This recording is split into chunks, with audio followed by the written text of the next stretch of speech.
Hello and welcome. I'm Leigh Ann Gerrans and you're watching W News, broadcasting live from the Al Arabiya studios in Riyadh. These are our top stories.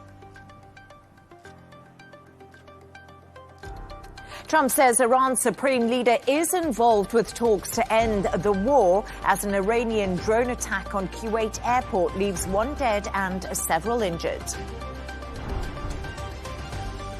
Ukrainian drones hit St. Petersburg as Putin's flagship economic forum opens.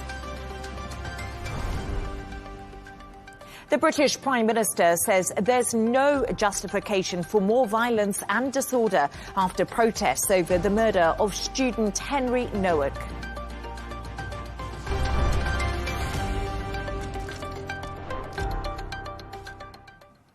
President Trump has said Iran's supreme leader is involved in negotiations with the U.S. and claimed he will probably meet him at some point. This comes after Tehran condemned U.S. attacks on an Iranian oil tanker in the Strait of Hormuz and a communications tower on Qeshm Island. Kuwait's international airport was also forced to divert flights after strikes from Iranian drones, and a missile caused severe damage and injured several people. For more on this, I'm joined by Professor in Security, Dr. Patrick Burry. Dr. Burry, great to have you on the show. Thank you so much. The US and Iran have once again exchanged fire amid ongoing talks. As tensions flare, what is your assessment of the latest attacks in the region? Good evening. Thanks for having us on again. I suppose the major question is this a divergence because of the attack, in particular on the Kuwaiti airport, and it looks like over 30 missiles and drones at least fired at the Kuwaitis. Is this a break from the period of tit-for-tat conflict we've seen within a ceasefire, both sides keen to keep the ceasefire going? Or is it just more of the same, but a little bit more intense?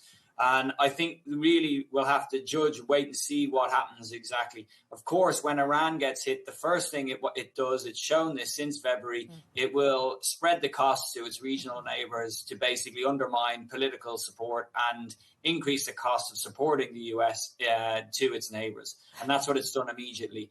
And it has an established playbook for doing that. So if you're sitting in the United States and you're watching the Iranians reconstitute some of their military power during the ceasefire and you decide you can't let that happen, you take a strike, well, then the immediate implication is the regional neighbors will be hit as well, as we've seen. So at the moment, it's par for the course. It's worrying. And of course, the US is still dangling, in particular, the US really dangling the hope that there will be some sort of peace settlement, although it doesn't really seem to be progressing. Apart from the rhetoric, there's been no proof. Yeah, Donald Trump's still positive about peace, but I want to talk a little bit about the regional neighbors. You, of course, mentioned them to me, but one person was killed in this Iranian attack on Kuwait, which targeted the country's international airport, which is, of course, civilian infrastructure. Why do you think Iran is attacking smaller Gulf states? And is Tehran bringing other countries in the region really in to escalate the retaliation that they have been showing? It's more about spreading the cost, okay? So to undermine the US position by targeting its allies in the region and spreading the cost of the conflict to the region, of which it is doing. And, you know, airports are a quite visible and impactful way and easy to target, you know, generally. A way of showing that all is not well in the Middle East, and then the repercussions of that for the Middle East economies, and essentially the costs grow for those regional neighbors which are being targeted of supporting the war or supporting US bases inside their countries. And so I think it's really about that, and it's been about that since the start of this conflict. It is, and of course, you know, previously everyone was worried about this. And then given the way that the strikes happened in July of last year, it looked like that Iran wasn't really willing or was going to escalate again. And their lesson, which they took away from the July strikes, is essentially, no, we regionalize this immediately. And what we're seeing here is just if the US hits Iran, it is immediately regionalizing in a kind of strategically visible way the conflict again. And speaking on the pod Force One, apparently, it's a podcast in the States I hadn't heard of, Trump confirmed the Supreme Leader is involved in negotiations and Iran's already agreed to give up its nuclear weapons. What's the latest on the ceasefire? And I think one of the questions that many people are asking, do you think peace is now unlikely? We're just going to stay in the situation that we're in for years and years to come, or months to come? Yeah, it's a good question. I mean, is it a forever war? And I think we're certainly 50-50 forever, over the next period in this sort of situation where the strait is predominantly closed. There are tit-for-tat strikes, and the situation is just generally much worse for people in the region and around the world. That is probably at the same likelihood as there being some sort of settlement rather than a major peace agreement. The real issue we have here was, although there's leaks which come out from the press, and especially on the American side, one, we've got a new regime which is highly fractured, which is in hiding, which is difficult to communicate with. It's obviously got, as I mentioned, different power bases within that. It's already more hardline than the last regime. It's also got hardliners within that, so that's going to complicate things. And really, is there going to be some sort of nuclear deal? Listen, there hasn't been reports that the Iranians are open to that. If something is changing behind the scenes and there's good diplomatic channels, and something can get over the line. But at the moment, it doesn't seem more likely, really, than the situation we have at the moment. It's basically much a 50-50 call. What we can be thankful for is that the chances of a major regional escalation seem much lower than those two options I've given you, at the moment anyway. And it's absolutely fascinating because President Donald Trump himself has said negotiations with Iran are continuing. What we hear from Iranian media is a very different rhetoric. And I think a lot of people are asking the question, who is President Donald Trump talking to? Yeah, and it's the same with Marco Rubio. They say that the progress is being made and they explain some of the issues which are going on, and they're understandable. But look, if you look at the Joint Powers Agreement that took, how long did that take to negotiate? If you're bringing in the nuclear issue, you need technical experts, as we all know. And those talks take a long, long time. And is the Iranian regime really in a position to kind of get into that detail now, given the way that they're in hiding for, basically in bunkers and caves, etc. A lot of them to save themselves from being bombed and targeted again by Israel or America. So the situation is not really conducive, I would have said, to an overarching nuclear agreement. But let's see. We'll see what happens. I just think that it's gone from basically a hot mess to what is turning into a hot fudge, really. And I want to talk a little bit about President Donald Trump, because we got this fascinating insight into this conversation he had with Benjamin Netanyahu. It was reported by Axios, and I think a lot of people were holding their breath and wondering, is this all just pantomime? But Donald Trump actually came out and confirmed that he had this super harsh exchange with Netanyahu, telling him, I'm just not happy with Israel's fighting in Lebanon. How much leverage do you think President Donald Trump actually has over Netanyahu when it comes to Lebanon? Well, it depends how much. They have a fair bit of leverage in terms of diplomatic support, at international institutions, military support, intelligence support. In the long run, the Israelis obviously have their own defense industrial base, but it couldn't really sustain itself in a major conflict with Iran over time without the US support. So it does have leverage. It's whether it decides to pull those levers, essentially. The conversation was very interesting, and in some respects, I think Trump is right. It looked like, certainly 10 days ago, that the mood music was moving towards some sort of settlement, some sort of agreement, where we had this 60-day ceasefire, and then the more detailed part would be about the nuclear weapons would be worked out. And then, basically Israel starts attacking Hezbollah again in Lebanon.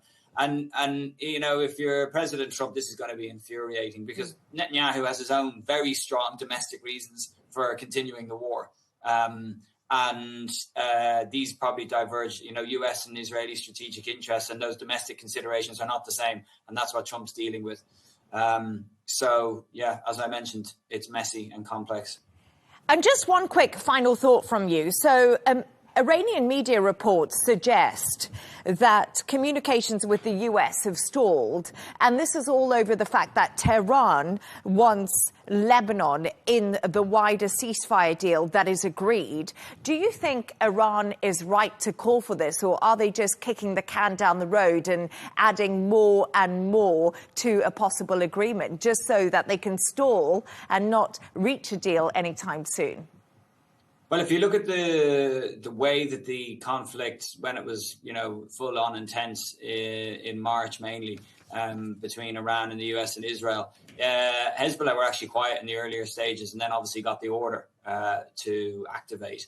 And so the two theaters are essentially deeply interlinked. We know, obviously, Hezbollah is the proxy for Iran, and so they'll be very keen to kind of stabilize both strategic fronts. And from their point of view, that kind of makes sense. Why would you, keep taking punches, as it were, in one part of your body whilst like stopping a fight in the other part? It makes sense from the Iranian perspective, of course, to bring these both to bear, because they need a line drawn under this if there is going to be a ceasefire. Otherwise, it basically gives the Israelis a free rein to do whatever they like in Lebanon, doesn't it? It does indeed. Dr. Patrick Burry, it's all a mess, but thank you so much for joining me. Thank you. We can now go to Dr. Tomohiko Taniguchi, former special advisor to the Japanese Prime Minister and professor of international political economy at Keio University. Great to have you on. Thank you so much for your time with me today, Doctor. First of all, in your opinion, following the latest tit-for-tat attacks between the US and Iran, is the war escalating again? I'm not in a good position to give you any sort of judgment as your previous speaker. But if Iran's long-term goal is to somehow preserve its nuclear program, it's very much a worrisome development, because for Japan, avoiding the path for Iran to go nuclear is one of the top priorities, certainly. So we're very much concerned. And so long as the conflicts, military confrontations between Iran and the United States, Iran and Israel are going, the disruption of crude oil shipments through the Strait of Hormuz are very much affecting negatively, especially those ASEAN nations. In the case of Japan, because of its substantial strategic petroleum reserves, and plus there has been an effort to diversify sources of crude oil for many years. So Japan's somehow weathered the latest disruptions. Nonetheless, the price hike, gasoline price hike and so on, has urged the current government of Sanae Takaichi to come up with a supplementary budget, which had not been in the pipeline for the current administration. And on behalf of the ASEAN nations, Sanae Takaichi conducted the fourth direct phone conversation with the Iranian president, in part because she wanted to convey the concerns of ASEAN neighbors to Iran. And I want to talk to you a little bit about that, because today the IRGC said the only safe route through the Strait of Hormuz is the one designated by them. And we've heard this time and time again. And you just spoke about Sanae Takaichi, of course, holding a phone call with Iran's president. Since that phone call, have Japanese tankers been able to transit through the Strait of Hormuz using the IRGC and the designated routes that they've given? There have been talks between the two nations, Iran and Japan, that there will be an arrangement made, especially for Japanese flagged vessels to pass that channel. But so far, no tangible evidence has been yet made available. So no tangible evidence has been made available after those talks did happen, and you say those negotiations continue. But what is Japan actually prepared to give Iran in exchange for being able to use the Strait of Hormuz? Because we've heard the IRGC and Iran talk time and time again about a tolling system. Will Japan be prepared to pay to use the Strait of Hormuz, that key waterway? Basically speaking, Japan's not interested in paying ransom to such country as has held the international waterways hostage. So that's number one. And when it comes to long-term rebuilding process, Iran is going to be better off if it chooses countries like Japan as its partner to rebuild some of the critical damaged infrastructures and so on. But that's a long-term project. Thus far, Japan has had minimal economic stakes when it comes to its dealing with Iran. Japan has ceased to import Iranian oil for some time. And at the moment, directly, Japan's been importing nothing from Iran. And when it comes to it, why do you think Japan will be better at helping Iran with reconstruction, better than China, as you did say? What's the reason for that? There is a natural tendency, I would imagine, among Iranian leaders to work closely with the Chinese because they share the same passion of anti-Americanism, anti-international regime. But more you work with China, chances are, I think it's common knowledge, will they become vassal for China?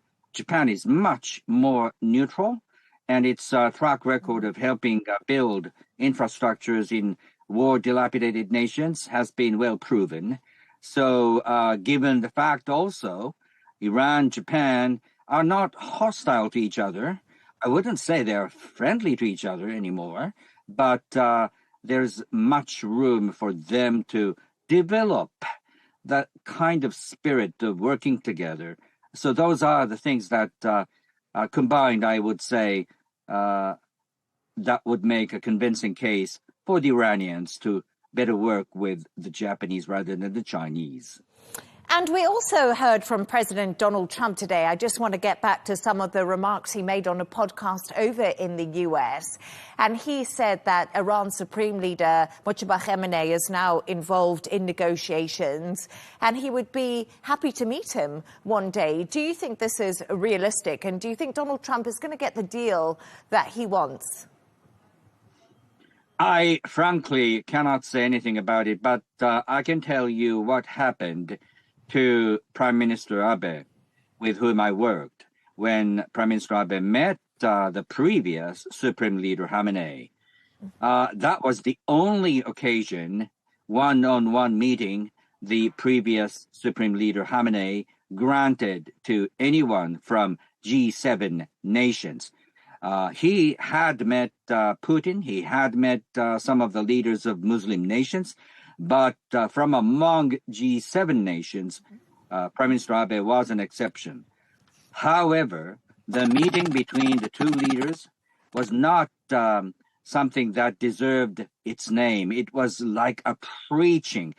Supreme Leader Khamenei continued to preach towards Abe how bad it is for Japan to continue to work with the Americans and so on and so forth. In the meantime, while the bilateral meeting was just taking place, one of the Revolutionary Guard vessels obviously launched an attack against the Japanese flag vessel that chanced to pass by. So that was a very bitter memory that we had to leave with. If this could be any guide, President Trump should be cautious. Dr. Tomohiko, what a fascinating insight into that conversation and that meeting. Thank you so much for joining me and for your analysis. Great to have you on the show. Thank you.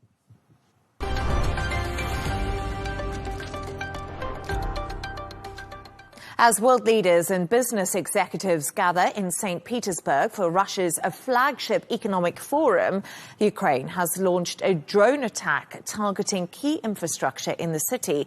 Russian officials say several facilities were damaged, but no casualties were reported. The strike comes just a day after a major Russian missile and drone barrage killed 23 people across Ukraine. For more on this, I'm joined by Senior Editor for Outcome Modelling Analysis at Issue Insight, John Cavalich. John, it's always such a pleasure to have you on the show. Thank you so much for joining me. John, could attacks on St. Petersburg, which is, of course, President Putin's hometown, affect investor confidence during Russia's flagship economic forum, the glitzy event that's on right now at the moment? Yes, I arrived in St. Petersburg yesterday, and it was quite an awakening. I'm at the Corinthian Hotel, which is one of the host hotels, but my room looks on the other side. And so this morning at 7 a.m., on the way to Spieth, on the way to the center, you saw this enormous black cloud, and I thought it was a rain cloud. It was that large and that intense. I mean, it looked like a thunderstorm type cloud, almost black.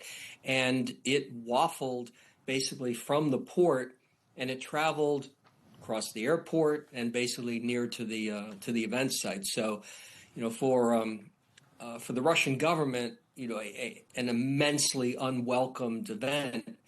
For the Ukrainians, brilliantly timed and brilliantly executed because it disrupted flights at the airport, and some delegations were even concerned about attending because they're wondering what else is going to happen.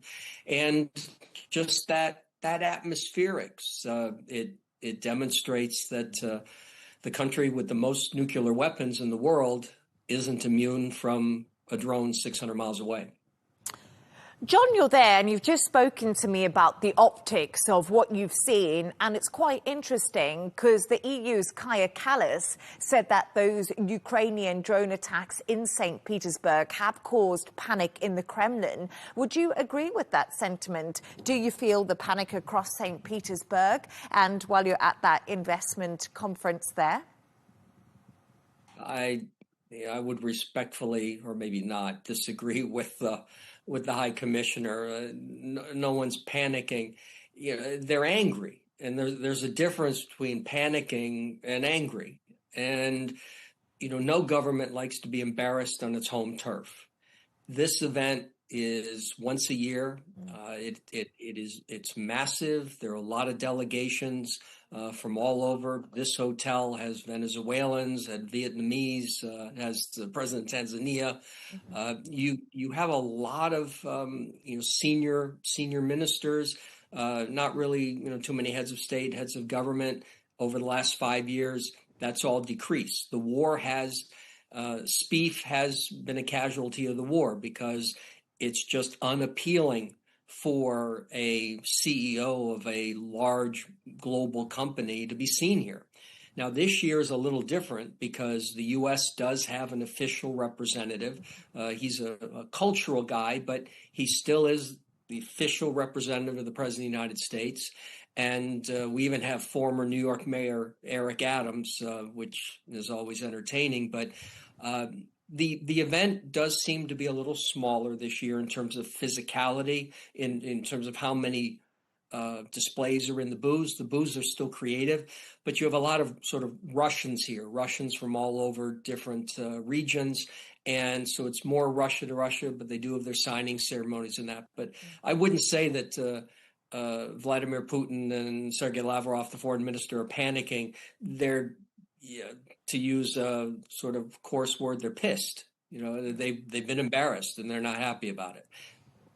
And John, I want to get more into the latest attacks did hit an oil terminal in St. Petersburg.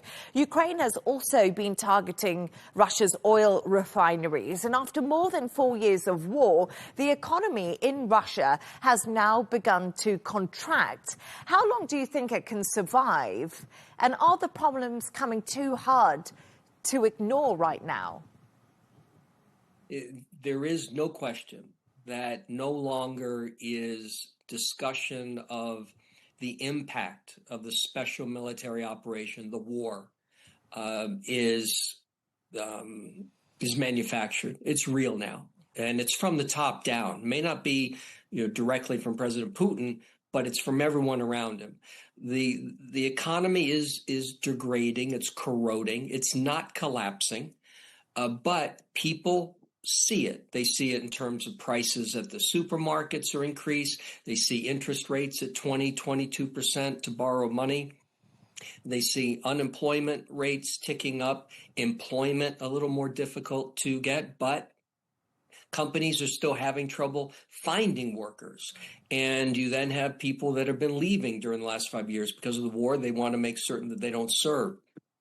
So and then, of course, energy revenues are not consistent.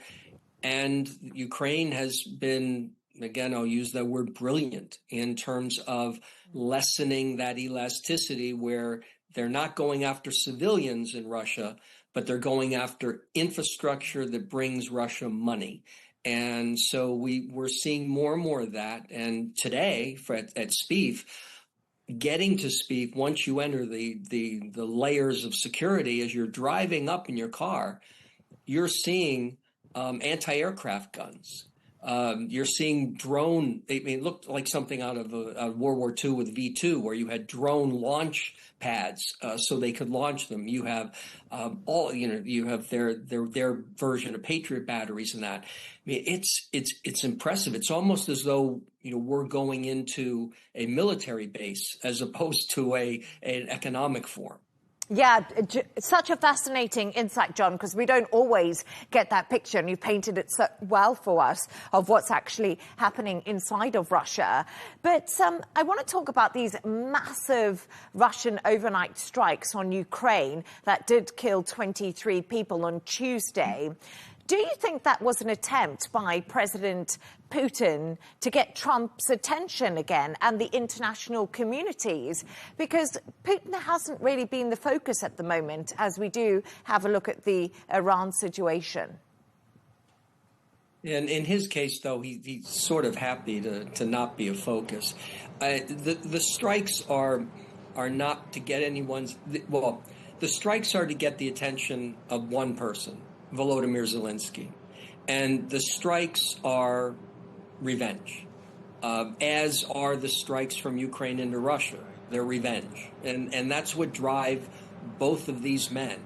They are, they want to show that there's a cost to the other party for killing their people. And in Russia's case, it's almost a part of their plan, where killing civilians is acceptable, and they're not necessarily collateral damage, they're sort of intended damage. And for Ukraine, they can't do that because their support would dry up. Even their own people would say we can't. But over the last 6 months, Ukraine has, as it gets deeper and deeper, hitting into Russia and hitting infrastructure, they have been killing some Russian civilians.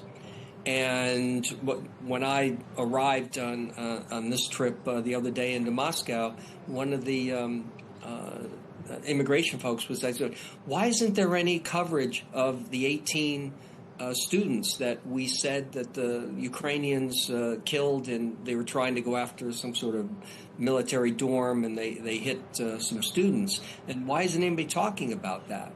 And I explained to him, in part because their media isn't really allowed to go and see all this stuff. So it's just government media reporting it. And also that happened at the same time as Russia's hitting Ukraine. So you have these colliding narratives, and Ukraine has a lot more video that's available and a lot more live shots and a lot more reporters. But so they're sort of wondering, okay, why can they kill people and no one's screaming bloody murder? But the Ukrainians are, doing damage, and they're, we have that phrase, bringing the war home, and that's been a big part of the problem the last 5 years. Russians, you go into Moscow, the restaurants are full. They're full of young people. and they're doing everything young people do, except they can't get Twitter and Instagram and Facebook and WhatsApp and that because they're being restricted, but they're really not impacted. President Zelensky and the armed forces of Ukraine, the last 6 months, now they're impacted. Now they're inconvenienced, and they don't know when they're going to be inconvenienced. And that's really important, and that's part of the strategy, which is, okay, we can now hit you just about everywhere in Russia. We 3,500 kilometers. We can hit basically anywhere, and look out, and then see what President Putin's going to do. But President Putin's response is generally, if Ukraine hits Russia, and hits a building or an oil field or an oil tanker or a refinery, Russia's going to hit back, and they're not really going to be all that concerned how close a school, a hospital, a train station, a library, a playground, and that's the unfortunate reality of this war. John Cavalage, as always, really good to have your analysis and your insights there into life in Russia during this war. Once again, appreciate it. Thank you.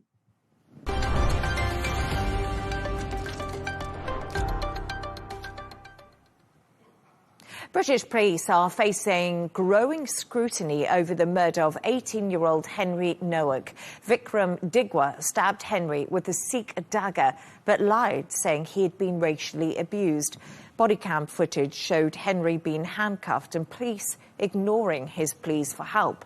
Protesters later clashed with law enforcement following Digwa's sentencing. Here's what the Prime Minister, Keir Starmer, had to say.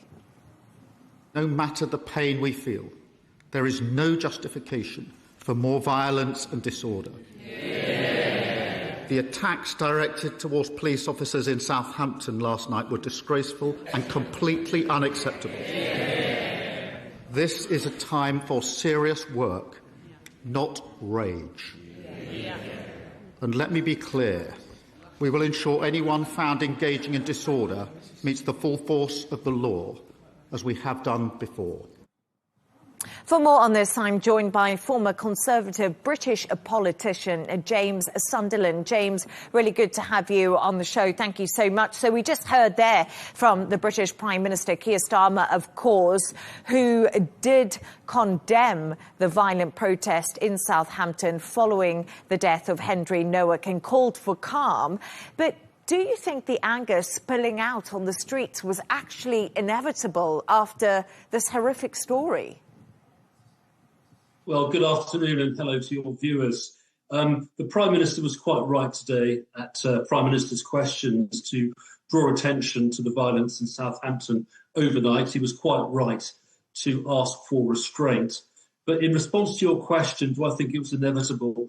No, I don't think it was inevitable. But given the highly charged nature of the case, given the brutal scenes that we saw yesterday on the media, given the fact that this poor young man, 18 years old, was murdered and then handcuffed by the police, having been stabbed, it was tragic. And I think because the scenes were so heartbreaking on the media yesterday, it was likely that there was going to be a reaction on the streets. And sadly, we saw that yesterday.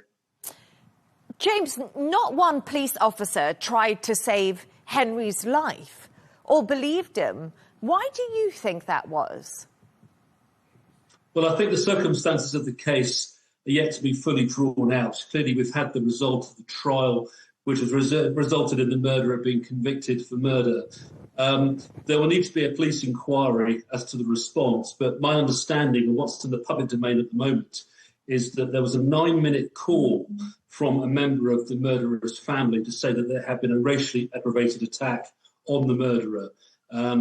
The police were clearly instructed to go to the scene and to intervene. And what I think they were expecting was not what they found. And ultimately, I suspect that the police acted in accordance with the information that they were given by the Police Control Centre. My sense is that when they got there, there were some errors of judgment, which were played out in the media yesterday. And quite clearly, the decision to handcuff the poor young Henry Nowak who had been stabbed was an error of judgment. But there will need to be a police inquiry to fully draw out all of the circumstances of the case and to make sure that we do find the right facts. And the Reform leader, Nigel Farage, says the violence could get worse unless Keir Starmer does tackle the two-tier policing system that he claims is in the UK. We've heard so much about this two-tier justice system. Do you think Nigel Farage has a point? Well, Nigel Farage is an opposition politician. He's the leader of Reform UK. He has an interest in this, as does Kemi Badenoch, who is the Conservative Party leader. And these questions do need to be asked. I mean, do I think the police have a two-tier policing system?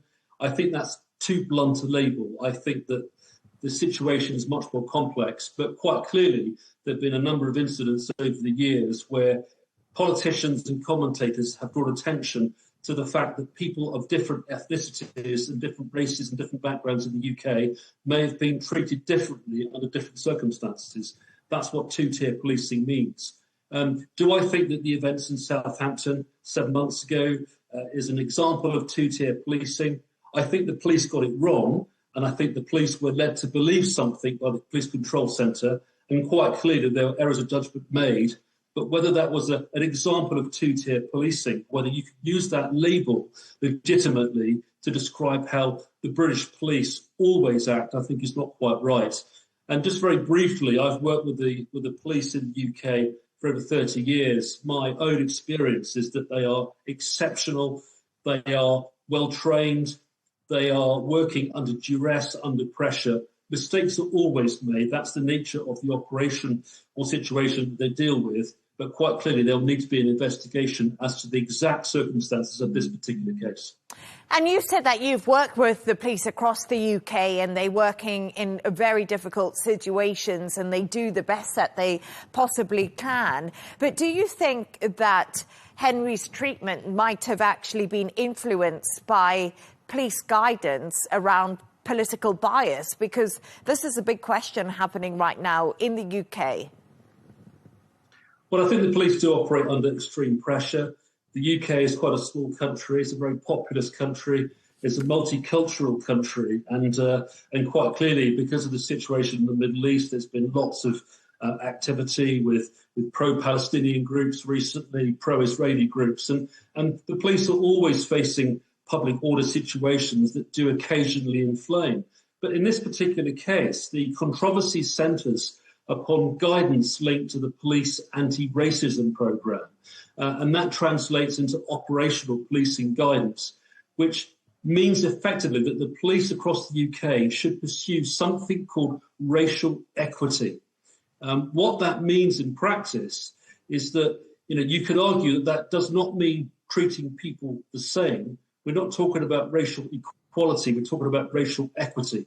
So as the Home Secretary said today in the House of Commons, it's a very clumsy phrase to use. It's not fully understood by those who are reading the guidance and translating that into operational guidance. And quite clearly, the guidance also says that racial equity does not mean being colourblind or treating everyone the same. In my humble view, and in the view of most right-leaning politicians in the UK, we have to treat everyone the same. It doesn't matter what colour you are, what creed you are, what race you are. The same operational decisions need to be taken, whoever you're dealing with. And I think in this particular case, the controversy centres on the fact that the police at that point in time appear to be more focused on the murderer, a Sikh, than perhaps they were on the victim, who was a white young male. James Sunderland, it was really good to have you on. Thank you so much. Pleasure.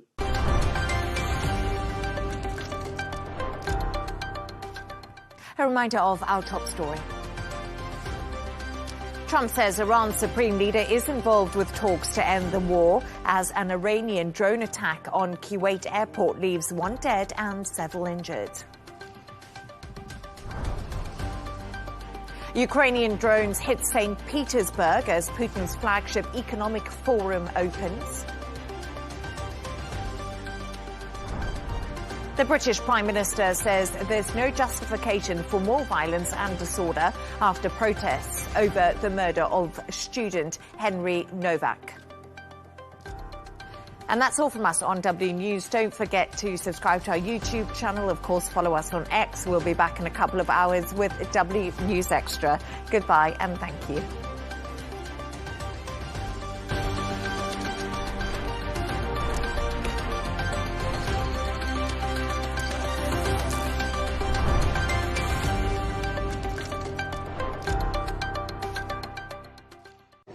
Asia finds itself at the intersection of global conflicts and great power struggles, commercial opportunities and economic challenges. So, Counterpoints is coming to you this week from Singapore. I'm Melinda Nucifora here at the Shangri-La Dialogue, hosted by the International Institute for Strategic Studies. I'll be bringing you exclusive interviews, so stay tuned to Al Arabiya English.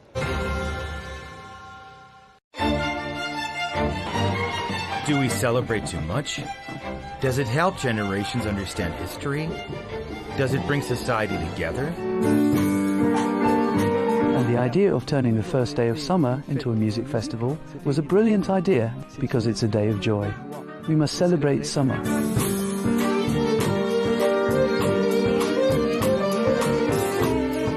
To be human is to connect.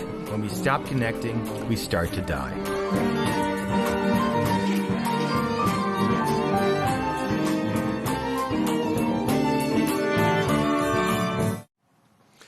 Well, Gershon Baskin is a former Middle East peace negotiator. He joins us now from Jerusalem. Thank you very much indeed for taking the time to speak to us.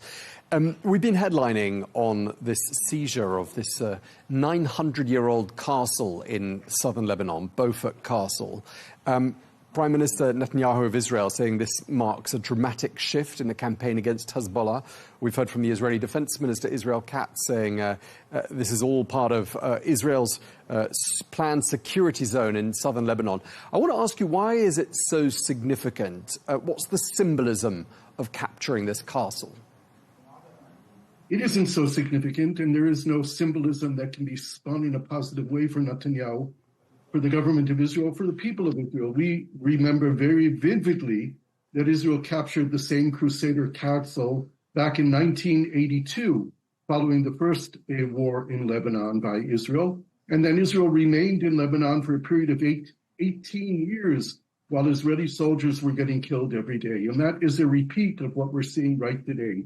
It is Netanyahu who's facing elections, who's trying to put tactical military achievements as something strategic when everyone knows that it's not. It has no real military significance and only symbolizes Israel getting stuck once again in the deep mud of Lebanon, a place where Israel will have to evacuate because there is no military solution for Israel of ending Hezbollah's control of southern Lebanon or threatening Israel. There can only be political solutions, and this is what Netanyahu refuses to accept. But clearly, Prime Minister Netanyahu believes there is some powerful messaging to go out from having the Israeli flag aloft on this Crusader castle in southern Lebanon. I mean, what do you think he thinks the message is behind all of this? Well, I think he's trying to put a spin on what can be perceived only as a calamity for Israel. Israeli soldiers are getting killed every day. Hezbollah drones are attacking Israel, not only in the security zone where Israeli soldiers are located, but they have begun shooting rockets and drones into northern Israel. The security situation of the people in the north of Israel has not improved one iota since the beginning of this campaign. And again, what needs to happen is a regional agreement that will involve the Israelis and will lead to the strengthening of the Lebanese government and the Lebanese army, and a determination that in Lebanon there can only be one sovereign and one use of military force, and that has to be controlled by the government of Lebanon. But attacking the south and destroying villages in the south of Lebanon is not going to be a solution for Israel's security. Right. I mean, Israel has carved out, that I was alluding to there with the words of Israel Katz, they've carved out this self-declared security zone in southern Lebanon, raising the villages, as you say. I mean, what's the goal of this security zone? What's it supposed to do? Well, from the military people who have an expertise in this area and people who commanded the troops in southern Lebanon for 18 years after the 1982 war will tell you that it has no significance other than the symbolic nature of Netanyahu saying that he's doing something. That the Israeli government, Defense Minister Katz and others in the government are saying we need to hit the Lebanese hard in order to create deterrence. When we all see that there is no deterrence being created right now in Lebanon. In fact, the calls are coming from the Israeli government now, from people like Smotrich and Ben-Gvir and Israel Katz, the defense minister, to knock down buildings in Dahya, in Beirut. Once again, taking action against the civilian population in Lebanon in order to deter Hezbollah, when we know that won't happen. There has to be the political decision taken, led by the Americans, probably with the support of the British and the French and the other Arab countries, the Saudis and the Emiratis and others, Egypt and Jordan, to create a regional solution that will end the threat of Hezbollah to Israel and to the people of Lebanon, and enable us to move forward to the talks that have begun in Washington and trying to create a security protocol and perhaps even a normalization agreement eventually between Israel and Lebanon. This is the way forward, not more warfare and tactical victories that have nothing to do with the strategic decisions that need to be made.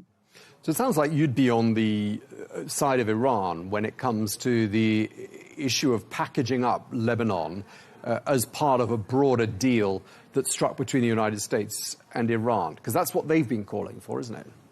Well, I don't want to be put in the same camp as Iran, and I think it is a separate issue. The Iranians have demanded that the United States ensure that when there's a ceasefire between the United States, Israel, and Iran, that ceasefire is imposed on the Lebanese arena as well. I think that the two things will go together at the end of the day, that eventually President Trump will impose upon Israel a ceasefire in Lebanon after the issue of the Iran nuclear threat is dealt with in the negotiations between the United States and Iran, hopefully without the need to go back to warfare between the United States, Israel, and Iran. There is a bit of suspicion about what Israel's motives are in southern Lebanon. And, you know, I think those suspicions don't come out of nowhere when we consider that large swathes of Palestinian territory have been captured and not let go of. Same can be said of the Golan Heights. I mean, do you think the Israelis are going to leave the areas that they have razed to the ground and quote-unquote captured? It all depends on President Trump. As Trump said, Netanyahu will do whatever he tells him to do. We know that that's the truth.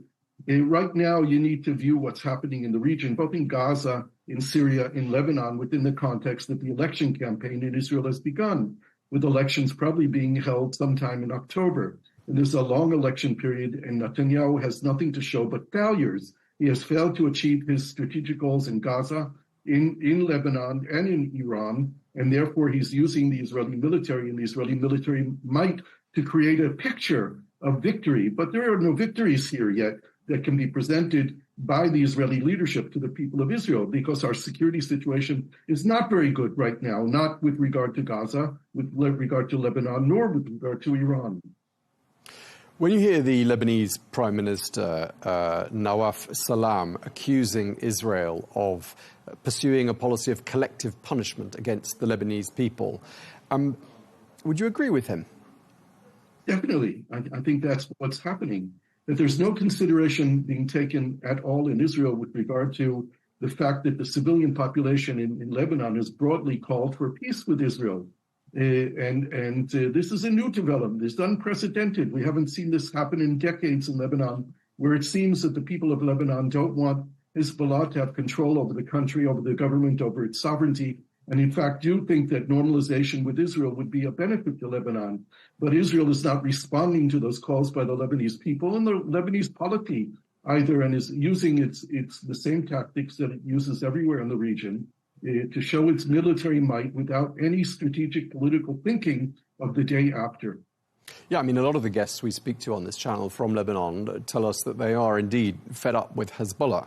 But isn't there a risk that operations like these being carried out by Israel, razing towns, villages to the ground, destroying mosques and churches, I mean, isn't there a risk that all of this ends up being a boost and something of a vindication for Hezbollah?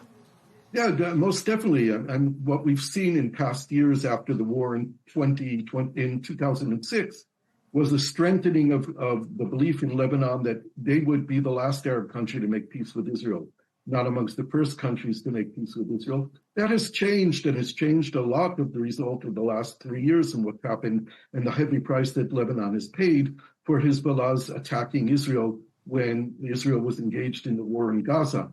And people in Lebanon don't want to pay that price anymore. Lebanon's in a very bad shape economically and politically now, with a new president and a new prime minister who actually think that Hezbollah cannot be the militarized group in Lebanon that controls Lebanon. It needs to be the government of Lebanon and the army of Lebanon that have sovereignty in the country. But this can all change because the price that the Lebanese people are paying by the Israeli attacks to civilians and to infrastructure will cause a backlash against those who think that they need to move forward with peace with Israel. Yeah, I mean, up until now, the Lebanese president, Joseph Aoun, has resisted these overtures from the United States to meet with Prime Minister Netanyahu.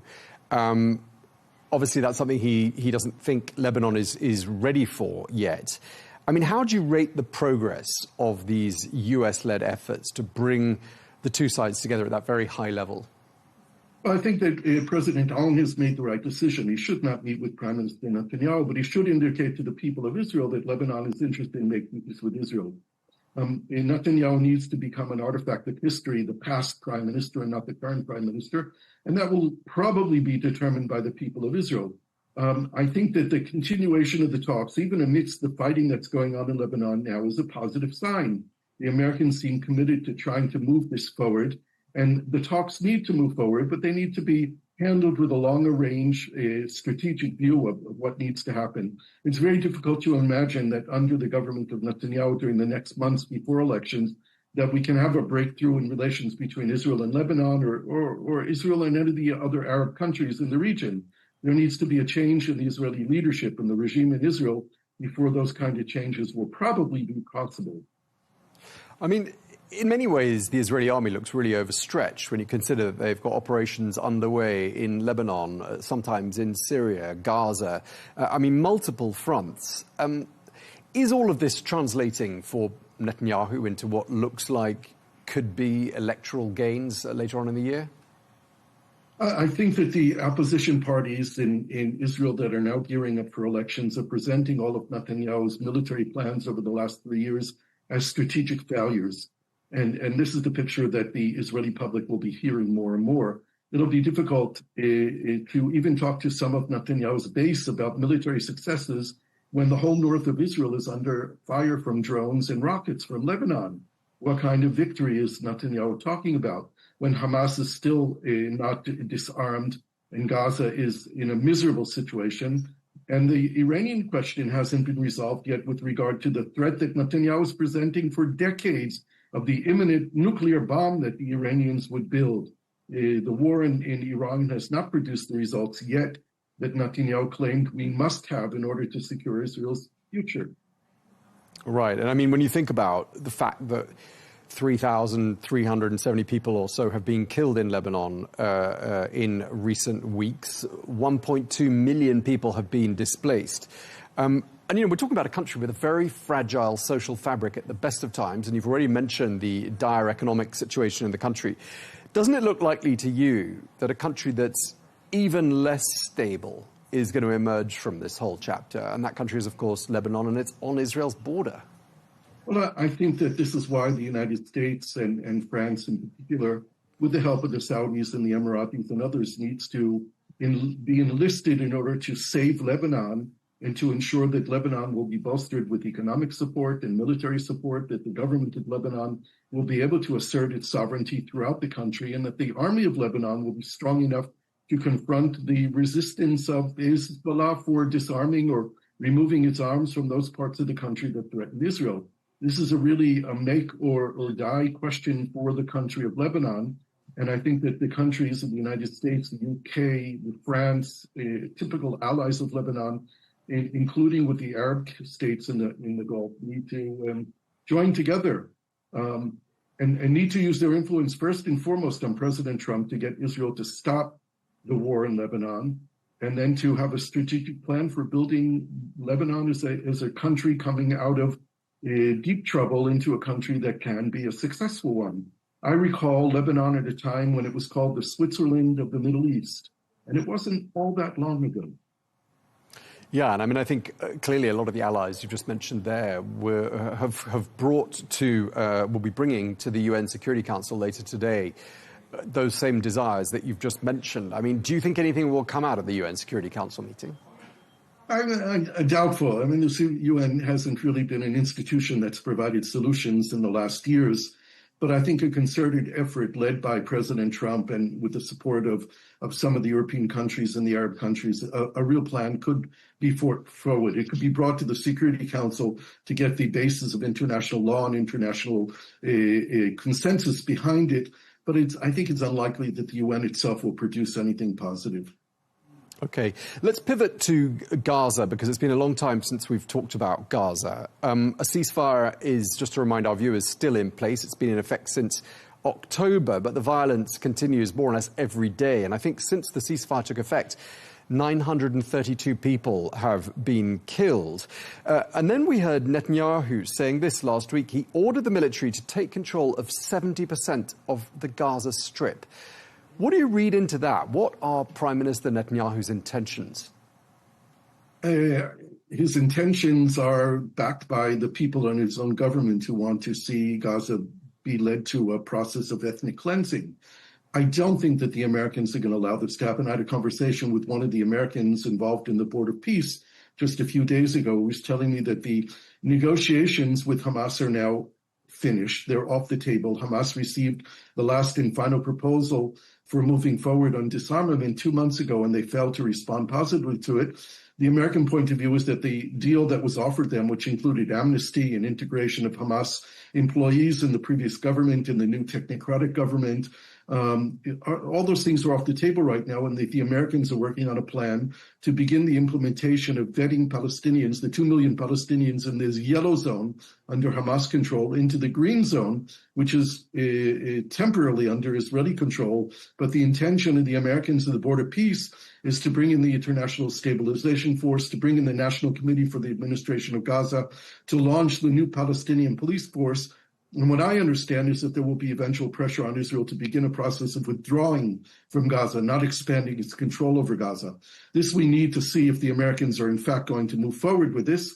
We've also been informed that Hamas is renewing negotiations with the Egyptians in Cairo, but I'm not sure those negotiations will produce anything if they try to come up with an alternative to the plan that was put on the table by the mediators. And it was told by the Americans that the so-called Mladenov plan of Nikolai Mladenov, the Bulgarian diplomat, executive director of the Board of Peace, is in fact a plan that was put by Egypt, Qatar, and Turkey on the table, and the mediators stand behind that plan with Hamas. So Hamas is either going to have to answer and come up with its own plan that meets the requirements that the Americans have put on the table, or the Americans are going to move forward with this plan of beginning recovery and reconstruction in the majority part of Gaza, which is temporarily under the control of Israel. What do you think this whole chapter, and not forgetting the latest pictures we saw of the treatment of those who took part in the Gaza flotilla, what do you think that chapter has done for Israel's standing internationally? Well, I think Israel is becoming a pariah state in the international community, both because of the crimes, war crimes and crimes against humanity, acts of genocide that Israel committed in Gaza over the period of the war, and of course everything that Israel been doing since the ceasefire.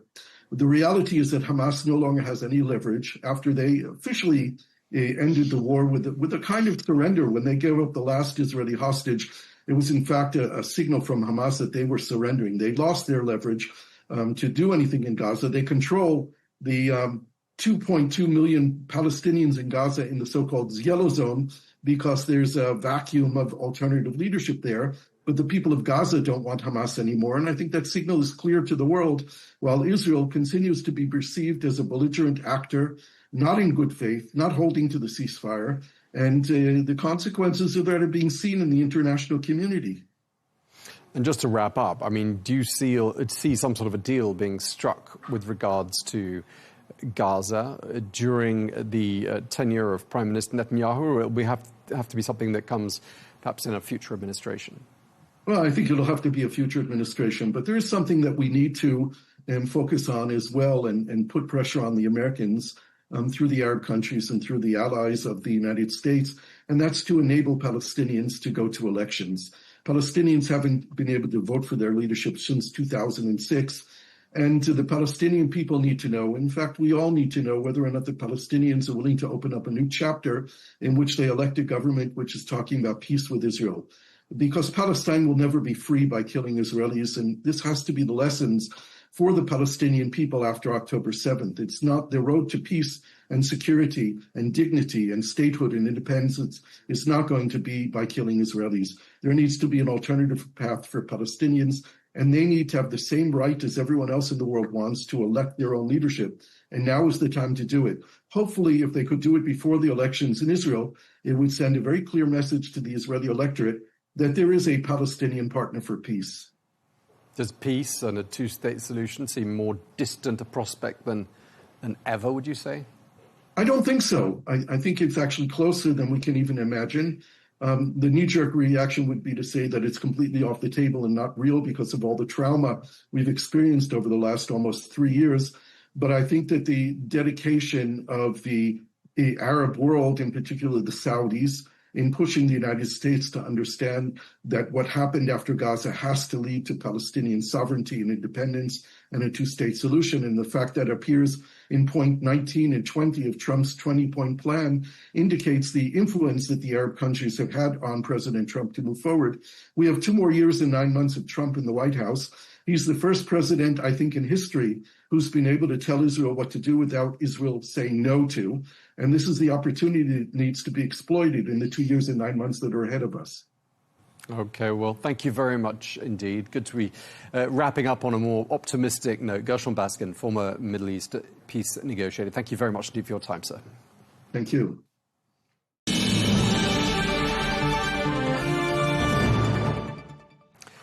Well, we can bring into the conversation now Tracy Shamoun, who is Lebanon's former ambassador to Jordan. Thank you very much indeed for joining us once again, Ambassador Shamoun. I want to start by asking you about this headline news of this 900-year-old castle in the south of Lebanon, Beaufort Castle, a Crusader-era castle, which now has the Israeli flag flying above it. Why do you think Israel thinks that's such a powerful message? And what is the message? I think it's a very important landmark for them because of their past incursions and invasions of Lebanon. So for them, it's sort of stating a fact because they were kicked out and now they're back. And so it's like, making a statement. And also strategically, it's very important because it overlooks the whole valley of the Litani and the Zahrani River, and it's right near the big town of Nabatiyah. So it gives them a huge view of everything around them. So strategically, it's important for them. Right, and they're back for the first time in 26 years in that same location. Does it look to you like they're going to stay around for quite some time then? I think so. I mean, it's become obvious that their invasion of Lebanon is turning into an occupation. And they've pretty much said so themselves. They're making the conditions for their withdrawal really complicated and difficult and also bound by time. They want the complete disarmament of Hezbollah. They want the Lebanese army to take over. The conditions are, the level is very high that they're setting. So it's going to take time. And also you have to look at their maneuvers, how they've progressively encroached and advanced. Originally, it was a security zone of 8 kilometers. Then it was everything south of the Litani, and now it's like south of the Zahrani River, which is about 25 kilometers deep into Lebanese territory. Yesterday, they gave evacuation notices. I'm going to call these displacement notices because they're not evacuation notices. They're displacement. People don't get to come back to these towns once the Israelis have gone in because they turn it into military zones and they shoot anything that moves in those areas. So now they've extended that displacement order up to anything south of the Zahrani River, which is right at the foot of another very big town called Saida. They've already displaced everybody from the ancient city and citadel of Tyre and have been carrying out huge airstrikes, consecutive airstrikes on the 2 biggest cities in the south, Nabatiyah and Tyre. And I'm talking about, hundreds of sorties for these planes and constant barrages and airstrikes. And the worst that happens is when the artillery starts, because then the artillery shelling is just random. And so you see buildings, the whole building, the biggest building in Nabatea was just brought down in a second. And now they're threatening the suburbs of Beirut, and they're threatening it with about 55 targets in the southern suburbs of Beirut. So that is a huge problem coming up for the Lebanese, and caused a vast evacuation today, mass evacuations from that city. And where do people go? That's the big question. Indeed. And I just want to ask you a bit more about the level of destruction that you're aware of in the south of Lebanon. I mean, we see pictures on television and in the newspaper of ancient mosques and churches, ancient historical artifacts being razed to the ground. I just wonder what's the scale of that damage of these towns and villages that we're given to believe are completely flattened?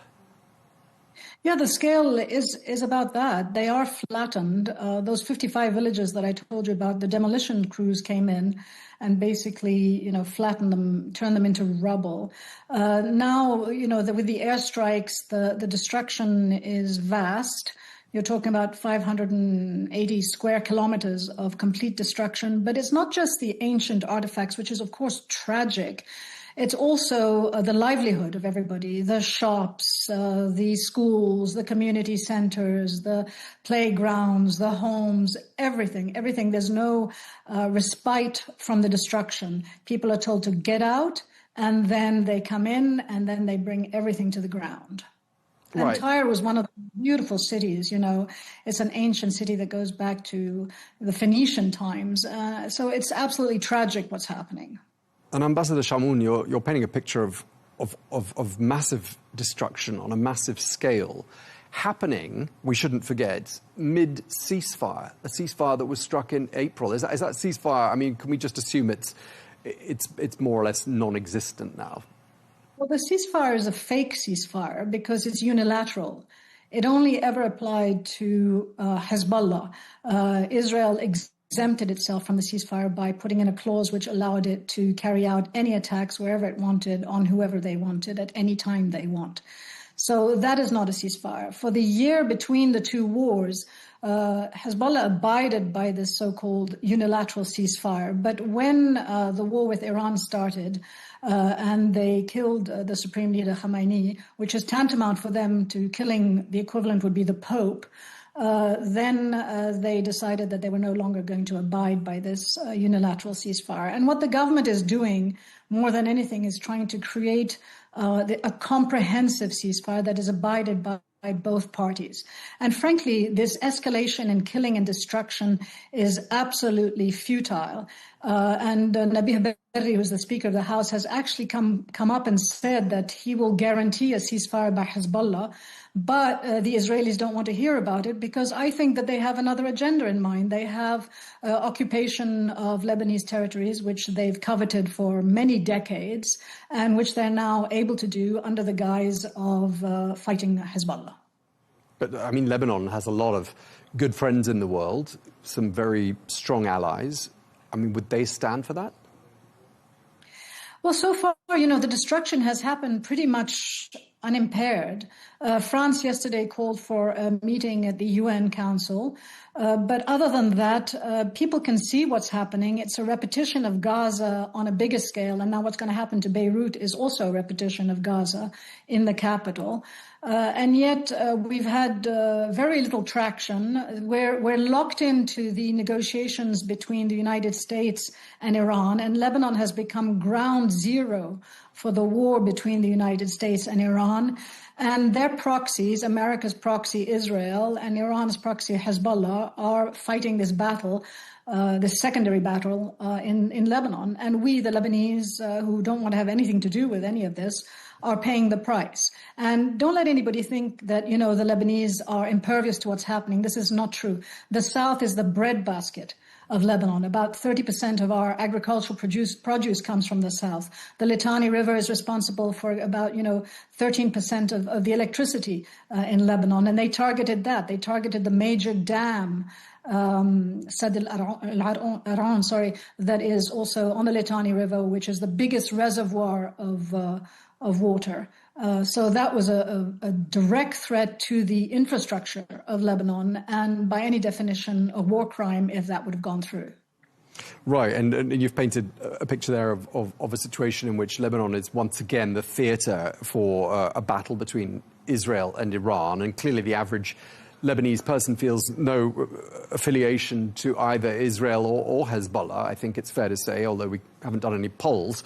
But with which side would you say patience is running most thin? I mean, who do people blame more?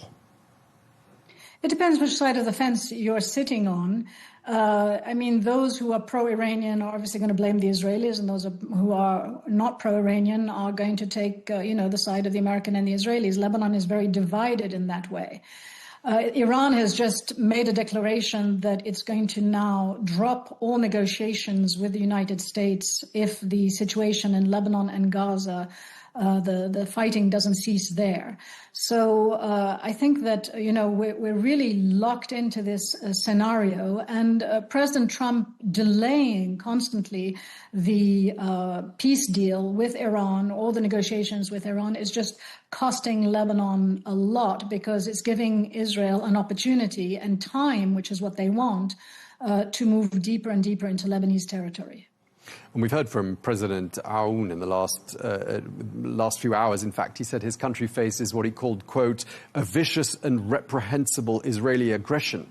I mean, it sounds to me like he'd perhaps blame Israel more readily than he'd blame Hezbollah. Well, but the scale of Israel's attacks are so huge compared to Hezbollah. Hezbollah has killed, I'm going to say, about 13 soldiers, Israeli soldiers, with the drone attacks. Maybe I'm wrong, maybe it's 23, I'm not sure. But anyway, the number compared to what Israel is doing is tiny, and yet they're using this as an excuse, to come in and just blow everything up and now go into Beirut and destroy the capital. Instead of, fighting a military militia and targeting military targets, they've chosen to target civilian populations by these horrendous displacements, and also by destroying their belongings and their possessions and their homes and their businesses. So the punishment, the collective punishment of the Lebanese far, far outweighs, the potential crime.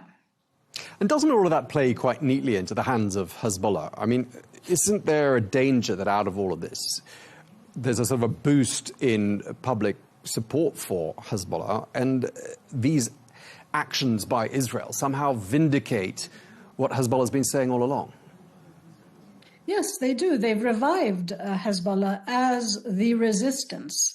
In the absence of the Lebanese army, when you have this population that is seeing what Israel is doing, the scale of the destruction and demolition, and there is no Lebanese army to protect them, who are they going to turn to? So it's only natural that they turn to the only people today who are, causing casualties among the Israelis. So the Israelis have resuscitated Hezbollah as the resistance. Now, the difference is that Hezbollah this time is very controlled by Iran. So we can't, just call them the resistance. They're also acting on behalf of Iran in Lebanon. But at the same time, it could be argued that Hezbollah has simply given Israel the perfect pretext to go into Lebanese territory and help themselves to bits of your country, which is what you seem to suspect they might be intending to do. I mean, is that an argument that's made a lot of traction in Lebanon? Yes, that's an argument that has a lot of traction, because if you look at how this started, Israel had positioned, I don't know how many tanks on the Lebanese border and recruited how many reserves in preparation for an invasion of Lebanon a month before the Iranian war and a month before they killed the supreme leader. And all it took was 6 rockets that didn't kill anybody, were landed in, open areas, for Israel to then launch this massive attack and come in full force in Lebanon. So this is not something that's innocent. This is something that's been in the work for a long time. And actually yesterday, I think it was Defense Minister Katz who said that, the preparation of what we're doing now in Lebanon has been in the works for over a year. Right. And obviously, we've already mentioned this mandate that was given to President Aoun to disarm and disband Hezbollah. I mean, he tried, and his government appears not to have succeeded in doing this. Is there a perception in Lebanon that this was a missed opportunity? I think it was a missed opportunity, but you also have to look at circumstances. After the 2024 war, when Hezbollah had been decimated through the pager incident and also the killing of its leaders, there was an opportunity when President Aoun was elected to bring Hezbollah to the table. And they were also talking then about what we call in Lebanon a national strategy for defense, which is basically taking control of the command of war and peace in the country and returning that to the state.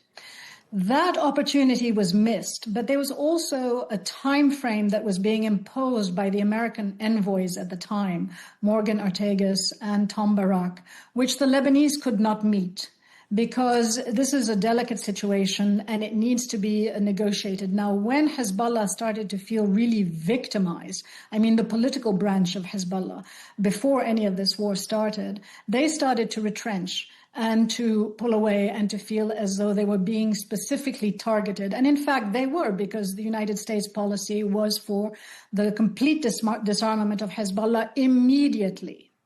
So I don't think that the president was actually given a chance legitimately to work towards a strategy of national defense, which would have been the solution to prevent Hezbollah from starting a war.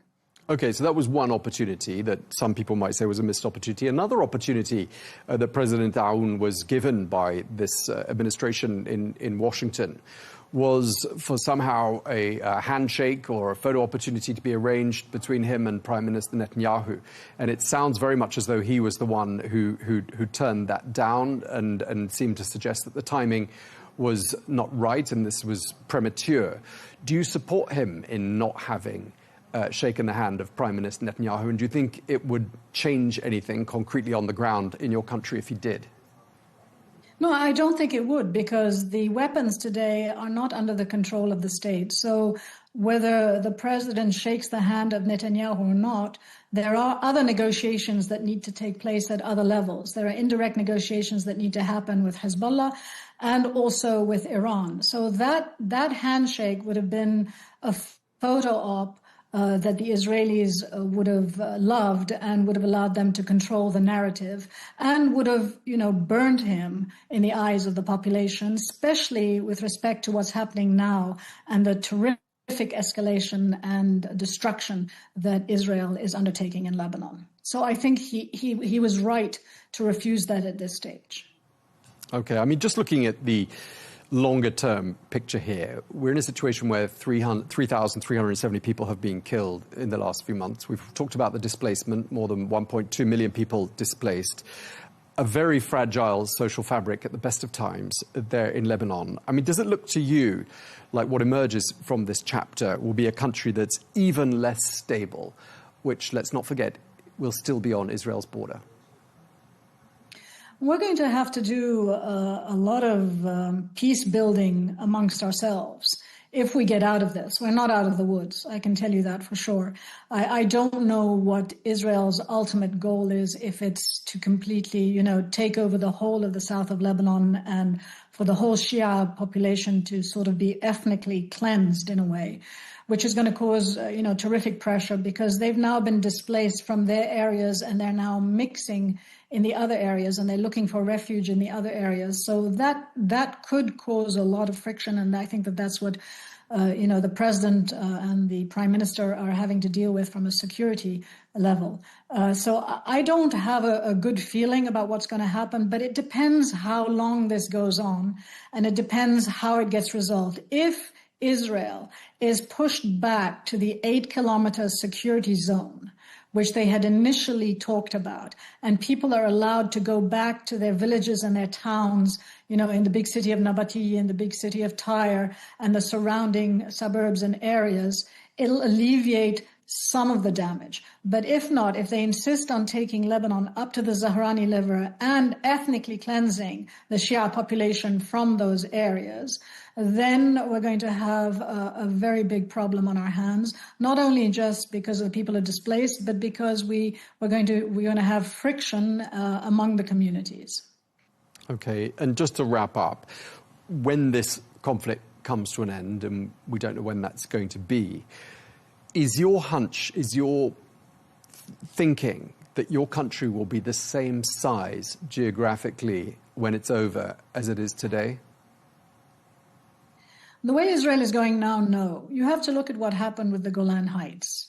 They invaded the Golan Heights, 40 years ago? And it was only until a couple of years ago that it was finally handed to them. And I think that this is the Israeli strategy. It's like secure the land, empty it of its population, and sit on it and wait. And then finally, they take over the land. So I think that's the fear here, that we've lost the South. And that's the price that this government is paying for disarming or not disarming Hezbollah. And I'm not sure that we'll ever get it back. If the international community can come in and tell Israel to go back to what they defined as the security zone, as I mentioned, which is only 8 kilometers deep, then we have a chance through negotiations and through time and the development of, mutual arrangements to come to some sort of agreement where we can regain the sovereignty over our territorial borders. Okay, well, we're going to have to leave it there. We really appreciate you taking the time to talk to us, as ever. A real pleasure. Tracy Shamoun, Lebanon's former ambassador to Jordan, thank you for your time, madam. Thank you.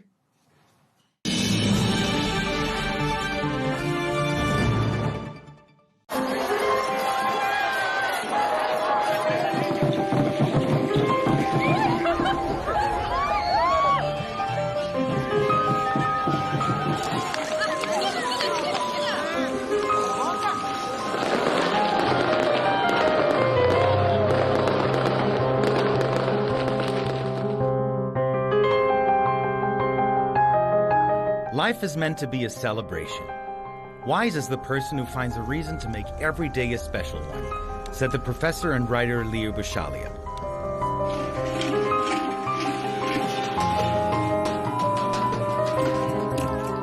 Why do we love to celebrate? To be perfectly dressed, surrounded by people, confetti, cake and fireworks.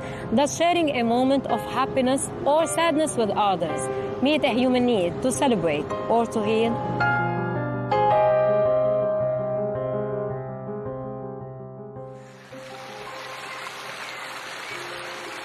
Since the beginning of time, humans have feared everything great around them. The sun, the moon, the water, and the air.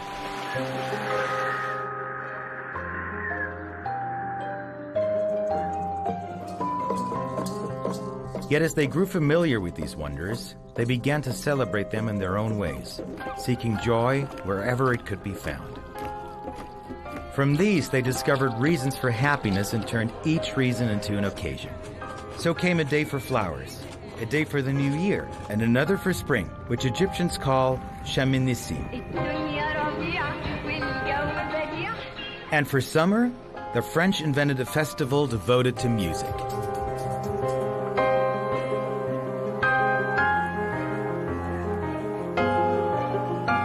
The 21st of June. When the day stretches longer than the night, and its warm sun, long awaited by the people of the Mediterranean, shines after months of rain and snow. But in France, the 21st of June is not just the first day of summer. On this French day, the streets become a theater without walls. Ticket windows disappear. The red velvet curtains rise, and music is set free, flowing into every corner, crossing the borders of France to more than 120 countries, that now celebrate this day as their own, la fête de la musique.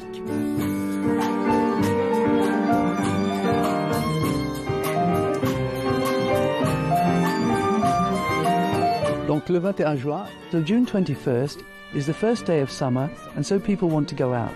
The weather is warm, especially in Europe, and they need to celebrate. To party, they need music, because without music you can't party. And the idea of turning the first day of summer into a music festival was a brilliant idea that was simple but at the same time clever. And so when people go out, they need music, the music that makes you dance. Even if you don't want to dance, you dance anyway and celebrate this festival until the next morning. Time passes very quickly because there are musicians playing for free everywhere. Even the greatest musicians in the world who come out into the streets. Sometimes even grand pianos, philharmonic orchestras, and everything. Everyone plays for the population. There is never sad music on June 21st because it's a day of joy. We must celebrate summer. C'est une journée de joie. Il faut célébrer l'été.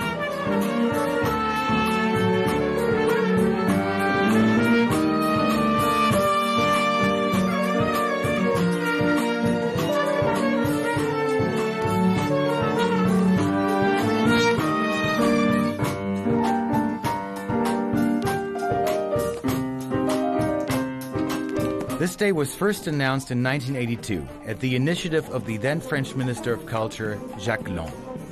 Known for his saying, "Music will be everywhere, and the concert will be anywhere."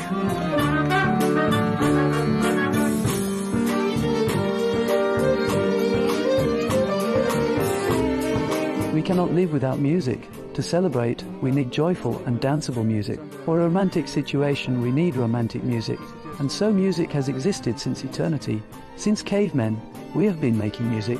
We love to dance and celebrate. If there is no music in our life, we cannot live. Once someone asked me, if you go to a desert island, who or what do you take with you? I take a musical instrument with me. Toi, oui, je prends un instrument de musique.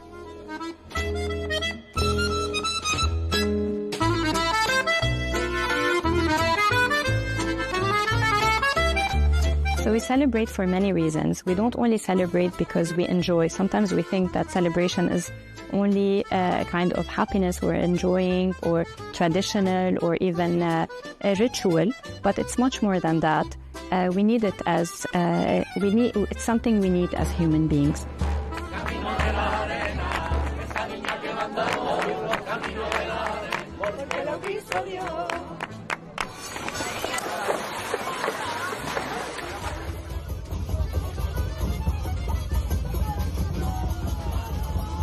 So humans are social beings that have gathered around since a very long time. And from early on, we are part of a group. So it starts from the family and then socially, and then it widens to a wider community.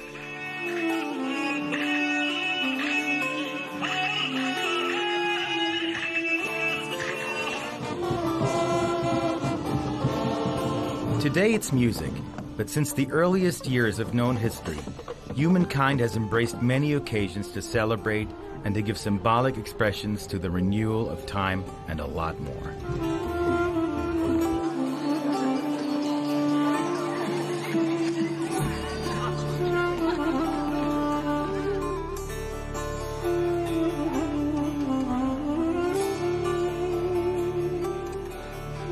In the ancient rich land of Mesopotamia, the Sumerians and the Babylonians created the new year with the Aikido festival around 4,000 years ago. Celebrated in April, it symbolized the start of the agricultural season and the renewal of life.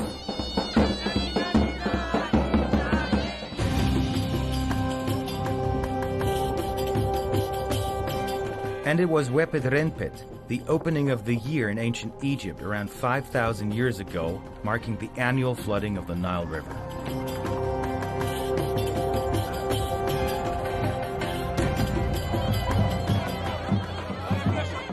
Not far away from the Nile Valley, Persians and Kurds were and still are celebrating the Nowruz, one of the oldest festivals that have continued uninterrupted to the present day. It begins with the spring equinox, symbolizing the renewal of nature.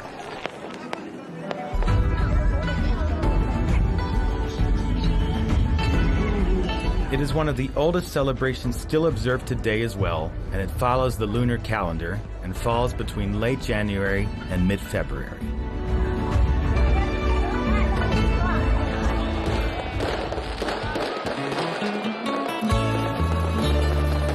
The new year did not begin on January 1st until the time of Julius Caesar.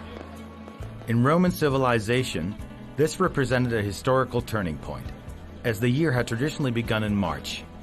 Julius Caesar chose January 1st in honor of Janus, the god of gates and beginnings.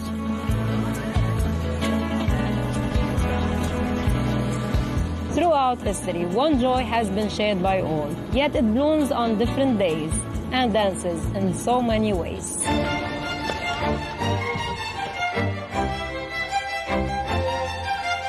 In 1162, the Venetian festival was established to commemorate the Republic's victory and soon evolved into an annual tradition.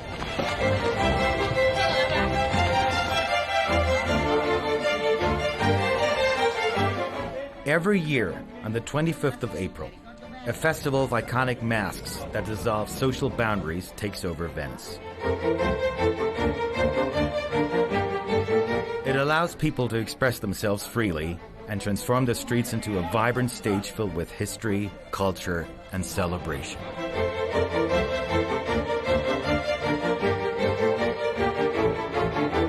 We don't only come together around joyful moments, but we mark painful ones. We gather after loss, we create rituals around difficult experiences, not because we enjoy those feelings, but we have a space to feel more accepted.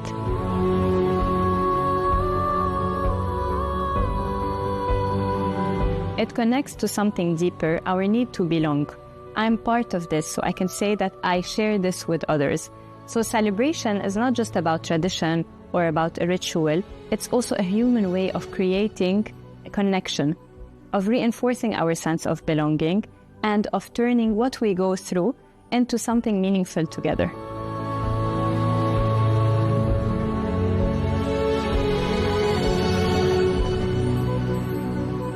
One day we celebrate women, teachers, mothers, fathers, labor, Earth Day, while other days we are meant to commemorate, not to celebrate.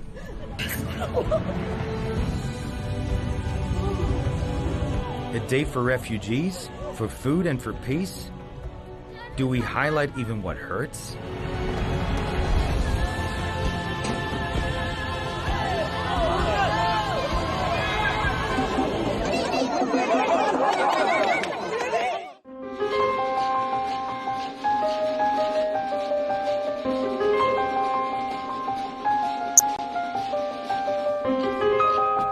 But do we celebrate too much?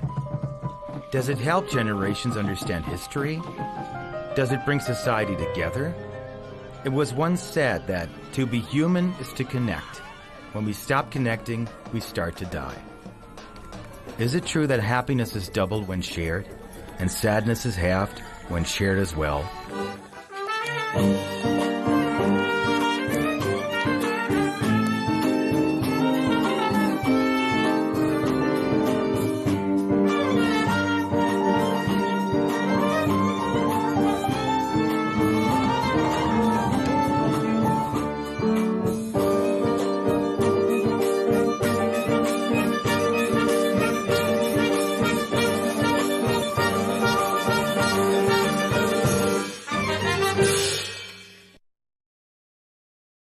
The jewelry is lost forever. Inspired by a true story. We were blaming insufficient security. It's a symbol that has been attacked. Isn't a museum the most protected space on the planet? Social media was flooded with countless fantastical videos. Before the era of artificial intelligence, people reacted to such shocks by taking to the streets. I didn't leave my chair, and I didn't say a word there. Technology no longer grants time, the luxury of time.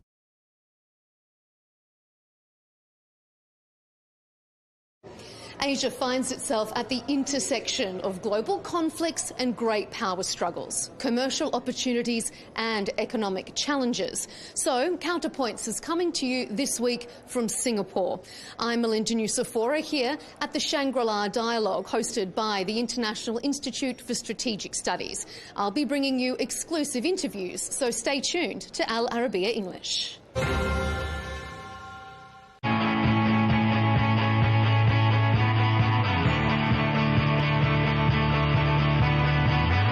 Welcome to the metropolis, the big city. This is where tech, trends, and culture meet.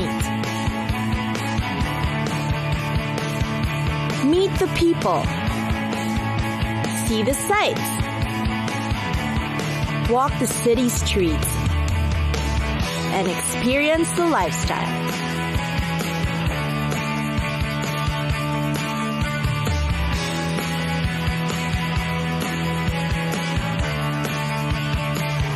This is your first-class ticket to the cities of the world.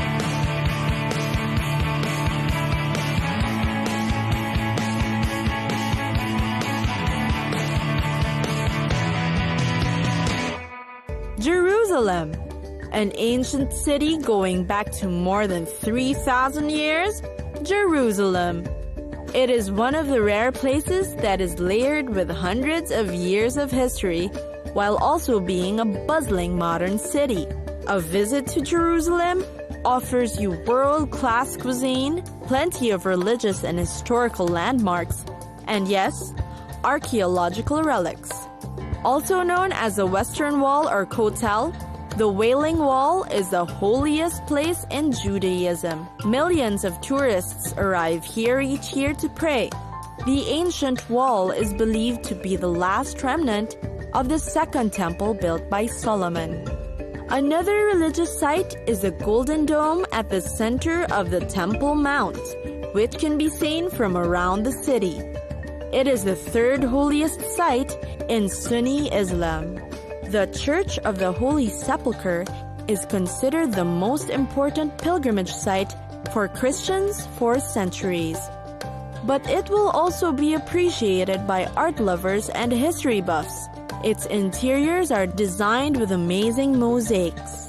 Israel Museum is the country's largest cultural institution. The place is most famous for housing the original Dead Sea Scrolls. Jerusalem's Yad Vashem is the world's largest Holocaust museum.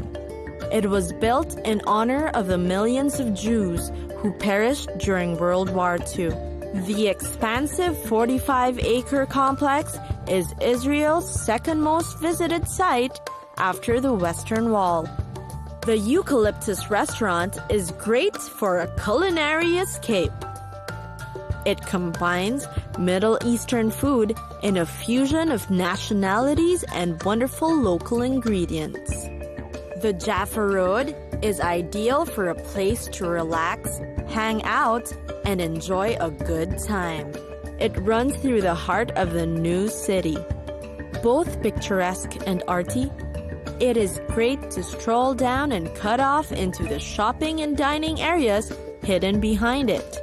In the streets around Zion Square are a buzz of bars and local hangouts, where you can sip on local Gold Star beer and people watch for hours.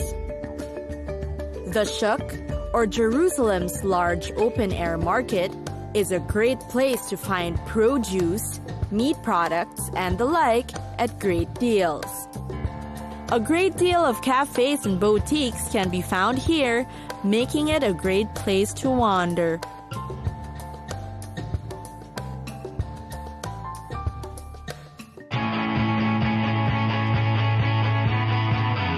It's time for us to go. Pack your bags and get your tickets ready. And we'll see you on the next destination. Catch us again next time on Cities of the World.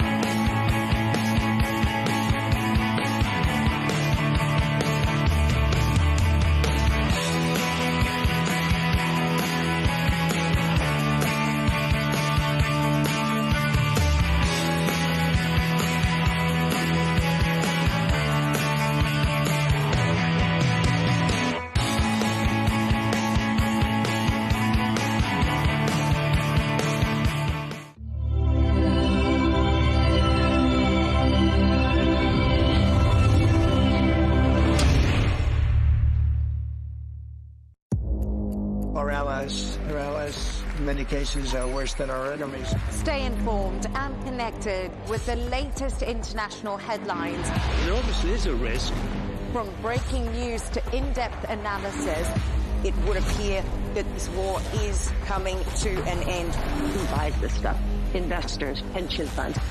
We deliver the most important developments straight to your screen. Iran always wanted to deal with militia.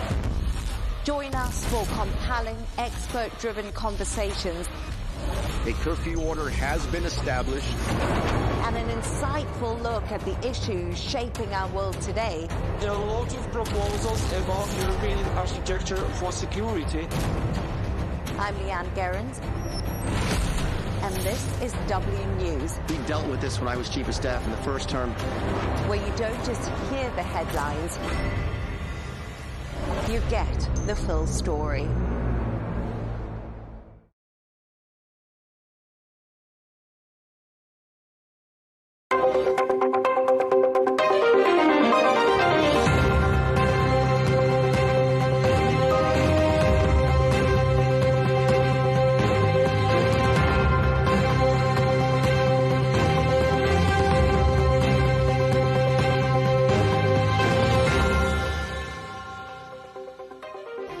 Welcome to Counterpoints with me, Melinda Nucifora, here on Al Arabiya English.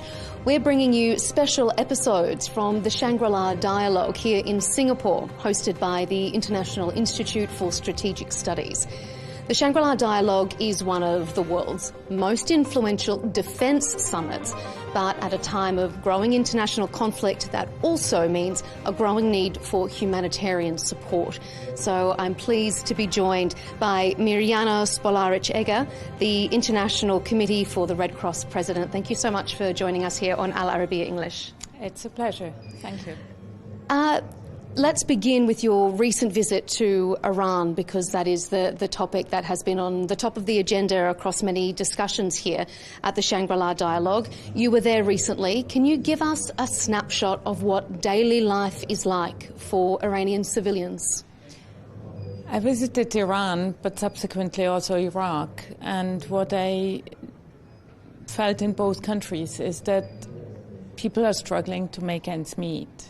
It's the inflation that hits them the most. They know war, but what they struggle with is not being able to buy food because of the prices increasing steadily and because the salaries are just not enough.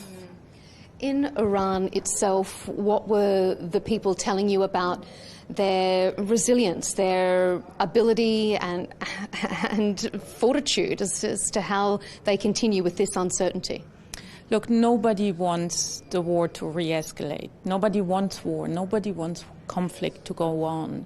People want normalcy, and young people want jobs. I haven't encountered anyone who said that, the future has to continue looking bleak for them.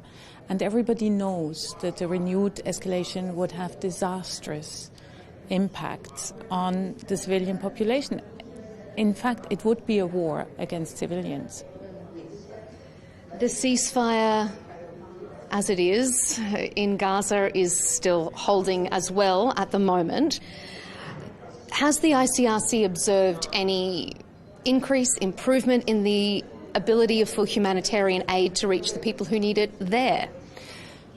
We shouldn't lose focus on Gaza and not lose focus on Lebanon either. The real humanitarian tragedy is happening there at the moment.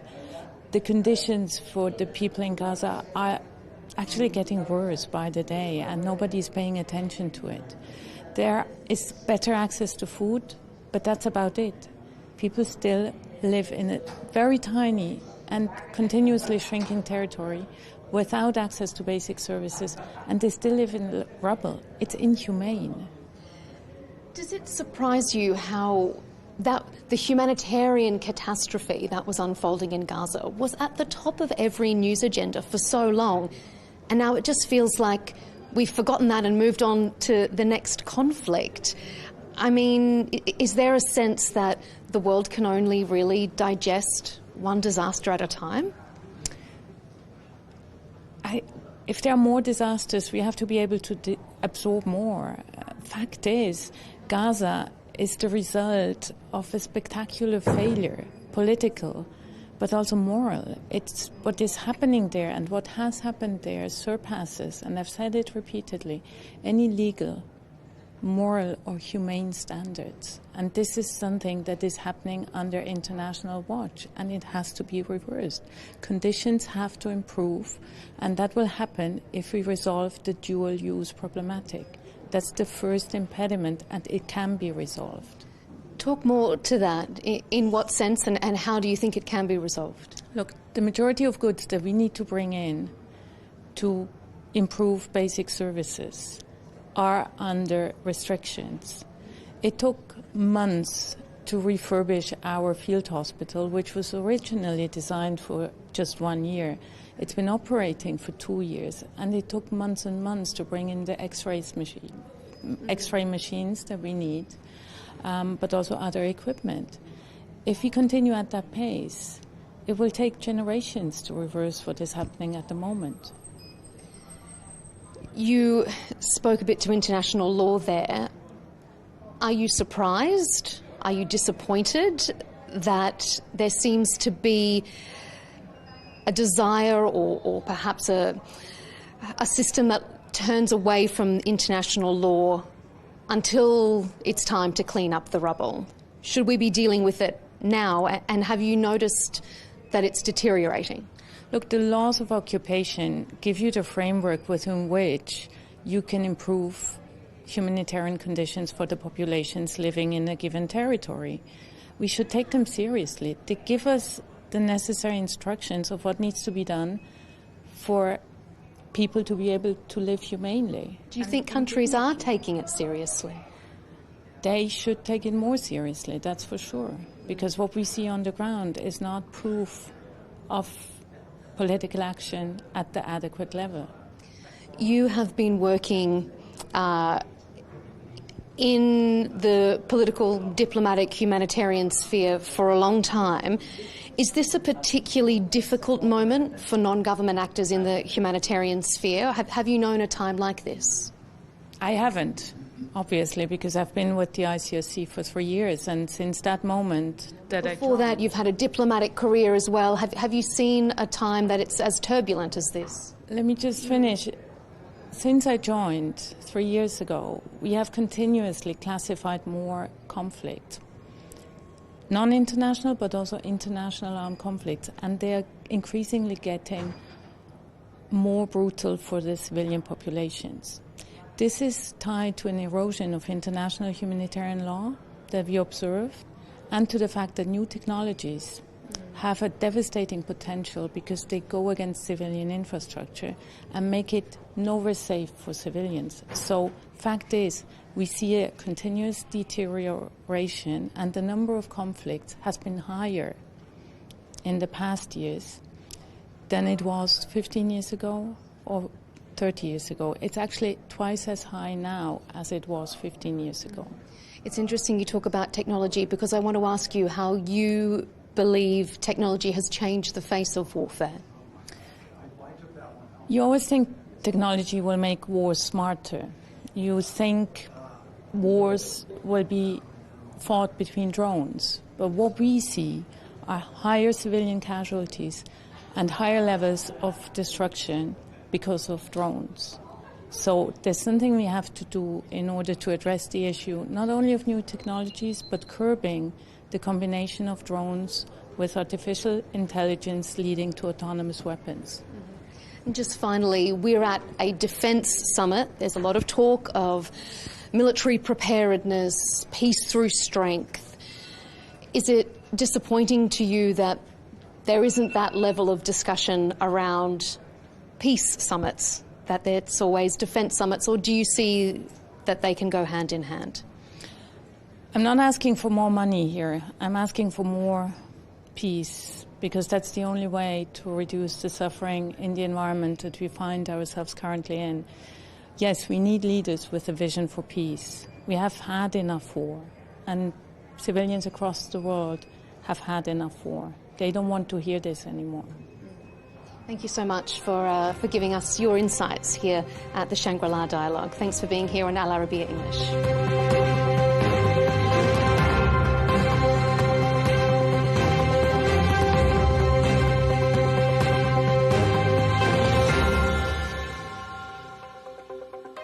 Welcome back to our special coverage here on Counterpoints. I'm Melinda Nucifora at the Shangri-La Dialogue in Singapore. Joining me is Laura Lacer, Médecins Sans Frontières International Secretary General. Thank you so much for joining us. Thank you for the time and invitation. We're meeting at a defence summit. There's been a lot of talk about war preparedness, about international conflicts. Working in the humanitarian space that you have for so long now, is it disappointing to see this much attention on war and not as much on peace? The thing that we would really like to see more attention on is actually international humanitarian law, which is also valid at war and conflict times. And we have been seeing in the recent past, but also actually going back several years now, that there's an increased attack on the medical mission, for example, which is having a huge impact on the people needing medical aid, but also organizations such as ours trying to deliver much needed humanitarian aid on the ground.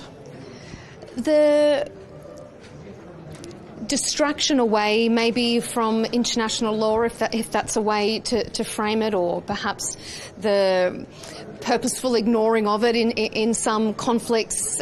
How is that impacting your ability to do your jobs in the field? It actually has a very tangible, direct and real impact in the sense that our staff, our teams on the ground in so many countries of this world, and particularly also the patients, the people that desperately need medical aid, aren't safe anymore in hospitals.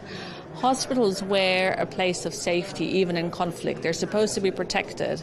But I have situations where I go and visit teams and they tell me that every day they go to work in hospitals, they're afraid, they're scared whether they'll actually be able to return back home safely because they know that they're not safe in hospitals anymore.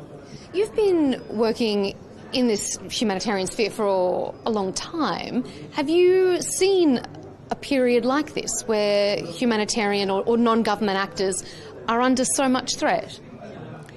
It's definitely an unprecedented time at the moment in so many ways. I mean, one of them is this protection of the medical mission that is not happening anymore. There was a big push for that about 10 years ago when there was a large attack on one of MSF's hospitals in Afghanistan. But actually since then we've seen the situation deteriorate quite massively. But then there is also other pressure that is really impacting in our work. We have a lot of disinformation and smear campaigns that make working in contexts very hard and very difficult, including, for example, in the Ebola outbreak at the moment in DRC. But it's also, we don't take public funding, we're only privately funded, but a lot of other organizations depend on public institutional funding, and that has just plummeted to the ground. And we see a lot of other organizations that we usually depend upon, that people depend upon, having to close their work in these countries. You mentioned smear campaigns, so I guess I'll pick up on that. There has been a lot of critique, a lot of written around MSF's work in the Middle East, Lebanon, in Israel, Gaza, and it was targeted quite a bit by misinformation for its work there. How damaging is that for the organisation, and how do you counter that? Such things are, of course, very damaging because they impact also our ability to access people in need, and they have a wider impact not only on us as an organization but on the humanitarian field overall. And the thing is that we provide humanitarian aid for decades now that is absolutely impartial and independent, and we take the sides of our patients and we talk about, backed with medical data, what we see on the ground, and ask for the protection of access for humanitarian aid, no matter in the context that we work in. We have seen ceasefires in Iran, in Gaza. Has that allowed more medical access into those areas? Have you seen an improvement? So in Gaza, we've been for decades, and we've been, of course, massively ramping up ever since the escalation since 2023. But we can definitely say that the situation on the ground is still incredibly dire. We, for a fact, have not been able to bring in any supplies since the beginning of this year, which, of course, has a huge impact on the way that our teams on the ground can work. Just to give you a bit of an understanding what that means, last year we were responsible for every fifth hospital hospital bed, every third safe berth on the ground. We're a huge health actor, and we've been having to deal with then and now very much with a shortage of supplies, meaning that sometimes we have to perform operation, surgery and so on without, the right medications and the right means to do that, just to save lives. It's been really challenging. You mentioned Ebola as well. I know that MSF is needing to scale up its response as that outbreak in the DRC continues. How critical is this moment? It's a very critical context at the moment that we're facing here in northeastern DRC and partially also in Uganda, but the big issue is twofold. One, we're talking about an outbreak of a species of the Ebola virus called the Bungibudio, which has no vaccinations and no treatment approved because there's not been any investments in this. So we're standing here trying to battle a deadly disease without accessible tools to do so, and the testing capacities are very limited. So de facto, we don't know yet the extent of the current outbreak because we've not been able, and other actors of the DRC government, we've not been able to do all of the testing that is needed to. And the epicenter of the outbreak is in a conflict region. That means that it's difficult in terms of accessing, there are security constraints, but there are also 5 million internally displaced people with cross-border movements happening to Uganda and South Sudan, for example. And all of this is, of course, an incredibly challenging and complex situation to have to deal with such an outbreak. At a time when there are expanding conflicts and perhaps reducing donations to non-government actors, how does MSF go about battling something like this current Ebola outbreak during such a difficult funding time? So MSF does not take public institutional fundings. We rely actually nearly 100% on private donations, so we've not been directly hit. But what we can clearly say that the health sector and the humanitarian sector, but health specifically within the humanitarian field, has definitely suffered a lot from the recent cuts from several governments. And we see that health posts have to close. We see that surveillance has come down. We see that access to healthcare has massively reduced. It means the clinics that we have, for example, are much, much busier than usual, sometimes way beyond capacity. It means that people cannot access medicine, children aren't vaccinated, and malnutrition is on the rise in a lot of places. And unfortunately, that just creates more need for your work in the future. We really appreciate you taking the time. Thanks so much for joining us here on Al Arabiya English. Thank you. Thank you.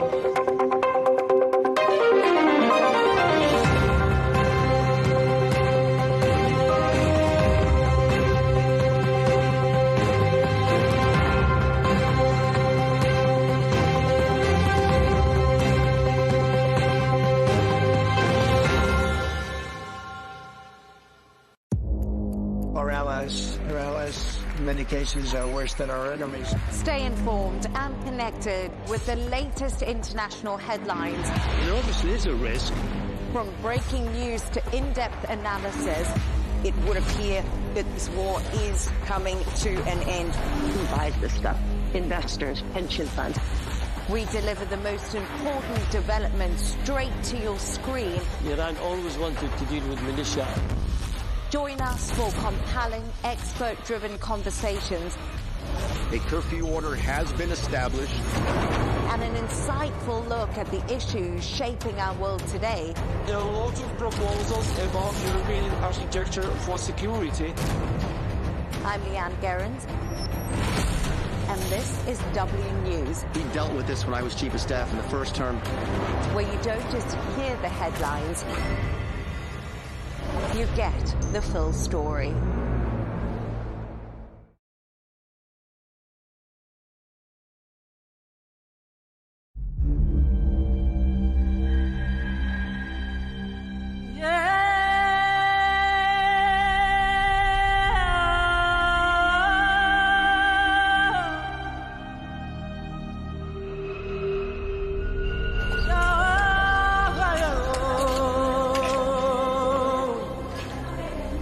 Gori is a small island in the Atlantic Ocean, just a few miles from the Senegalese capital Dakar. For 4 centuries, it was one of the most prominent stations in the slave trade. although islands and ports in other African regions were dedicated to the same purpose. Gori remains the most famous for what its small area preserved of the horrors and degradation of human dignity.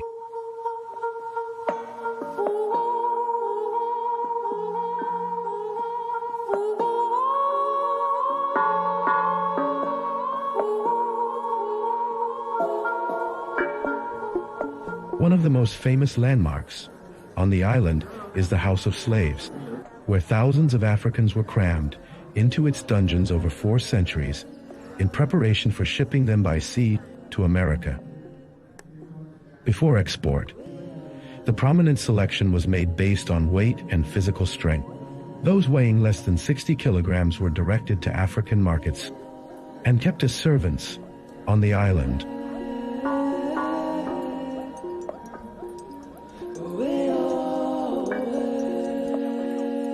The curator of the House of Slaves takes visitors on a tour during visiting days and explains how the slave trade was managed over the 4 centuries. Les Portugais avaient été les premiers Européens à prendre possession. The Portuguese were the first Europeans to take possession of Gori Island. That was in 1444. For a very long time, this island was at the center of rivalries between European nations that fought for its occupation. The House of Slaves, where we are today, crystallizes all the memories of the slave trade. And further along, at the corner but to the left, you will see the children's cell. It had the highest mortality rate, a small cell, but with a corridor leading to the back. They were laid directly on the ground, bare-chested, packed like sardines in a can. But once inside, what is peculiar are the windows, all shaped like loopholes, wide on the inside, but narrowing as you move towards the exit. While in the very last corridor on the right and left were the guards. But guards that could have easily been dispensed with. Well, the enslaved individuals were inevitably chained together by the ankles, 2 by 2. Even in the middle of the chain, a 10.3 kilogram iron ball had been attached, to tell you that each time one of them tried to escape by jumping into the sea, he coached the second. Because of the ball, they sank and drowned. In the absence of any doctor, and especially due to the fear of epidemics, the sick were thrown into the sea. The truth is that on this small island of Gori, an island measuring 900 meters by 300 at the height of the slave trade, there were more than 20 houses like this one.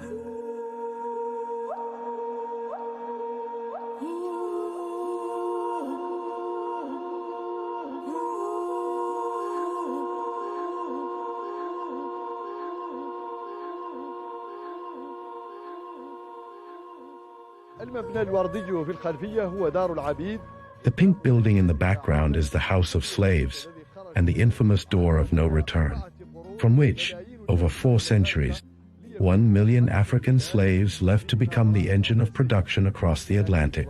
However, in reality, the House of Slaves is not one. Every house on the small island was a house for slave owners and also witnessed the horrors committed against humanity during the slave trade period on this island.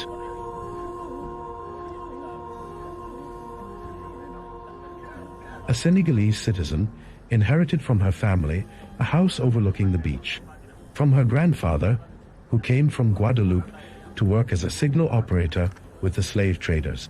She lives today without any complex about her grandfather's past working with the whites. We accompanied her to the house that has become a reminder of the family whose members are now scattered. In European immigration, like my great-grandfather, who was a station chief, so he worked with the whites because he spoke French, so he was the one who conveyed the message. So he was the post chief, he was the one who carried the messages. That's why we lived here during the time of slavery. So it was my grandmother who told us about him. So he explained to us what he did there. So he told us to hold our heads high because we are not slaves. Lived here, but we are not slaves, you see. These were nations that had agreed, obviously, to undertake this slave trade. Therefore, well, the acceptance by all.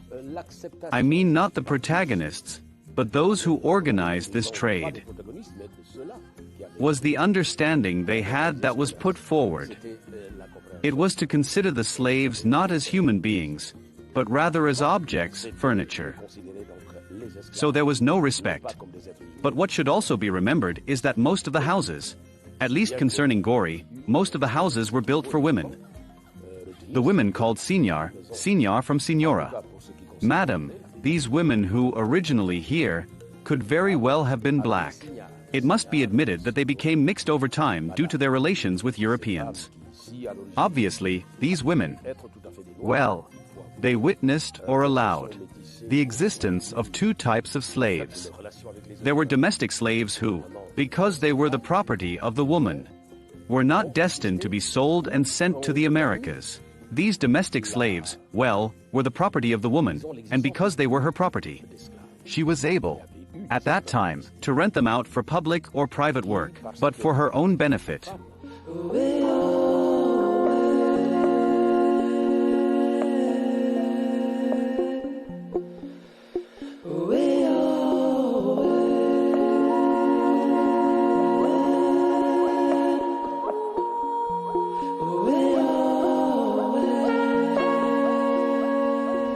Many visitors visited Gori Island in recognition of the horrors committed there, and as an expression of human solidarity, even for ordinary tourists and many visitors.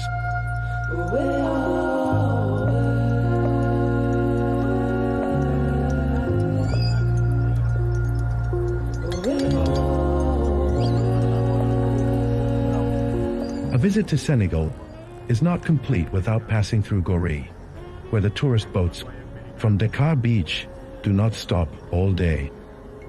The descendants of the victims, as well as those interested in this history, which should only be considered as an integral part of the world's history. Obviously, people come from everywhere to remember what happened. There are others who come simply because, having heard about this history, they wanted to experience a bit of what the slaves went through. But also, there are undoubtedly historians who, in the course of their research, need this to know more. But it is only when this history is better known and considered by everyone as an integral part of the world's history that we can move together towards forgiveness and reconciliation.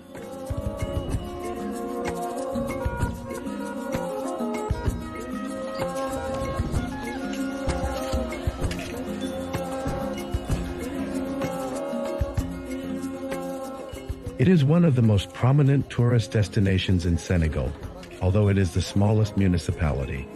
The people of the island do not accept that this small area becomes a complex for them, in their view, and so they proudly say, it is a continent for spreading tolerance and the values of human brotherhood.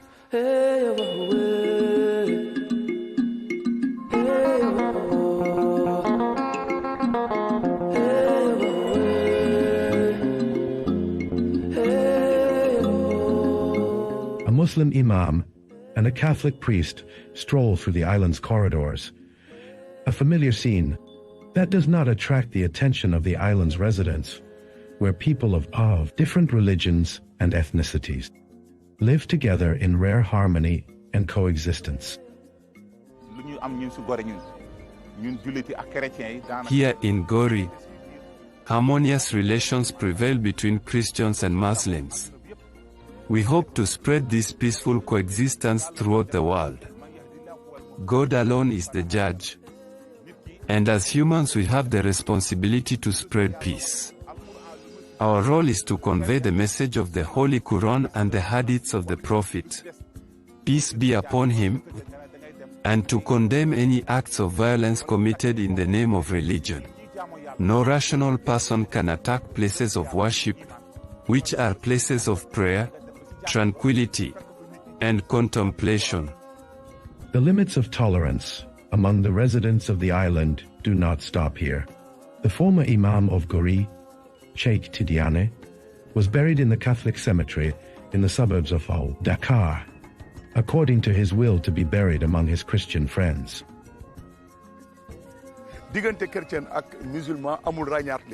Gori Island is a rare example of peaceful coexistence, where Muslims, Christians, and other communities live in complete harmony. Therefore, it is not surprising to see a deceased Muslim buried in a Christian cemetery. This highlights the importance of Gori Island's history, not only in relation to the slave trade but also to colonization. From my perspective, there was no Muslim or Christian slave trade. The trade in black people, the slave trade, was organized by individuals, as most revealed religions.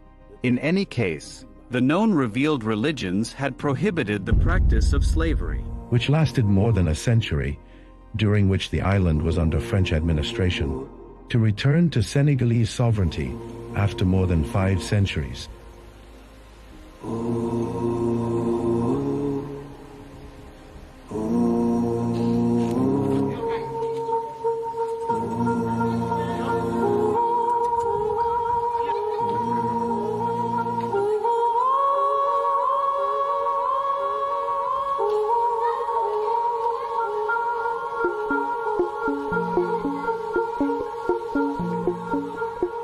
Our guide takes us to the most prominent landmarks of the island across the 3 eras. The era of the slave trade, the colonial era, and the stage of Senegalese national sovereignty.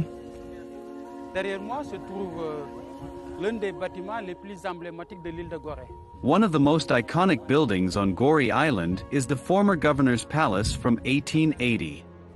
This building is currently unoccupied. However, due to its historical significance, with its courtyard and panoramic view of Dakar, it has been the venue for various community cultural events, like the Gori Diaspora Festival. So, this building is part of the colonial heritage. After the abolition of slavery, colonization took place. After gaining independence, we inherited these buildings and infrastructures. We are at the place of freedom and human dignity. Right next to it is the Historical Museum. Before it became a historical museum, it was the old Fort Diastri. Even before that, after the colonial administration, it was a detention center, which means a prison. The famous activist Blondin Diop was imprisoned there, and he died in those prisons. This shows that Gori's history didn't start only with the naming of European places, where we are now, which has always intrigued its visitors. And this reflects the entire island of Gori, as it's often said that in Gori, every alley, every small window, every house has its own story. Gori is a shared heritage for all. All the countries in the world have the right to have their name here in Gori, due to this classification. It is quite normal for Gori to play a role in this world. And that role should be one of reconciliation and forgiveness. Indeed, reconciliation and forgiveness should lead the way. Which is why this place now symbolizes those words, to say freedom and to say let's respect human dignity. And on the occasion of the 150th anniversary of the abolition of slavery, our Guadeloupean brothers gifted us this statue you see behind me, which symbolizes freedom. So those who are used to visiting Gori knew that this statue was previously placed before the House of Slaves. Now, for the sake of coherence, this statue, after establishing this place, the place of freedom and human dignity, it was decided to install this statue that symbolizes human freedom.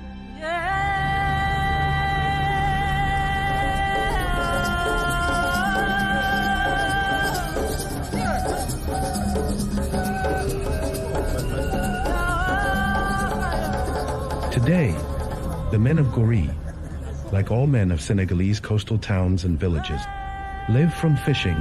They ride the sea freely, with no authority over them except the law, while the women of the island work in trade, taking advantage of the tourist features to sell handicrafts and African clothing.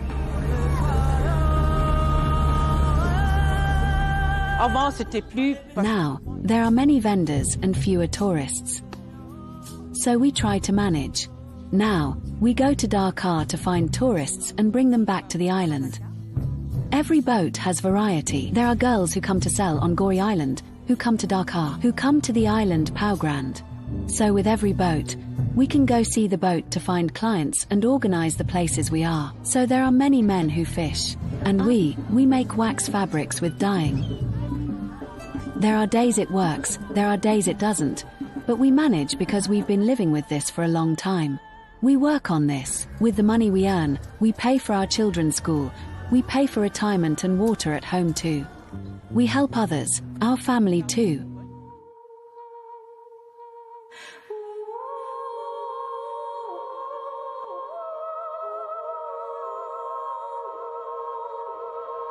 Gori remains a tangible witness to the horrors of the slave trade era, which represented a stain of shame on the forehead of humanity, and at the same time, a proof of ability to overcome its dark past and build a future characterized by tolerance and the embodiment of its values.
A short time ago, the U.S. military carried out massive precision strikes on the 3 key nuclear facilities in the Iranian regime: Fordow, Natanz, and Esfahan.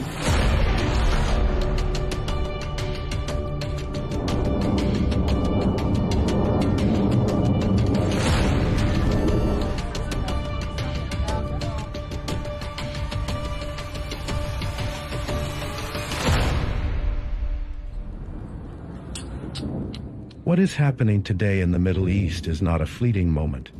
It is a new chapter in a long conflict between the United States and Iran, a conflict whose chapters have extended for more than 4 decades, transcending traditional borders and fronts. A struggle for influence, fought through sanctions, covert operations, and proxy wars. An American-Iranian conflict that has redrawn the balances of the Middle East. Its repercussions are still being written to this day.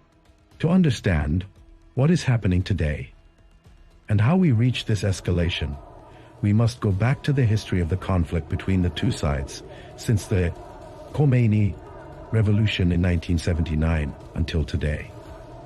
Following the fall of the Shah's regime, students loyal to Khamenei stormed the American embassy in Tehran and held 52 American diplomats for 444 days in a crisis that shook relations between the two countries. When negotiations failed, Washington tried to end the crisis militarily through a secret operation known as Operation Eagle Claw in April 1980.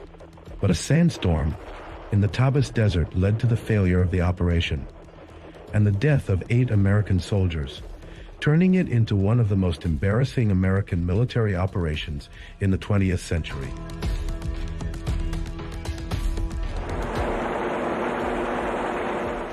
During the first Gulf War in the 1980s, the conflict moved to the waters of the Gulf. In 1987, Iran targeted the American oil tanker Bridgeton with a naval mine, prompting Washington to respond with military operations against Iranian naval targets.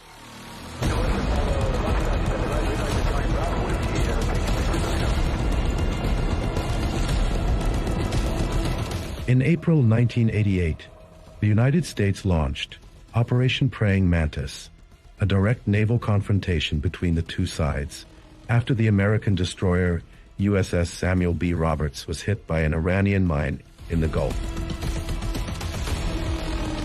After receiving further data and evaluating information available from the Persian Gulf, we believe that the cruiser USS Vincennes while actively engaged with threatening Iranian surface units.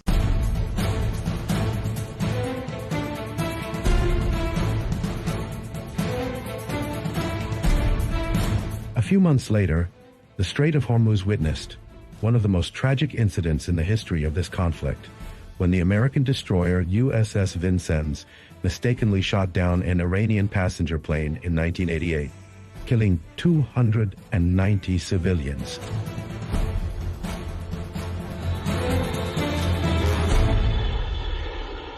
With the advent of the new millennium, the confrontation moved to new arenas of intelligence and technology. In 2011, Iran shot down an American reconnaissance drone near the Fordo nuclear facility, then announced in December of the same year that it had seized control of the advanced RQ-170 Sentinel spy drone after hacking its systems. In 2016, tension escalated again when Iran detained 10 American sailors after they entered its territorial waters in an incident that turned into a media crisis between the two countries. However, the confrontation reached an unprecedented level in June 2019, when Iran shot down the latest American reconnaissance drone over the Gulf in an incident that almost pushed Washington to launch a direct military strike before it was canceled at the last moment.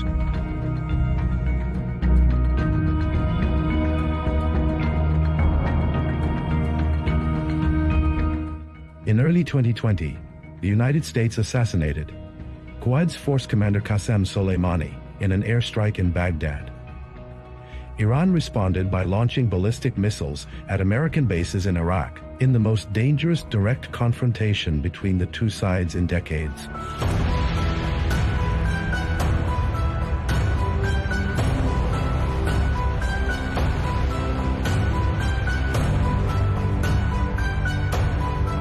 In the following years, the conflict took a broader and more complex form through proxy wars, with repeated attacks on oil tankers and commercial ships in the Gulf and the Red Sea, and increased attacks by Iranian-backed militias on American bases in Iraq and Syria, turning the region into an open battlefield between the two sides. With the outbreak of the Gaza war in 2023, the region entered a new phase of escalation. The scope of tension expanded to include Iraq, Syria, Lebanon, and the Red Sea, with mutual attacks and scattered military operations, turning the conflict into a wider confrontation in the region. In 2024, the region entered an unprecedented phase of escalation. Iran launched a direct missile attack on Israel. It moved the confrontation from shadow wars to direct strikes launched by Iran on Israel in response to the bombing of its consulate in Damascus and the assassination of leaders from the Revolutionary Guard, Hezbollah, and Hamas. Meanwhile, after years of conflict, Iran was managing the confrontation with Israel and the United States through its widespread proxies in the region, until the biggest shift came in 2025, when the conflict entered a new phase. In that year, the confrontation known later as the 12-Day War broke out, with Israel launching Operation Rising Lion on June 13th to strike Iranian targets, followed by American strikes in the middle of the night on June 22nd on nuclear facilities in response to Iran's nuclear progress. Iran responded by shelling American bases and Israeli sites, escalating the confrontations in a war that lasted 12 days. During which Iran directly targeted Israel with an unprecedented series of missile and drone attacks.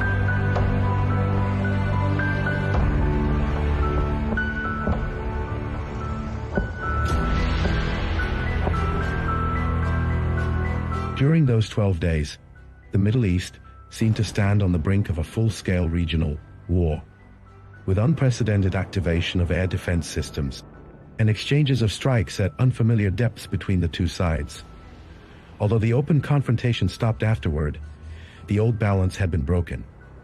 As for 2026, the last lines of containment collapsed, and at dawn on February 28, the region began a new phase of direct confrontation, in which events accelerated dramatically, with wide-scale airstrikes launched by the United States and Israel on military and nuclear targets inside Iran as part of two military operations named Fierce Anger and Lion's Roar. This escalation came after the collapse of nuclear negotiations between both countries, while Iran continued enriching uranium and refused to halt its nuclear program.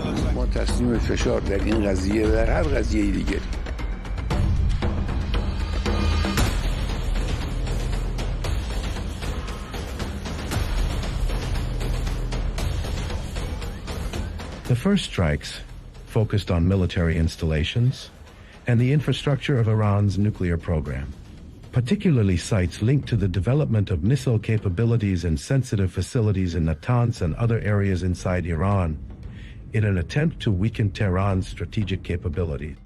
During the first hours of the attack, pivotal events shook the structure of Iranian leadership, as the strikes resulted in the killing of Iran's supreme leader, Ali Khamenei, along with a number of senior military commanders linked to the Revolutionary Guard, dealing a severe blow to Iran's political and military leadership. حرم جمهوری اسلامی ایران شهد شعیب گوارای شهادت را نوشیدم. But the Iranian response was not delayed.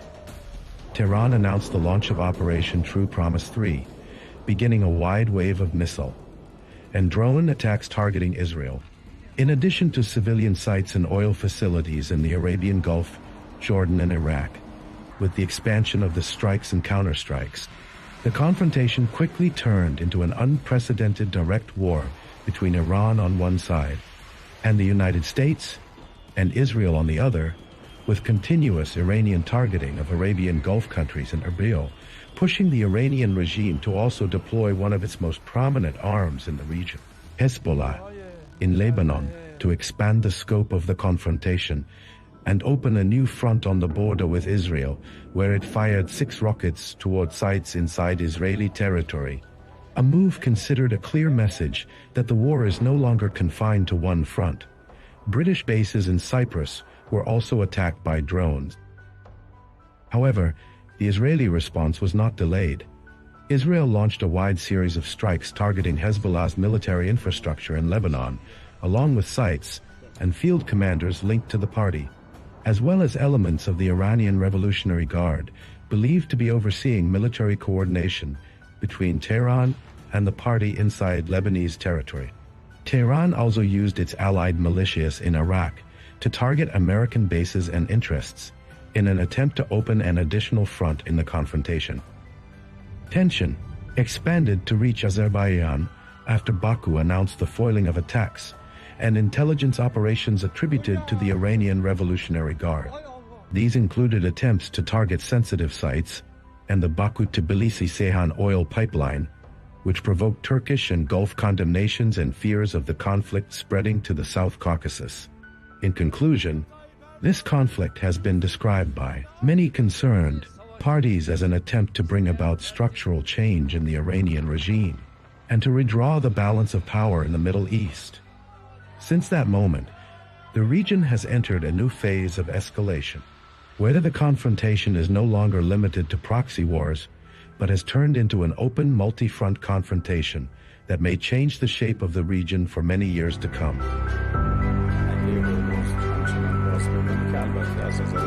The entire Western world has agreed with for many, many years.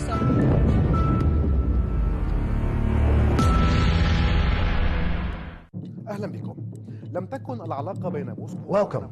The relationship between Moscow and the Arab world has never been a straight line. It has seen decades of rises and falls, from peaks of alliance during the Arab-Israeli wars to a sharp decline after the collapse of the Soviet Union, and then a notable return through the Syrian gateway, followed by Gulf caution amid the war in Ukraine. Today, with the Arab-Russian summit convening in Moscow, a central question is being asked. Is Russia seeking to restore its former glory in the region, or to build new partnerships that adapt to the transformations of the 21st century? Since the mid-20th century, the Soviet Union emerged in the Middle East as a pivotal player, as its early support for the independence of Egypt, Syria, Algeria, and South Yemen granted it special influence with Arab capitals. That influence soon turned into an active military and political presence, reaching its height during the wars of 1967 and 1973, when Moscow supplied Cairo and Damascus with weapons, experts, and pilots, becoming a principal partner in the Arabs' battles with Israel. In that period, the depth of the alliance with Cairo was embodied in a historic visit by Soviet leader Nikita Khrushchev to Egypt in 1964, where he joined President Gamal Abdel Nasser to celebrate the diversion of the Nile as part of the Aswan High Dam project. Those were highly symbolic moments that cemented Egypt as Moscow's closest Arab ally, and showed how development and weaponry, together with political positioning, became interlocking tools of the Soviet project in the region. At that time, Khrushchev delivered his famous line, "The High Dam is not just an engineering project. It is a symbol of friendship between the Egyptian and Soviet people." From there, a new phase began in which the Soviet Union became the primary patron of Arab nationalist and socialist regimes. But that alliance gradually began to crack through the 1970s, when President Anwar Sadat rose to power following the death of Nasser. Sadat sought to free his political and military decision-making from Soviet dominance and to pave the way for a rapprochement with the West. In 1972, he took a stunning step by ordering the expulsion of around 20,000 Soviet military experts and advisors from Egypt, a moment that marked a great rupture between Cairo and Moscow. And although cooperation in arming the Egyptian military continued up to the October War, what followed, the signing of the Camp David Accords and Cairo's opening to Washington, effectively ended the Soviet presence in Egypt and pushed Moscow to seek alternatives in Syria, Algeria, and Libya to compensate for the loss of its largest Arab ally, with the Soviet Union's collapse in 1991. Russia's presence in the Middle East receded, and Moscow withdrew from bases and ports that had underpinned its influence for 5 decades.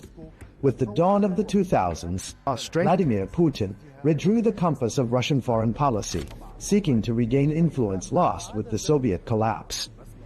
Military cooperation revived with Algeria, Egypt, and Syria, and economic channels opened with the Arab Gulf in energy and grain, restoring Moscow's bridges of interest with the region. But the major shift came with the Arab uprisings of 2011, when Moscow saw a chance to cement its presence. Its direct military intervention in Syria in 2015 restored to it key strategic levers, most notably the bases of Tartus and Memim. This intervention reinforced Russia's image as a protector of its allies. Yet at the same time, it raised caution among Arab capitals trying to balance relations between Washington and Moscow. Saudi Arabia, the UAE, and Qatar viewed Russia's military presence, maintaining as deepening Iranian influence and keeping Assad in power. Despite political disagreements, Moscow's ties with the Gulf capitals remained pragmatic, maintaining close cooperation in the energy sector, along with Russian investments in gas and petrochemicals, and a limited degree of security and military coordination. With the eventual fall of the Assad regime, the scene shifted again. The new Syrian leadership rearranged its priorities, moving away from dependence on Moscow and opening up to Gulf capitals in search of reconstruction and investment.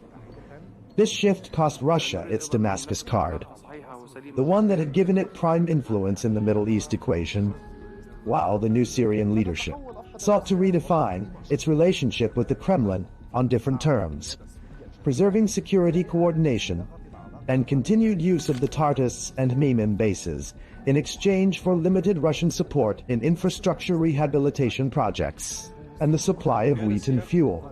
Then came the outbreak of the Russia-Ukraine war in 2022, putting Russian and Arab relations to a severe test. Saudi Arabia, the UAE, and most Gulf states adopted a policy of neutrality, maintaining oil cooperation with Moscow, while on the other hand, Egypt and Algeria continued their economic and military partnerships with Russia despite Western pressure. But Western sanctions affected grain and fertilizer trade and energy prices, driving several Arab countries to seek a careful balance between their interests with Moscow and their need for Western partners. Despite the geopolitical complications, the last decade saw strengthened oil cooperation between Moscow and Riyadh through OPEC Plus agreements that helped stabilize the global energy market. Mutual investments also expanded in petrochemicals, agriculture, and religious tourism, with high-level visits between Russian and Gulf leaders keeping communication lines open even at the height of crises. In parallel, Moscow maintained its traditional stance on the Palestinian issue, affirming support for a two-state solution along the 1967 borders and the establishment of an independent Palestinian state beside Israel, while calling, during the recent Gaza events, for an immediate ceasefire and civilian protection to preserve balance in its relations with both Palestinians and Israel. Russia's presence has not been limited to the Gulf, Syria, and Egypt. Algeria has been one of Moscow's oldest military partners and the largest importer of Russian weapons in Africa and the Arab world. Since 2019, Russia has played a prominent role in Libya through the Wagner Group supporting Haftar's eastern forces, giving it military and economic leverage in key regions. In Sudan, there was the 2020 signing of a preliminary agreement to establish a naval logistics base at Port Sudan, not yet implemented because of political circumstances. Meanwhile, Russia has remained a major arms supplier to Sudan. In Tunisia and Morocco, cooperation centers on agriculture, trade, and tourism, while in Lebanon, Moscow's influence is confined to the energy and offshore gas sectors. Thus, over 7 decades, Russia has shifted from a strategic ally of Arab nationalist regimes to an oil and investment partner for the Gulf states, and finally to a party in confrontation with the West, one that directly impacts the Middle East stability. Today, with the Ukraine war still raging, Arab capitals face the challenge of mediating between East and West, while Moscow strives to entrench its footing in the region despite global isolation, and to deepen cooperation with Arab countries in economics and energy. In this context, attention turns to the Arab-Russian summit, on which Moscow hopes to represent itself as a principal actor in the Middle East, and to broaden its political and economic partnerships with the Arab world amid a phase of profound regional and global transformation. This place might control the future. Welcome to Greenland. So what's hidden here that everyone wants? At first it looks empty, just ice, snow, nothing happening, but even the name is misleading. Greenland's around 80% covered in ice. Sources say it was named over 1,000 years ago by a Viking called Eric the Red, who wanted to attract settlers, so he called it Greenland to make it sound more appealing. Basically the world's first real estate marketing trick. But today, the real value isn't the name, it's what's under the ice. Greenland holds massive reserves of rare earth minerals, lithium, uranium, copper, and even iron, the same materials used in electric cars, smartphones, renewable energy, and modern weapons. In other words, Greenland isn't empty, it's a warehouse of the future. Now, here's the bigger question. What happens as the Arctic melts? New shipping routes are opening across the top of the world, linking Asia, Europe, and North America. Russia is already developing and using northern Arctic routes to move exports between Europe and Asia. And China is investing in Arctic trade with Russia to find shorter alternatives to traditional routes. That puts Greenland right in the middle of future global trade. Then there's politics. Greenland belongs to Denmark, but it governs itself and could one day become independent. The United States already have a major military base there used for missile detection and space surveillance. So what if the US controlled Greenland? It would control critical minerals. It would sit on the world's next trade highways, and it would gain a permanent military position between America, Europe, and Russia. So Greenland isn't just ice, it's resources, it's leverage, it's power. And that's why this frozen island might end up shaping the future of global politics. Greenland was never green with grass, it was green with value.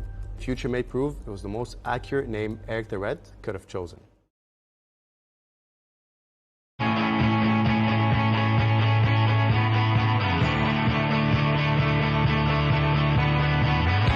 Welcome to the metropolis, the big city. This is where tech, trends, and culture meet. Meet the people. See the sights. Walk the city streets. And experience the lifestyle.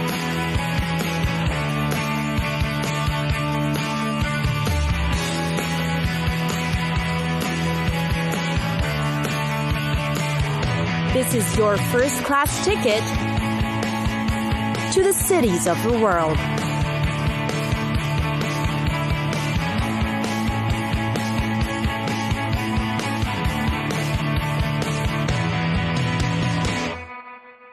The largest city and the capital of Finland, Helsinki. The city is conveniently located between Tallinn, Stockholm, and St. Petersburg, and on the north coast of the Gulf of Finland. It has slowly become the country's hub for business, research, education, culture, and government. Helsinki boasts of a vibrant seaside city, coupled with greenery, parks, and open spaces. There are also fine architecture and more than 300 islands interconnected by a maze of bridges. The city is in fact considered an ideal summertime retreat and great for weekend getaways. Here's why.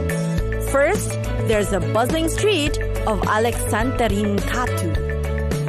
It is considered the central commercial street of Helsinki, lined with cafes, shops, restaurants, and of course, the Stockmann department store. All these convenient in one spot, Aleksanterinkaatu Street has become known as one of the famous shopping streets in the city. For fresh produce and great souvenir buys, head to the market square.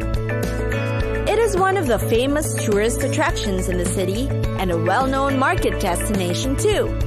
It's an open-air marketplace with fresh local produce and craftsman souvenirs.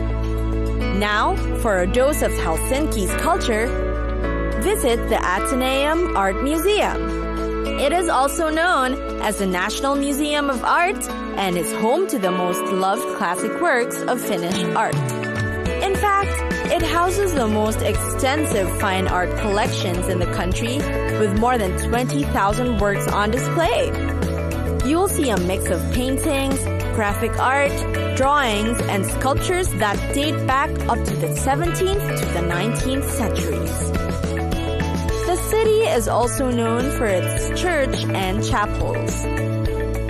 These are considered architectural sites in Finland.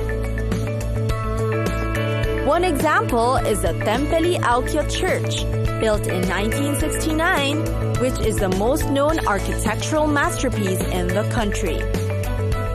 Meanwhile, you can sit back, relax, and enjoy one of Helsinki's many beaches. The most popular beach in the city is the Hietaniemi. Enjoy the sun, the calm waters, and the open space for lounging, playing volleyball, or simply enjoying the view.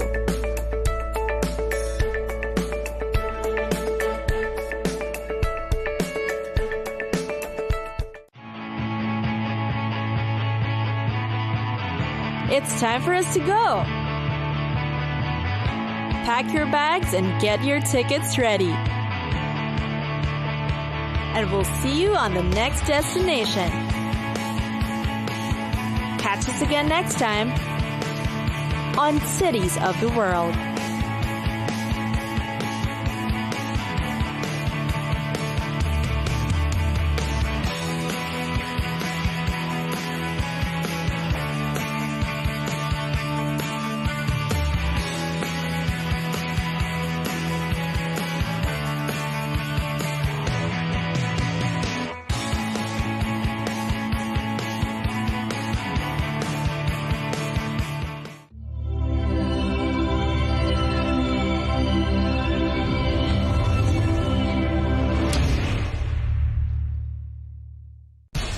We have to take care of our people, and we're going to take care of our people first. For in-depth analysis and all the latest developments across the globe, make sure you join us every weekday.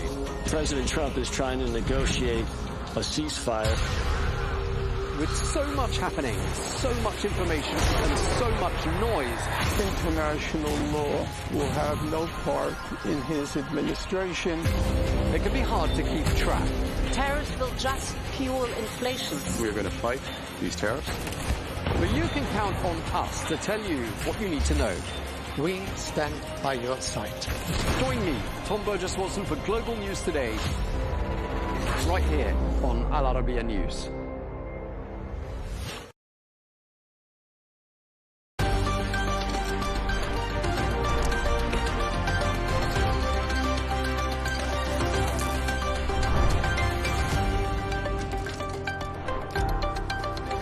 Hello and welcome. I'm Leigh Ann Gerrans and you're watching W News Extra, broadcasting live from the Al Arabiya studios in Riyadh.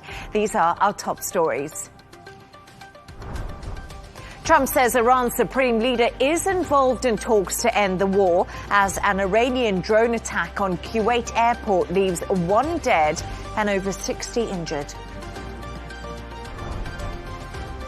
Ukrainian drones hit St. Petersburg as Putin's flagship economic forum opens. And the British Prime Minister says there's no justification for more violence and disorder after protests over the murder of student Henry Novak.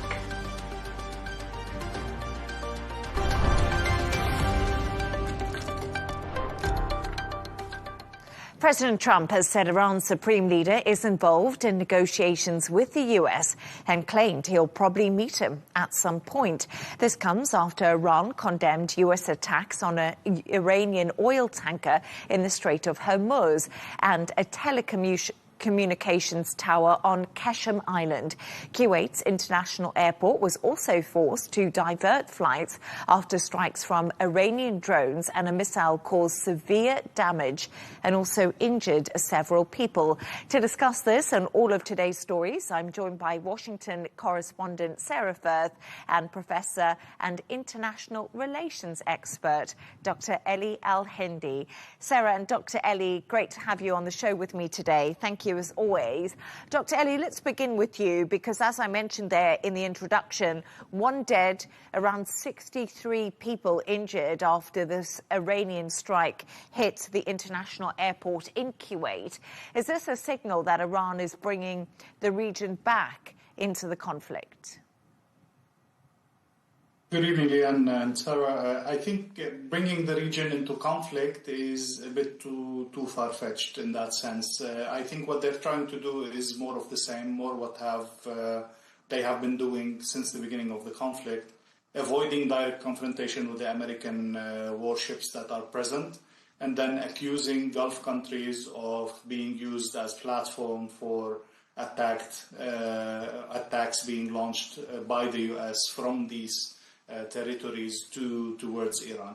And the Gulf countries have always kept insisting and presenting proofs that this is not true and that any attacks on their land is uncalled for.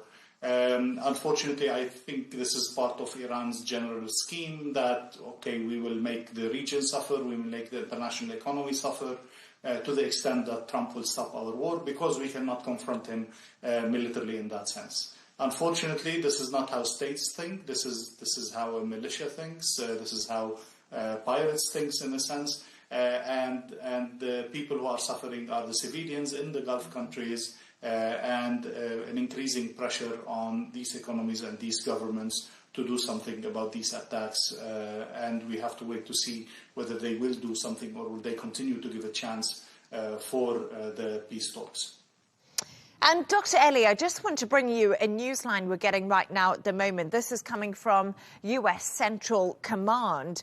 Denies claim that damage to Kuwait airport was caused by a U.S. missile interceptor. So we're just getting this news from Central Command. Why do you think that we're hearing denials now from their side? I mean, it's a reconfirmation that the U.S. is not operating from any Gulf countries, and they don't need to. I mean, they have their whole fleet present here with the different capabilities and the different potential of using different kinds of military warfare. Plus, the Gulf countries have made it so clear that they will not allow the use of their territory to attack Iran in that sense. So I think it's just another confirmation to say what Iran is doing is completely illegal. It's an uncalled for attack. It's an attack against civilian spaces and infrastructure that cannot go wrong. And Sarah, I also mentioned this, and President Donald Trump was on a podcast a little bit earlier today, and he said he would like to meet Iran's Supreme Leader, Mojtaba Khamenei. And lots of people are asking the same question. Is this actually likely, and what could it achieve?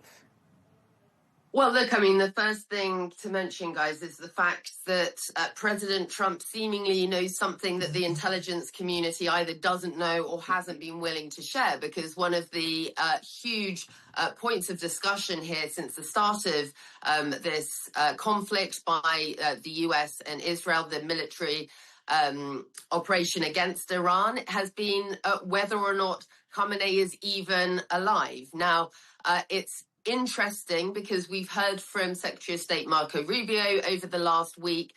He has indicated, whilst he accepted that, yes, we haven't seen Khamenei publicly since his father was killed, since the start of this conflict. There were reports in the initial days that he could have been injured in that wave of strikes at the beginning of the war. But no televised appearances, no photographs that would verify that he's alive or the condition that he remains in. But you now have President Trump claiming that he would be willing to meet him. Marco Rubio, Leigh Ann, had come out and said that whilst we haven't seen him in public, there are indications out there that he is increasingly engaging at some level. But this conversation, you know, whether President Trump meets him or not, we still don't know. There's no verification whether he's even alive. I think what's interesting is it's given us a window into the logistics of these negotiations that are going on. So we've heard about the difficulty of just basic communications. It has to go via the mediators like Qatar, then they have to pass, in some cases, written documents and notes onto the Iranian negotiators. And so you've seen actually President Trump in the past sort of almost speaking in begrudgingly impressed tones about Iran's negotiating tactics. He said they're better at negotiating than they are at fighting. Militarily, you know, we said this before, there's no question that the US has managed to inflict serious damage on Iran's capabilities, on its navy and the like, but they haven't been able to set out to do what they said were the objectives at the very beginning when it came to the regime. They are essentially negotiating with the same regime and in a very difficult, long-winded way. And it's important because what we hear repeatedly from this administration is perhaps we're days away, we're close to some kind of an agreement. And again, for viewers, it's important to point out that what is being talked about there is a framework to move towards a possible deal, not the deal itself. And even with that framework, I know Dr. Eli has some very interesting insights into the different layers of that framework. But even for that, it's a very long-winded, complex way of negotiating. And so this claim that President Trump would be willing to meet, look, you know, he's shown in the past he's willing to meet controversial leaders. He's met with Vladimir Putin of Russia. He's met with Kim Jong-un in both his first term. And in his second term, it's not completely unheard of that that would be something he would be open to. The big questions, though, remain. There is no verification that he is alive, that he is, importantly, the one who is able to give the sign-off on any deal further down the road. But that claim from the administration that it is at times sort of days away from some sort of agreement has been put to the test, really, I think, by public statements from the president and the Secretary of State themselves that have acknowledged the sort of long-winded, complex logistics involved in trying to negotiate with the Iranian side. And Dr. Ellie, Iran's Fars news agency today has been citing a member of the media team in Tehran who's part of the negotiations. It says if finalised and agreed, the MOU, the Memorandum of Understanding between the US and Iran, will go through a 4-stage mechanism. Abbas Araghchi, of course, Iran's foreign minister, has also been speaking today, and he's confirmed that there are still lines of communication open between the two sides, but no tangible progress. What does this mean for diplomacy right now? Because it feels like we're just in a constant stalemate. Yeah, I mean, just to comment on that and to follow up on what Sarah said, I think they meant to say that we are, a rule of law country and we have institutions that need to agree and so on.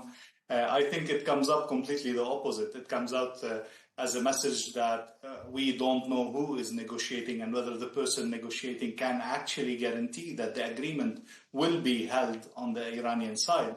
And this is where the Iranian Supreme Leader comes in. The status of the Iranian Supreme Leader is the only person or the only position that can give legitimacy for any such deal. So it is very useful to keep him alive, between brackets, whether he's dead or alive. It's very important to say that he is engaged in the negotiation, to give these negotiations legitimacy, and eventually sign off on that deal to make sure everybody follows. On the American side, it's definitely part of Trump's game. He's a businessman. He thinks that if he meets with any person, he can solve whatever problem with his negotiation skills. But also he could possibly be calling their bluff and saying, okay, if he's alive, let me meet him and we're sure we can have something going there. So in both cases, it is a win for Trump to feed that story, whether to give legitimacy to the agreement or to call their bluff. And on the Iranian side, it shows how much confusion and how much lack of leadership they have, to the extent that they have so many layers. This delays all the process, this delays all the negotiations and dilutes the legitimacy of the negotiation. And it's fascinating because we still haven't seen Mojtaba Khamenei in the flesh. Yes, he has given statements. We heard his voice. He could have given a voice note. We know that the founder of the Islamic Republic, that Khamenei, used to spread his voice. Of course, it was a different time back then, but he used to spread his voice cassettes all over the world. At least send a voice message if he is alive. And this gives me more suspicion that he's not even alive. Exactly, because like you said, no voice message. Every statement is just read out by the news agency itself, and we still haven't seen or heard from him. But as we're talking about it, don't know if he's dead or alive, and if you would actually want to meet Donald Trump. So let's see what happens in the future. Stay right there as we move on to another story now. As world leaders and business executives gather in St. Petersburg for Russia's flagship economic forum, Ukraine has launched a drone attack targeting key infrastructure in the city. Russian officials say several facilities were damaged, but no casualties reported. The strike comes just days after a major Russian missile and drone barrage killed 23 people across Ukraine. Sarah, this event is Russia's Davos. It's glitzy, it's all about finance, it's got the heads of big institutions there. So how humiliating is this strike from Ukraine on St. Petersburg on such an important day? What Ukraine has managed to do with these strikes in St. Petersburg is bring home the war to the doorstep of the man who started it, Vladimir Putin, who is from St. Petersburg. And on this moment, this is one of the most important events in Vladimir Putin's social calendar. It brings foreigners, it brings the Russian elite. It's supposed to symbolize Russian prosperity and stability. And it is quite literally taking place right now with a cloud of black smoke hanging over it as a result of those drone strikes on the oil facility and reportedly on naval infrastructure too. It is really important because what it has shown is it's given Russians there in the country right now on the ground an idea of just how close to home this conflict is. Vladimir Putin, the Kremlin, have done everything since the start of this full-scale invasion and before with the annexation of Crimea to control the narrative inside Russia. Well, this literally blows that apart. And it's also important because Ukraine has shown that it's not just operating right now on holding those front lines around the areas that the Russians are pushing into. They've shown an increasing willingness to strike deep behind Russian enemy lines. So it shows civilians in Russia. This is not, as Vladimir Putin has alleged many times, under control. They're there in a position of strength. This is Ukraine showing its ability to strike not just behind Russian enemy lines. But also, guys, there have been reports, the Institute of War has analysed this, that these strikes, the scale of them, the effectiveness of them, have also been targeted at some of those supply lines that the Russians are using. And that has had a real impact on Russia's ability to resupply the front lines. And I also want to point out that the Institute for the Study of War, they say that the Ukrainian drone strikes have become so frequent, so effective, that the conflict may have, they said, entered a new phase. And it's really important because what we've seen for the first time is that the scale of the Russian losses is outpacing Russian recruitment. So Russia has a recruitment issue right now. We've seen that with their advertising trying to get recruits on board. The battlefield losses for them are large. And now, at this moment when Vladimir Putin is holding this international economic forum, as you said, Leigh Ann, Russia's answer to Davos, with the great and the good of the Russian power, elites, and with foreigners there, it is happening at a time when Ukraine, as I said, it's brought the war home to Russia, the war that Vladimir Putin started. And it's a really good point, because a lot of Ukraine's strategy is to reduce revenues from fossil fuel exports, a major source that is funding Russia's war machine. And we see in St. Petersburg, they hit the oil facility. They've been hitting oil refineries. So not only is Russia now having a problem with recruitment, their economy is also beginning to contract. And many people are saying, how long can they sustain this for? Over 4 years into the war. But Dr. Ellie, Russian strikes killed 23 Ukrainians. That was just earlier this week. Do you think today has been the ultimate revenge for Ukraine? I mean, ultimate revenge, it's a very, very important message, as Sarah framed it. It's a key hit, one of the key things that they have done that show their capability, their resilience. And in the military sense, as we know, the past few years have been the years of the drones as a new mechanism or tool of war, but also anti-drone development mechanisms on both sides in each other. I mean, be it in the Ukrainian war or the Iranian war or even the Armenian Azeri war, it has been a feature, and it has been, unfortunately, a testing ground. However, drones don't win wars, and they cannot make a difference in the who's going to win the war in that sense and make a balance of power shift. They can definitely send strong messages. They can definitely hurt the image that Putin was trying to put the show in this sense. Now, can they sustain this? I think both parties are really reaching their extent of their abilities. In Russia, we know the recruitment issue, we know the financial issue, we know the economic issue, yet Putin has managed to transform all the Russian economy into a economy of war.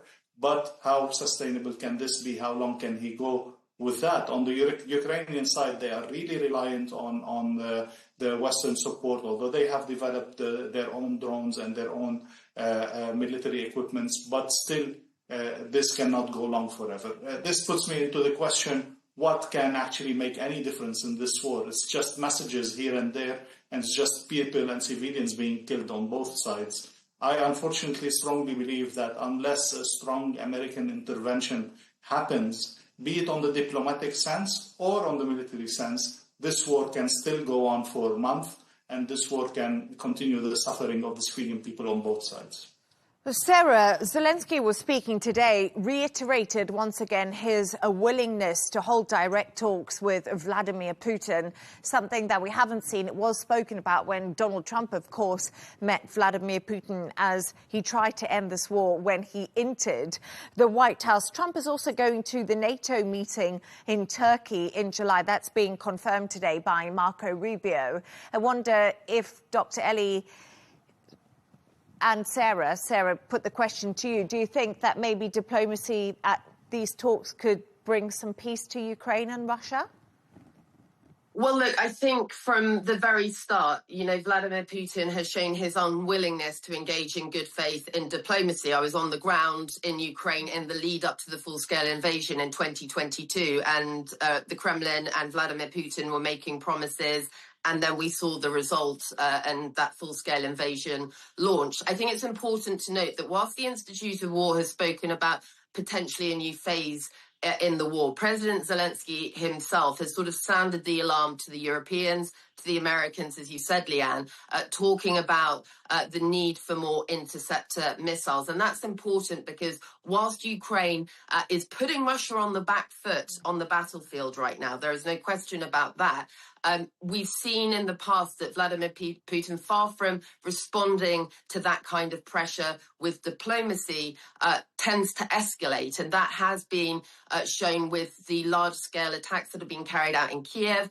And as Dr. Ellie pointed out, you know, it ultimately is civilians who pay the price for that. You know, among those killed in the latest attacks from Russia with children, we've seen apartments that have been damaged. But I also want to tell you a story from my time on the front lines with the Ukrainian soldiers.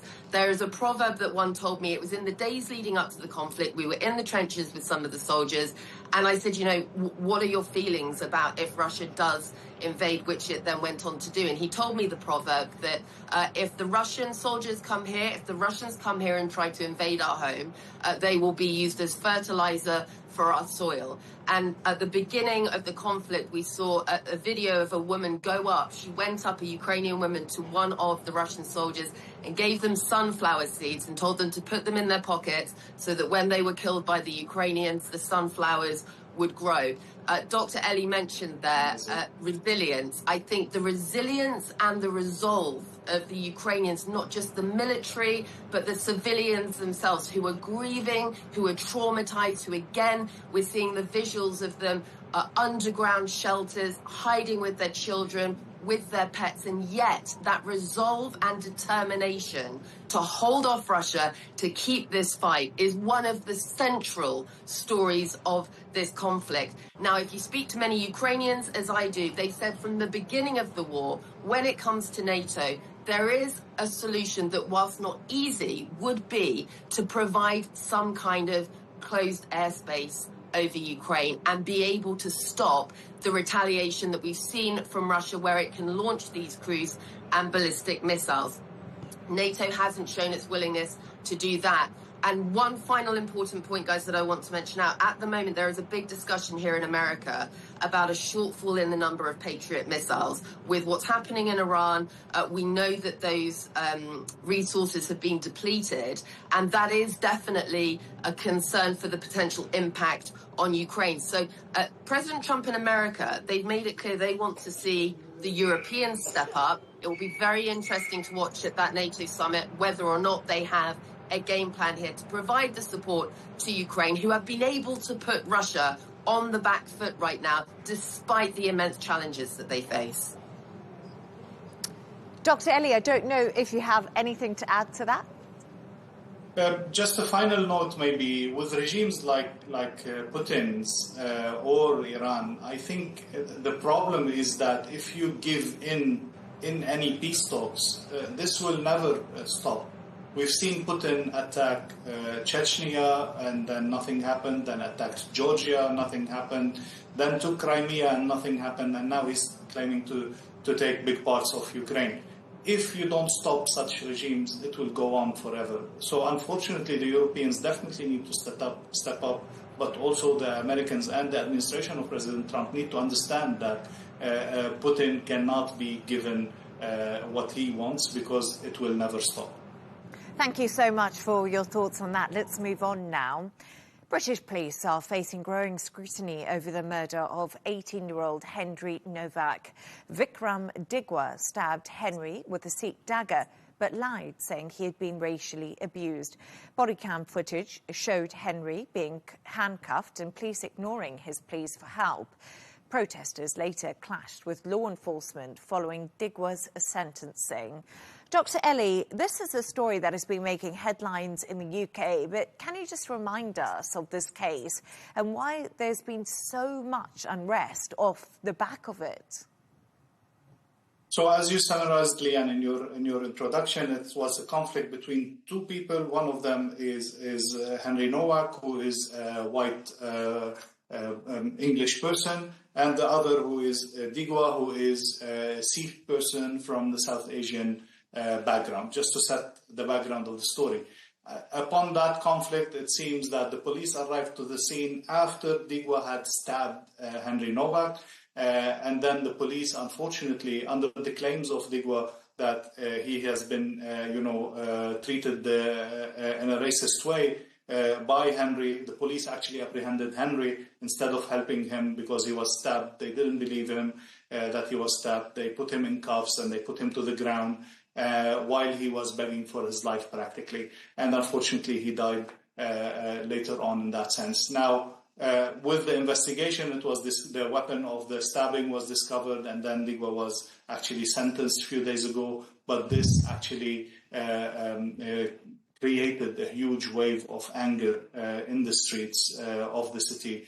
First against the police and how they treated the case, but also against, in general, refueling all this rhetoric that we are seeing more and more in British politics, anti-immigrant feelings, racist feelings, accusing that the whole government and the police institution have become too woke, and they're actually shifting too much to one side and not doing their duties. So it is just another case that is being too politicized. It is definitely a dramatic case for the person and his family, but it has definitely taken out of proportion political dimensions, and people taking to the streets are becoming violent against the police and against the public properties. And I think a lot of people are asking the same question in the UK. Henry, he can clearly be seen telling police that he was stabbed. He was in handcuffs. He wasn't believed. He told the police, I'm stabbed. He told the police, I cannot breathe. Yes. Yet they didn't even stop to check whether he was actually stabbed. They didn't call the ambulance until 3 minutes later, I think. And yeah, so the response was definitely a bad one. But in the circumstances, the police cannot take all the blame. This is part of it, but we have to see at the bigger picture also. Yes, of course, and there's been accusations of a two-tier policing system in the UK because of government guidance around policing when it comes to racial bias. That's now been looked into. And another thing that we're hearing today is actually the police officers at the heart of this case have not been suspended. They've just been relieved of frontline duties. So that's another issue that is coming up. But Sarah, the UK opposition leader, Kemi Badenoch, has written a really interesting article today in the Daily Mail calling out the hypocrisy of all of this, basically accusing Keir Starmer of taking the knee for other instances like we saw in the US, but not for actually showing the same sort of symbolism when it comes to this case in his own country. Do you think this is a failure of police, or was this a failure of government? Well, look, I mean, the investigation into both what happened with the police response, which the Prime Minister himself, he said when he watched that video of Henry being handcuffed as he lay dying, trying to explain what had happened to him and not being believed in the first instance, he said he felt sick watching that. There are now the police, the investigation into the police conduct, but there's also questions around the language that is used in the guidance given to the police that the government issue, and that is also, there are calls for that to be looked at as well. I think really importantly, it's been pointed out again today, the Prime Minister mentioned it, but having seen the sort of anger erupting on the streets of the UK over this issue, to look at the words of Henry's family themselves. So his father has come out and said that he wants to ensure that this is not used to create further division and tension and hate. That isn't what they want. It is obviously a huge tragedy that they lost their son in this way. We've heard from the police chief of the Hampshire Constabulary. He's apologised to the family over the handcuffing and the arrest. He said he was distressed as the others by the body cam footage. And he said, "I'm so sorry you've had to go through this." He reiterated the apology on behalf of the force. But he did say he doesn't want to get ahead of that investigation that will be carried out by the Independent Office of Police Conduct. So, at the heart of this is the 18-year-old who's lost his life and the family's response, which has been remarkably dignified and calm given what has taken place. But as to your question, Leigh Ann, failure of policing, failure of the government, I would say there are many in the UK right now who would say both. And Dr. Ellie, we talk about what's happening on the streets of Southampton. We've seen people come out and protest in anger over what's happened, and the truly tragic video of what happened to Henry on the streets and obviously the police conduct towards him. Do you think that it's a natural feeling that people are angry after what they've seen? And sometimes if people do protest and demonstrate, it does create change in some respects. The natural feeling of anger is definitely there, but the politicization of that anger is what comes into play. After several sequences, after a lot of social media, pumping of stories and specific rhetoric, but also with political parties picking up on that rhetoric and making it their own platform. Definitely a lot of people in the UK feel that, we have went too far, and this is not the UK that we want. This is not our UK. We're losing the country and we need to react. And this is why so many people are moving towards extreme right-wing parties like Reform. And that's why even the Conservative Party leader was trying to catch up and trying to remain the main alternative for people not to go to the extreme right. It's a real serious crisis in UK politics. That incident is just a sign of it, but definitely we are seeing an increase in tension, and the more we go towards the elections, if nothing significant has been changed, we're going to see a big win for the extreme right wing, and this is going to be translated into maybe more violence and more confrontation, be it in politics or on the streets. Thank you so much for your thoughts on that, Sarah and Dr. Ellie. Now it's that time of the show where Sarah and Dr. Ellie have chosen two of their quirkiest stories of the day. Dr. Ellie, I think everyone needs to watch this video, because tell us about the sleepy Tesla driver on a motorway in Sydney. Well, the Teslas I'm driving is making the news again in Australia. And as always, I try to bring an Australian perspective into the show. So look at the video and look at the person behind his wheels on the highway, completely asleep and relying on the self-driving mode of the Tesla.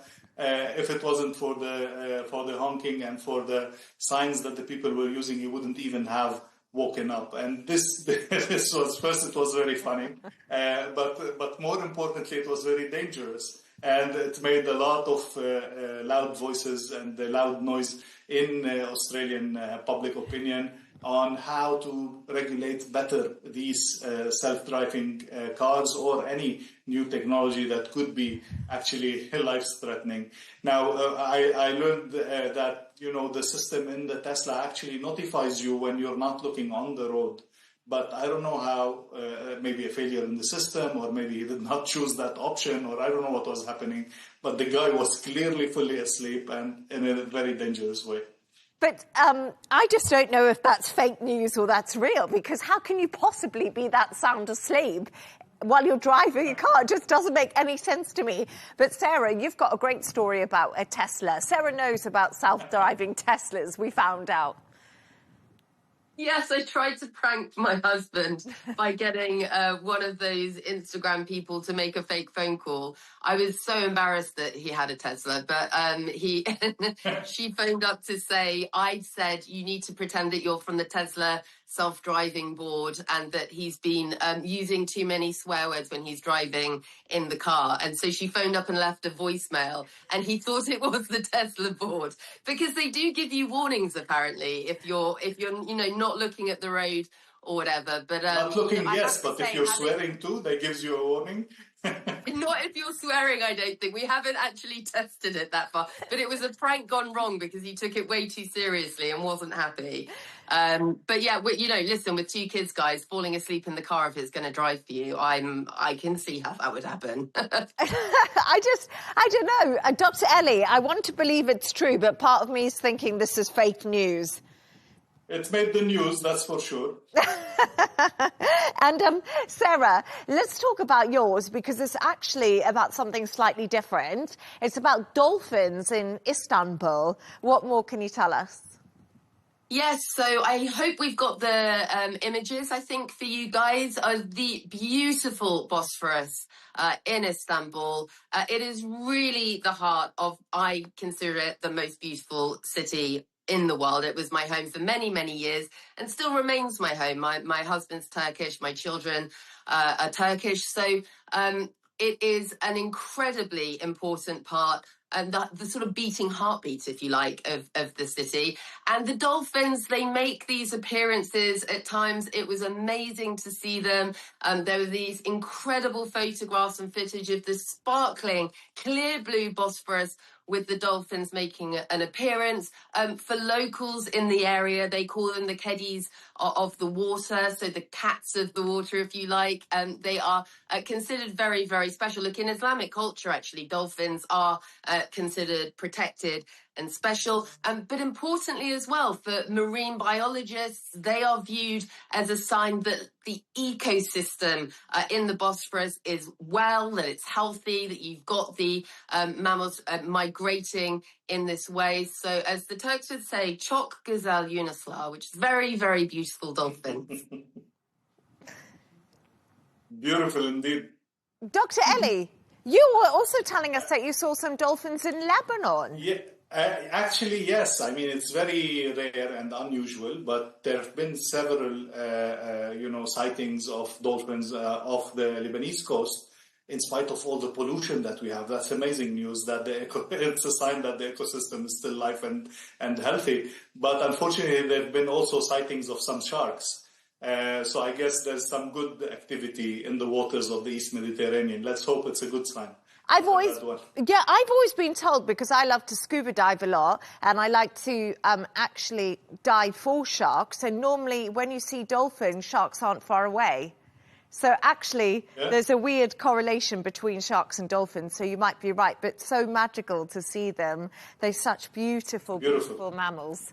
What a lovely place to end the show on. Thanks to our guests, Washington correspondent Sarah Firth and Professor and International Relations expert Dr. Ellie Al-Hindi. And that's all from us on W News Extra. Don't forget to subscribe to our YouTube channel. Of course, follow us on X, G&T. That's coming up next. Thank you and goodbye.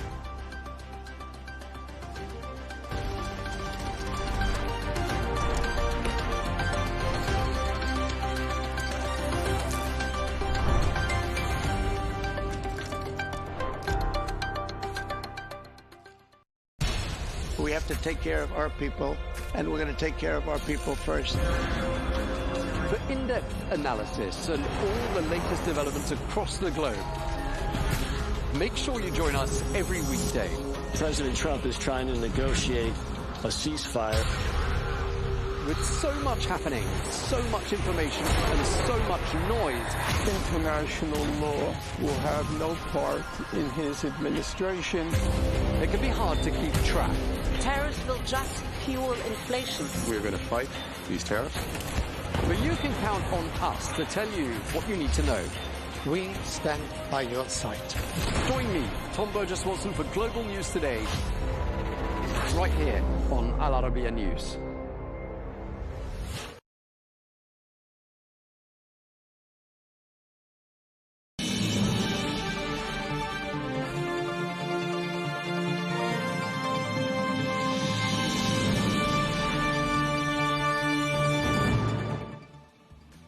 Hello and welcome to Global News Today, bringing you exclusive interviews with leading experts every weekday here on Arabiya English. From our headquarters in Riyadh, I'm Tom Burges Watson. Coming up today, as an Iranian missile attack damages Kuwait International Airport and as the US carries out strikes near the Strait of Hormuz, we examine the state of progress in mapping out a pathway to end the war. And President Trump acknowledges that he did indeed have a harsh exchange on the telephone with the Israeli Prime Minister. He said he was perturbed at Netanyahu's constant fighting with Lebanon. Today we'll be getting perspective from Beirut and asking whether Trump's harsh words have changed Israel's behavior. All of that to come in Global News Today.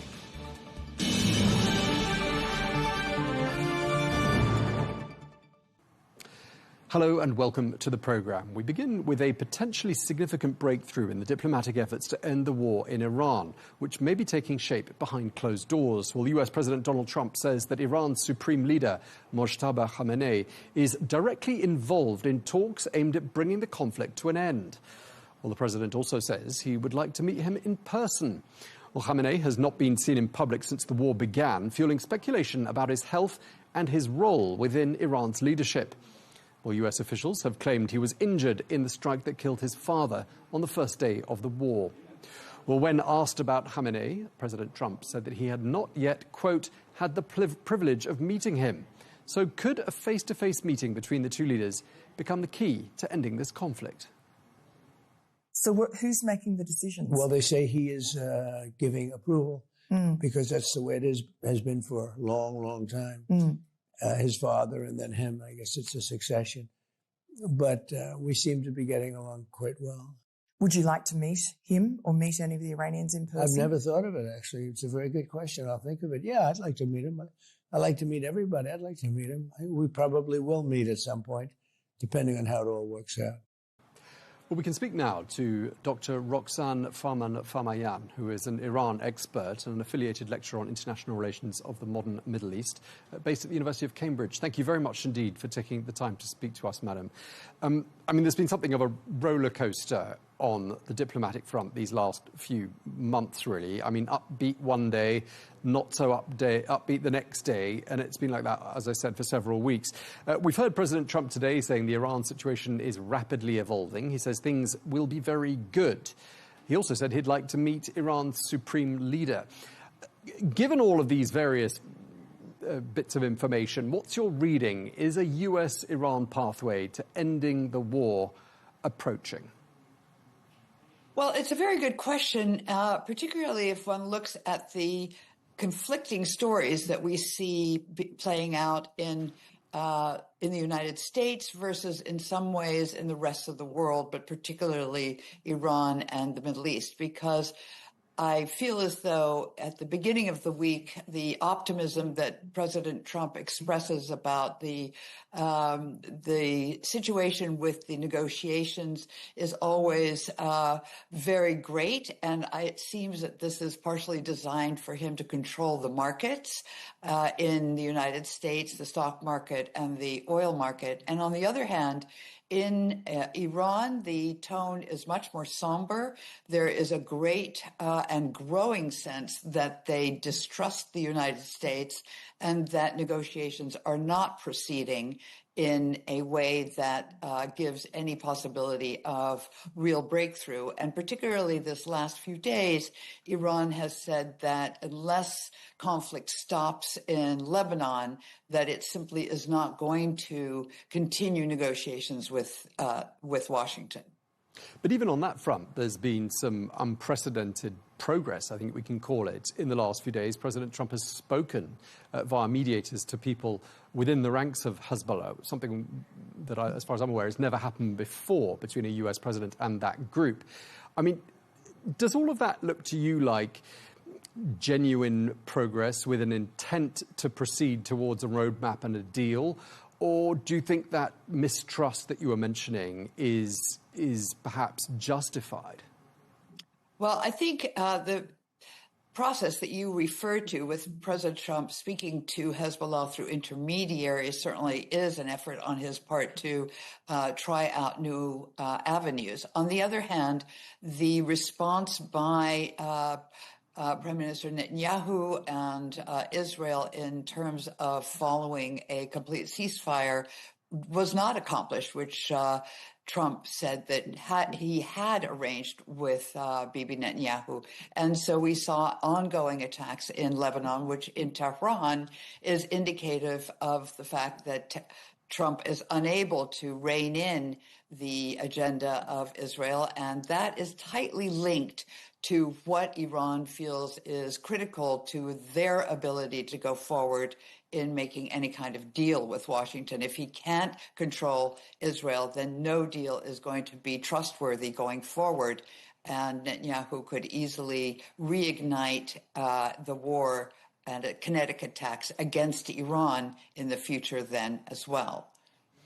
Do you think the leaks related to that telephone conversation, that infamous telephone conversation between Trump and Netanyahu, were designed precisely for that reason, for President Trump to show the world, to show Iran, to show Israel that it's he, not Prime Minister Netanyahu, who calls the shots? Well, of course, I think he's trying to find an off-ramp. It's a very uncomfortable position for the United States to be in, despite the fact that in the U.S. there is a narrative that they have won the war is going well. Generally, in comments and observations and facts on the ground, looking at the situation from the global economy and from the perspective of Iran, the United States finds itself in an extremely awkward position. It has not won the war.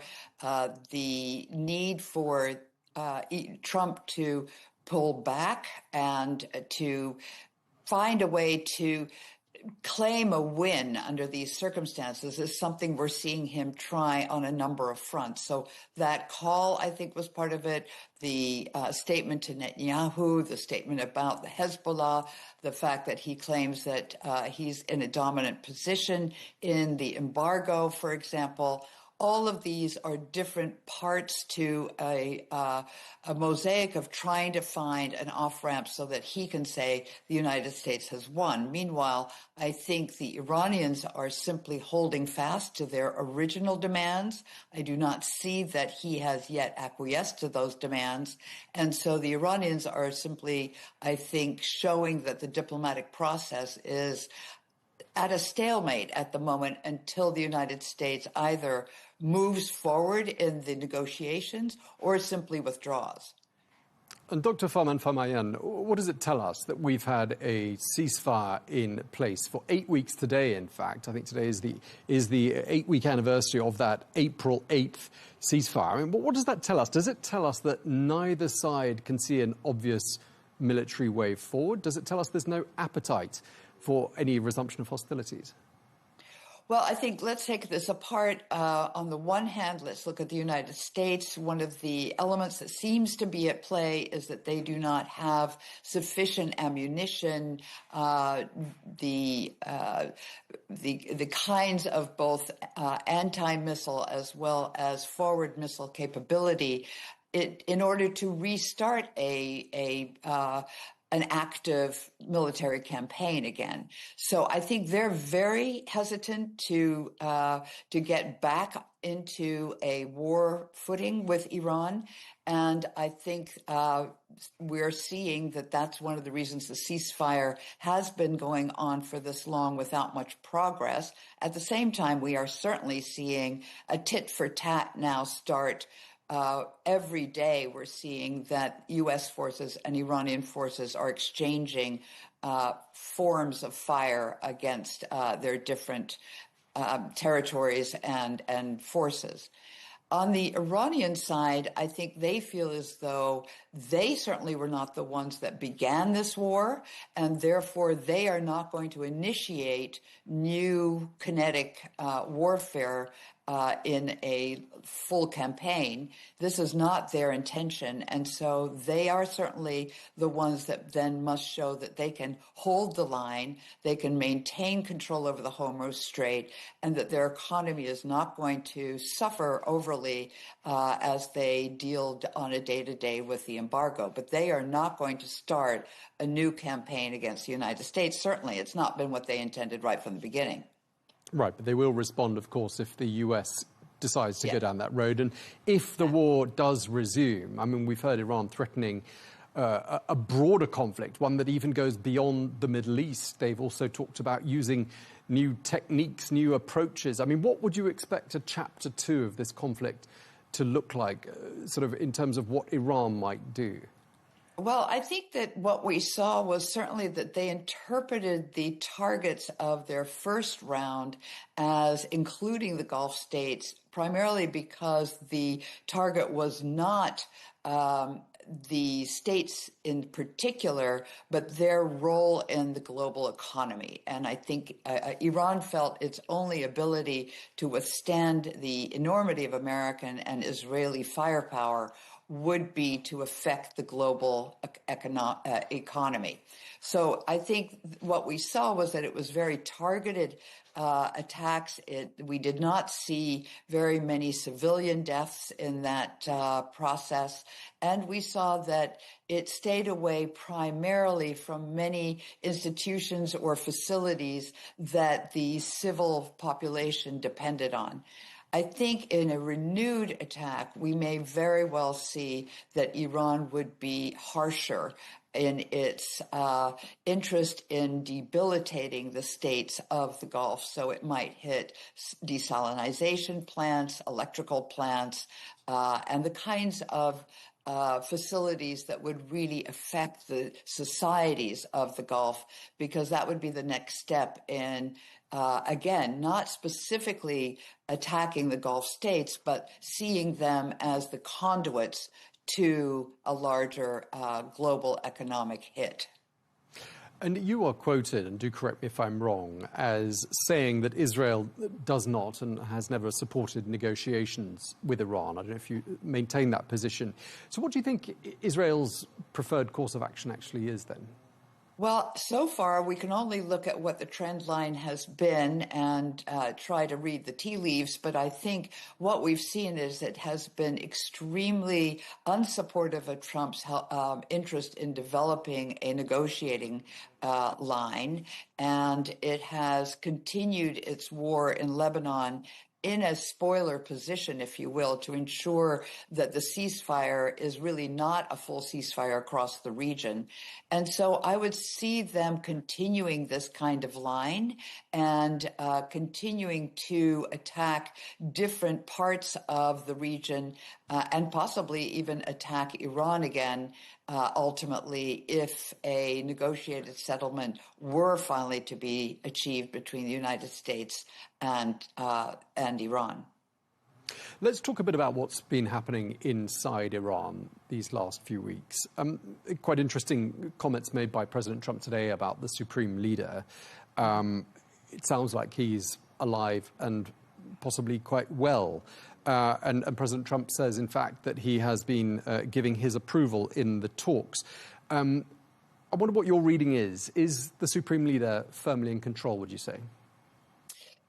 Well, certainly if we're to also look at the statements made by Secretary of State Rubio yesterday, his implication was that the Supreme Leader is well, but certainly not active in contributing certainly to any open negotiations. It's all in the exchange of intermediaries and notes.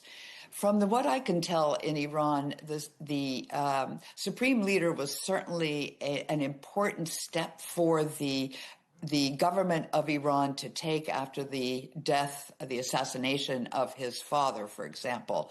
I think had his father not been assassinated, it's not as clear that Mojtaba, the son, would have been appointed. But given that he has been, he represents an important group or network of quite radical and hardline, very linked politicians linked to the Revolutionary Guard.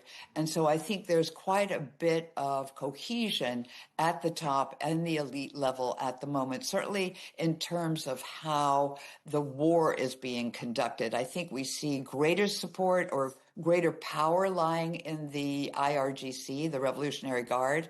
They can certainly make their desires more immediate by simply establishing facts on the ground because they are the military arm.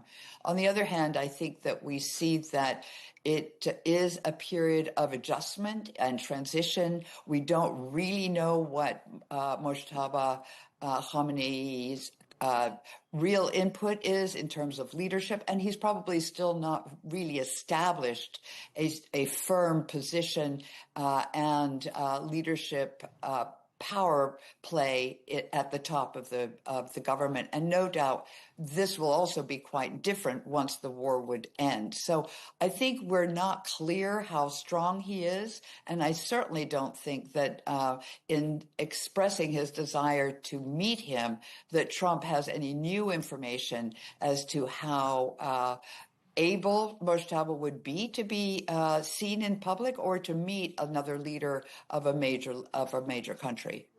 Oh, it would be quite the photograph, wouldn't it, to have President Trump and the Supreme Leader shaking hands, signing a document. I mean, are we ever going to see that day? I personally would be quite doubtful, but one has to always be cautious about what happens in the future. It certainly would be what President Trump would love, what a photo op, but I do not think that it is very likely. And if it were, it would mean that President Trump would have to travel to Iran. The Supreme Leader does not leave Iran. Now, back in January, in the context of cost of living protests, you co-authored a piece for the Royal United Services Institute in which you said this: Iran's leadership is confronting a more structural, potentially existential stress test. And I wondered whether 4 months on, whether it looks to you like the leadership, despite some changes of names, has passed that stress test. No, I think they're in the middle of a conflict, and it's an extremely unclear conflict, and it has the potential for being very difficult for Iran. And on top of that, the economy still remains, of course, unchanged in many ways. If anything, it's been changed for the worse. There's over 1 million people that have been put out of work because of the damage to the country. There's been 3,000 people that have been killed by the actual fire campaign coming in from Israel and the United States. It is definitely a period of war, and war is a period of stress. So I think the government is one that is managing much, much better than was anticipated, either in Washington or in Jerusalem, where they expected that the decapitation of Supreme Leader Khamenei would lead to an immediate collapse. Iran has not collapsed at all. I think we can say quite with some security that it is managing effectively to conduct a war and to go through a transition and to maintain the country without huge protests. And in fact, we're seeing that the support generally at this point by the population has grown for the government. It sees the government as being able to hold the country together and to stand up against very serious adversaries. So I think we see that it's in a moment of greater support and strength. But this could shift quite radically once the threat from the outside has lessened and it needs to turn back to its own population and develop methods to build the economy and to rebuild the country after conflict. And we do not know how this new set of people will manage these new kinds of stresses. Right, so they've rallied round the flag rather than taken to the streets calling for wholesale change of leadership. And I'm wondering whether you think the lack of a coherent alternative, the lack of an organized opposition was perhaps one of the main reasons why this regime change that Washington and Israel hoped would happen did not happen. Well, I think that's only one piece, but it's been a strategy of this government for years that no coherent, well-funded opposition would be able to develop. So I think that certainly is an important factor here, and it's an interesting political development that Iran has signposted as a possibility for a government to accomplish. But the other element, I think, is that this is a deeply established institutional set of organizations that are part of the government, and as far as we know, when the elder Khamenei was supreme leader still, and his anticipation of what might occur should Israel continue to practice what he realized was a template, that is, to assassinate the top leadership, he had sent strong directives to almost every single institution inside Iran to say, appoint your successor, but then do that the next 4 levels down. So we see this as an entrenched and highly organized and anticipatory government that had every intention of being able to survive what might happen to their top elite group. Now, Dr. Farman Famayan, I gather that you covered the 1979 revolution as a journalist. Do tell me if I've got my facts wrong. At one stage there was talk, wasn't there, about the return to Iran of the late Shah's son. I mean, that must have all seemed extremely surreal to you as someone who actually covered his father's downfall and exile. Did you ever think that was a likely prospect? Very personally, and I speak only in a personal capacity for this, I did not think that that was very likely. I think having seen the revolutionary movement and the transition that Iran went through in ousting his father, who was extremely well established, supported by the United States and with a huge military, and to see the people overthrow that government, which they felt very much had been imposed on them by the United States, I think there were 2 then different elements at play in my judgment about this. One, the people of Iran feel themselves very much a revolutionary population, and they have demonstrated on and off throughout the 45 years since to show when they dislike something, when they would like the government to approach something differently.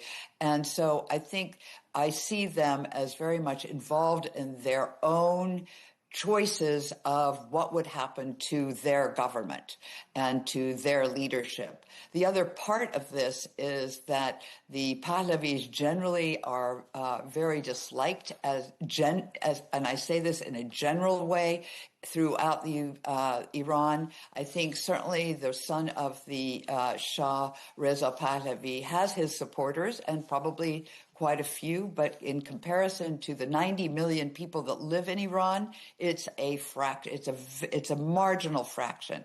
And so there was never a real upsurge inside Iran to have someone like him. And his ability to take over would only be with the support and at the instigation of outside forces. And we have consistently seen that the Iranians want to promote their own government. They do not want outside infiltration or outside imposition of national interests that are not their own. Right, and looking at it from afar, I mean, it really didn't look like President Trump embraced the Reza Pahlavi that you're mentioning, the son of the Shah. And I'm wondering why you think that was. I mean, do you think he doesn't think he has the caliber to deliver strong leadership in Iran, or do you think it was for the reasons that you gave, that the leader has to come from within Iran rather than being imposed on the country? Well, far be it from me to anticipate or be able to understand exactly why President Trump chooses to do what he does. But I do think that it is also true, and I didn't mention this, but you have, that that Reza Pahlavi has, over the decades that he has been in the United States, trying to carve out some kind of opposition group. He has never developed a strong platform. He has not developed the linkages into different institutions in Iran that he would have needed to provide a viable alternative. And so I think possibly the advisors to President Trump simply were able to establish that he was not a strong candidate for leadership of a country that's both large, wealthy, and has eluded good strategy from the United States for a long time. And just lastly, Dr. Farman Farmayan, you've been very generous with your time, and I really thank you for that. I mean, regime change in the course of modern history sort of tends to happen in some cases when people are looking away. I mean, if you take the case of Syria, for example, it wasn't anticipated that it would happen when it happened, 11 years into a long, drawn-out conflict. And I'm wondering whether you think perhaps the leadership in Iran will look most vulnerable and will be most vulnerable once this conflict is over. What do you think of that? Well, of course, we need to know how this conflict is over. Is there going to be a deal with the United States? I think we're seeing this become less and less likely. Is there a possibility that the regime will give up on a deal with the United States and focus more on its already established policy of facing east and developing closer ties with China and becoming more economically linked there? So I think we've got quite different scenarios in front of us as to what will face the new government once the role is over. But I do think nobody is looking away at the moment. I think the threat of regime change has been consistent from the West, from both Europe and from the United States through several different U.S. administrations. I think the concern of holding the power in its hands has been a consistent challenge of the sitting government or its established institutions. I think that it has resigned itself to being not a popular government, but a resilient one. And resilience means being constantly attentive to what the risks are and addressing those that will make the greatest difference to the well-being, if not the attitude of the population. And I see this over and over. So, for example, when the Women Life Freedom demonstrations took place, and it too was a quite a violent response by the government. However, what we saw was the government responded by recognizing that it could not anymore impose the veil. And today, that is over. The women of Iran do not really wear the veil if they do not want to. And in fact, there has recently been a law passed that those in the military need not wear the veil. So we see it as a government that does know how to respond at times in ways that make a difference to the people on the ground. And I think that's something perhaps often not understood very well outside the country. And although the choices of the government are often not ones that the people would find popular, they have found a way to be resilient over these many years. I think what I meant to say was that, you know, the country is going to need hundreds of billions of dollars to rebuild a shattered economy once the dust settles from this conflict. And if they can't do that, and we've already seen cost of living protests at the beginning of the year before this conflict happened, that was really what was behind my question, asking whether the leadership will look at its most vulnerable once the dust has settled. That's where it was coming from. Well, I think it certainly will look at it. It will be a vulnerable moment, and I definitely agree with that assessment. But I think the goalposts have changed radically. Before this war started, the only option that Iran had to address the problems of its sanctioned economy were to get the sanctions lifted. Today, with its control over the Strait of Hormuz and its ability to charge pilotage fees, it's no longer calling them tolls, it's going to be pilotage fees. it will be making more money possibly than it's even able to make on its oil exports. So I think it's got a new revenue stream, and I think it will also be more willing to do debt deals with China, for example, than it would have been prior. And I'm not so sure that prior to having the war take place, I don't think China looked at Iran quite the same way either. It's been very, very strongly anti-American, and therefore I think the Chinese are more willing to realize it's got the capacity to be a good partner. So I think it will be a very vulnerable moment for the government in order to translate military gains into political gains and into economic gains, that for sure. But I think it's got a different set of playing cards with which to try that process out. Okay, well, we're really going to have to wrap it up, but we really appreciate you taking the time to speak to us. Thank you so much, Dr. Roxanne Farman-Famayan, Iran expert and lecturer at the University of Cambridge. Thank you very much for your time, madam. Thank you.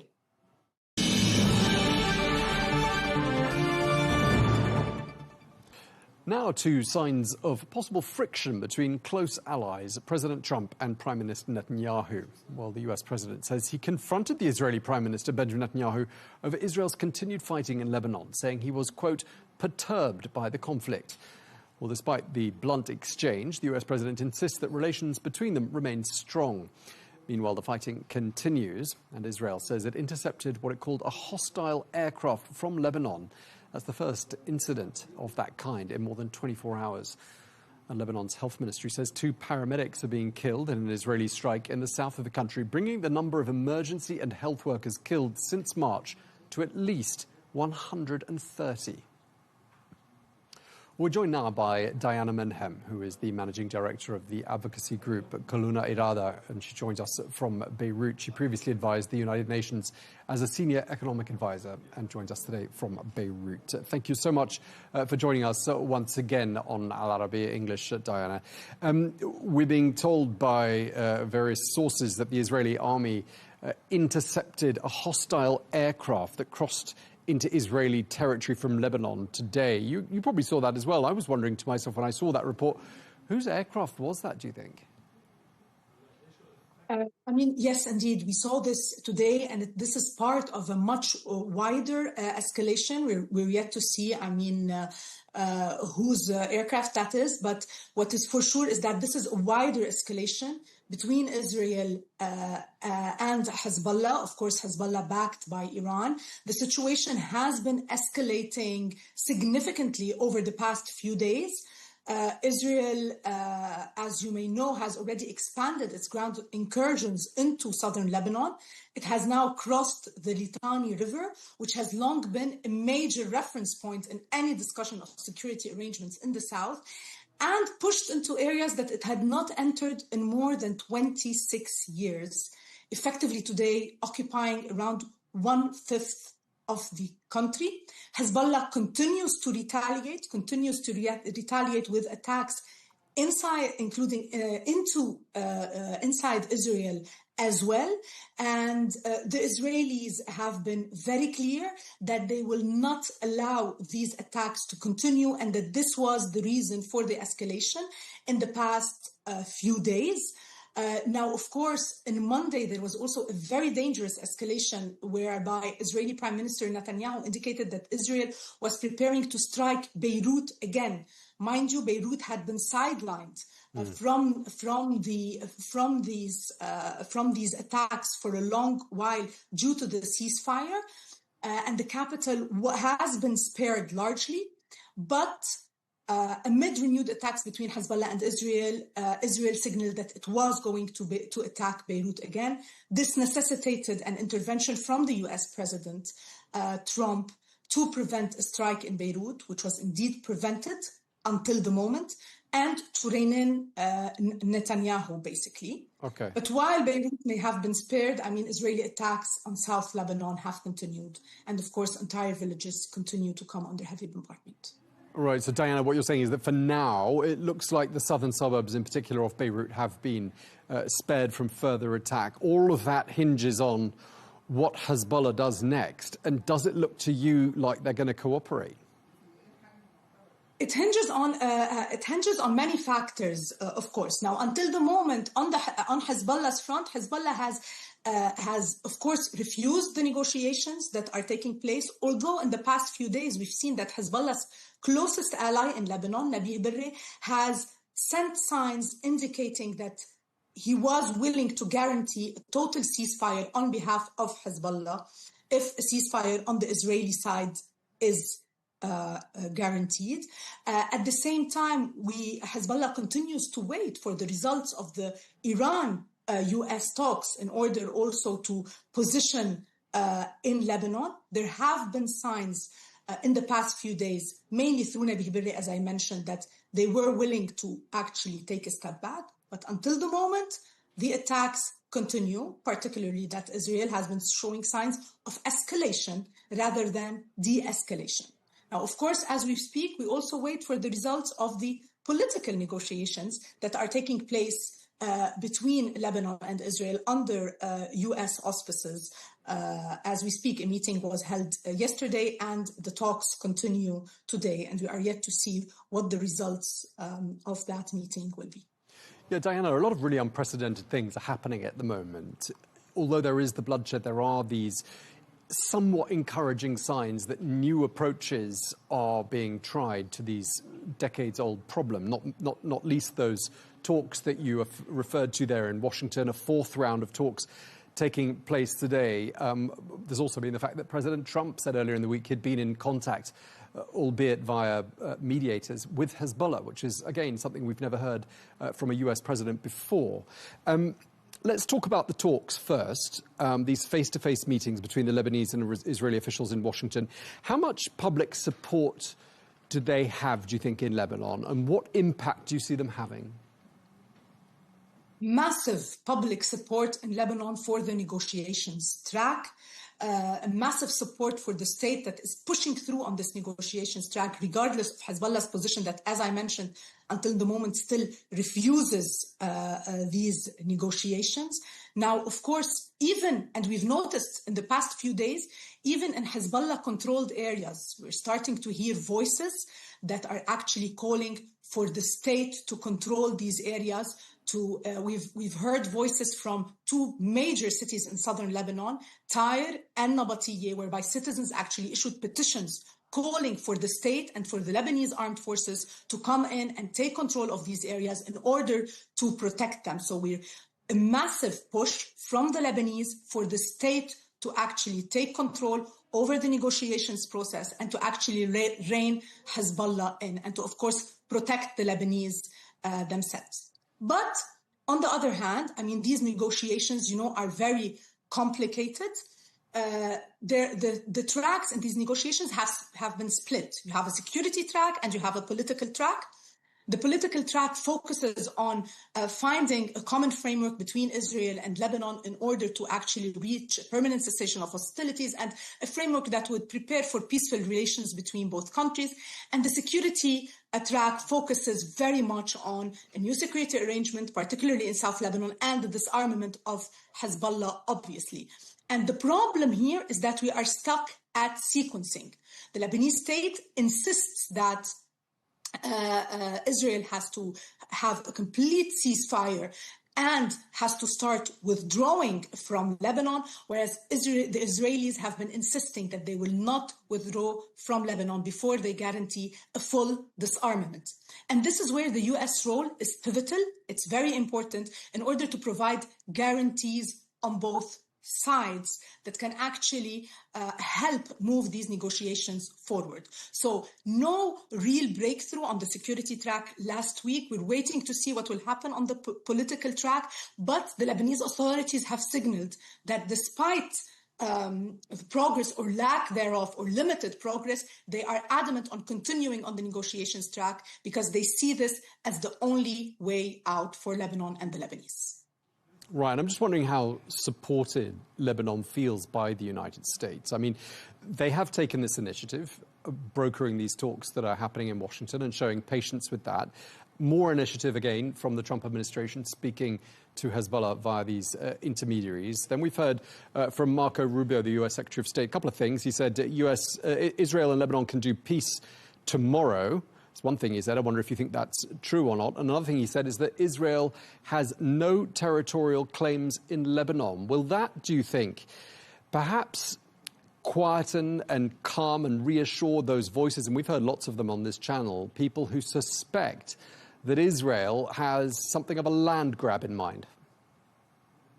This is a very important statement coming from Rubio. It's like a U.S. commitment in that regard. Of course, Israel having territorial claims over Lebanon is a massive concern for the Lebanese. What has been happening in Syria is not reassuring for the Lebanese. Also, Israel's past practices, of course, have not been reassuring to the Lebanese. So yes, definitely, getting guarantees over basically the Israel retreating fully from Lebanon is a huge step.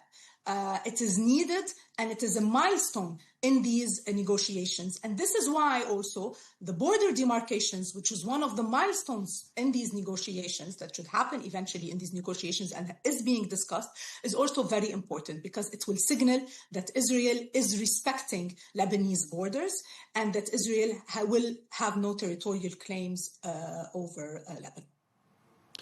One of the big headlines of the week was, of course, that notorious telephone conversation between President Trump and Prime Minister Netanyahu. I'm sure you've read the transcript, and it appears President Trump has acknowledged that most of what was reported was, in fact, said in that conversation. And one of the things he said in an interview that was published today was that he was perturbed at Netanyahu constantly fighting with Lebanon, he said. So this issue of Lebanon sparked that huge row and that exchange of expletives on the telephone between Netanyahu and Trump, it would appear. I wondered what the Lebanese people have made of that, and whether they see in the Trump administration a friend in the form of President Trump who's fighting their corner. How is he perceived? How is his administration perceived there, do you think? I mean, definitely the fact that Lebanon today has U.S. attention is huge. And the Lebanese realize that this is huge, and the Lebanese realize that the U.S. role is extremely important, and that if anyone can rein in Netanyahu, it is Trump, and that if anyone can help advance these negotiations, it is the U.S. administration. So the Lebanese realize that there is a very important role for the U.S. In this context. But of course, there are concerns, on the other hand, that the U.S. administration might grow impatient, particularly if progress takes a lot of time. And here also, I must say that there is a role that the Lebanese state must play in showing that it can deliver, and showing that it can push things also internally, and that it can take control internally over the situation, in order for us also to be pushing these negotiations further. We cannot only be waiting, for the US and for other actors. We also, the Lebanese state also has to have more agency and has to push more internally. Now also, of course, what is also important is for the US to keep the Lebanese state and the Lebanese authority and the official representatives of the Lebanese state as the main interlocutor in these negotiations, as the main entity that it talks to and that it talks through to the other players in Lebanon. Mind you, this entire negotiation is also an exercise to reassert Lebanese sovereignty, as an exercise for the Lebanese official authorities to say, we are in charge. And it's important for the US to reinforce this at every step of the way. And just one last point before we move on to some other matters I wanted to talk to you about, notably sort of the domestic situation there in Lebanon. The fact that President Trump has engaged with Hezbollah, does that change anything as far as Hezbollah's positioning in the minds of its supporters is concerned? Does it undermine Hezbollah? And after all, Hezbollah was saying, "Oh, we object to these talks taking place between Israel and Lebanon in the United States." And yet here we've seen the President of the United States pick up the telephone and speak to Hezbollah, which sort of would appear to undermine some of their sort of militant messaging. What do you think it changes, if anything?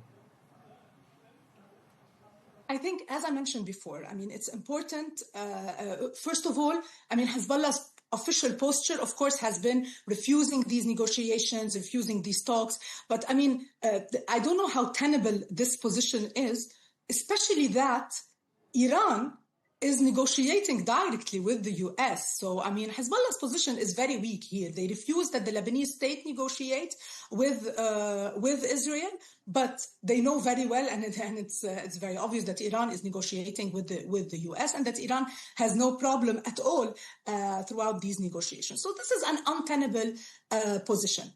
In these indirect talks with Hezbollah, what is important is, as I mentioned before, is that it shows some kind of leniency, some kind of willingness. Also, Nabih Berri,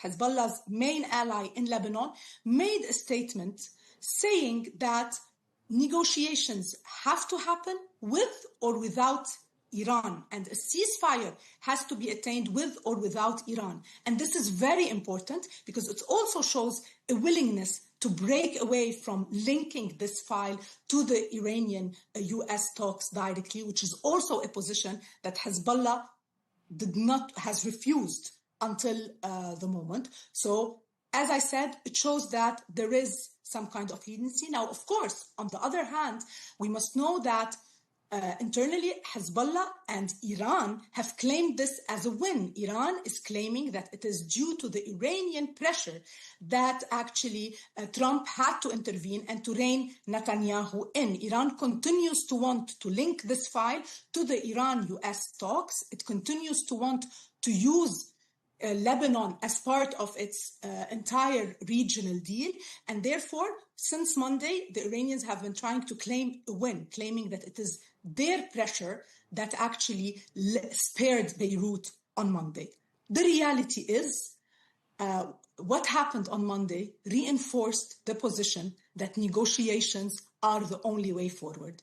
And this is the position of the Lebanese state, and this is the position that needs to be reinforced and backed.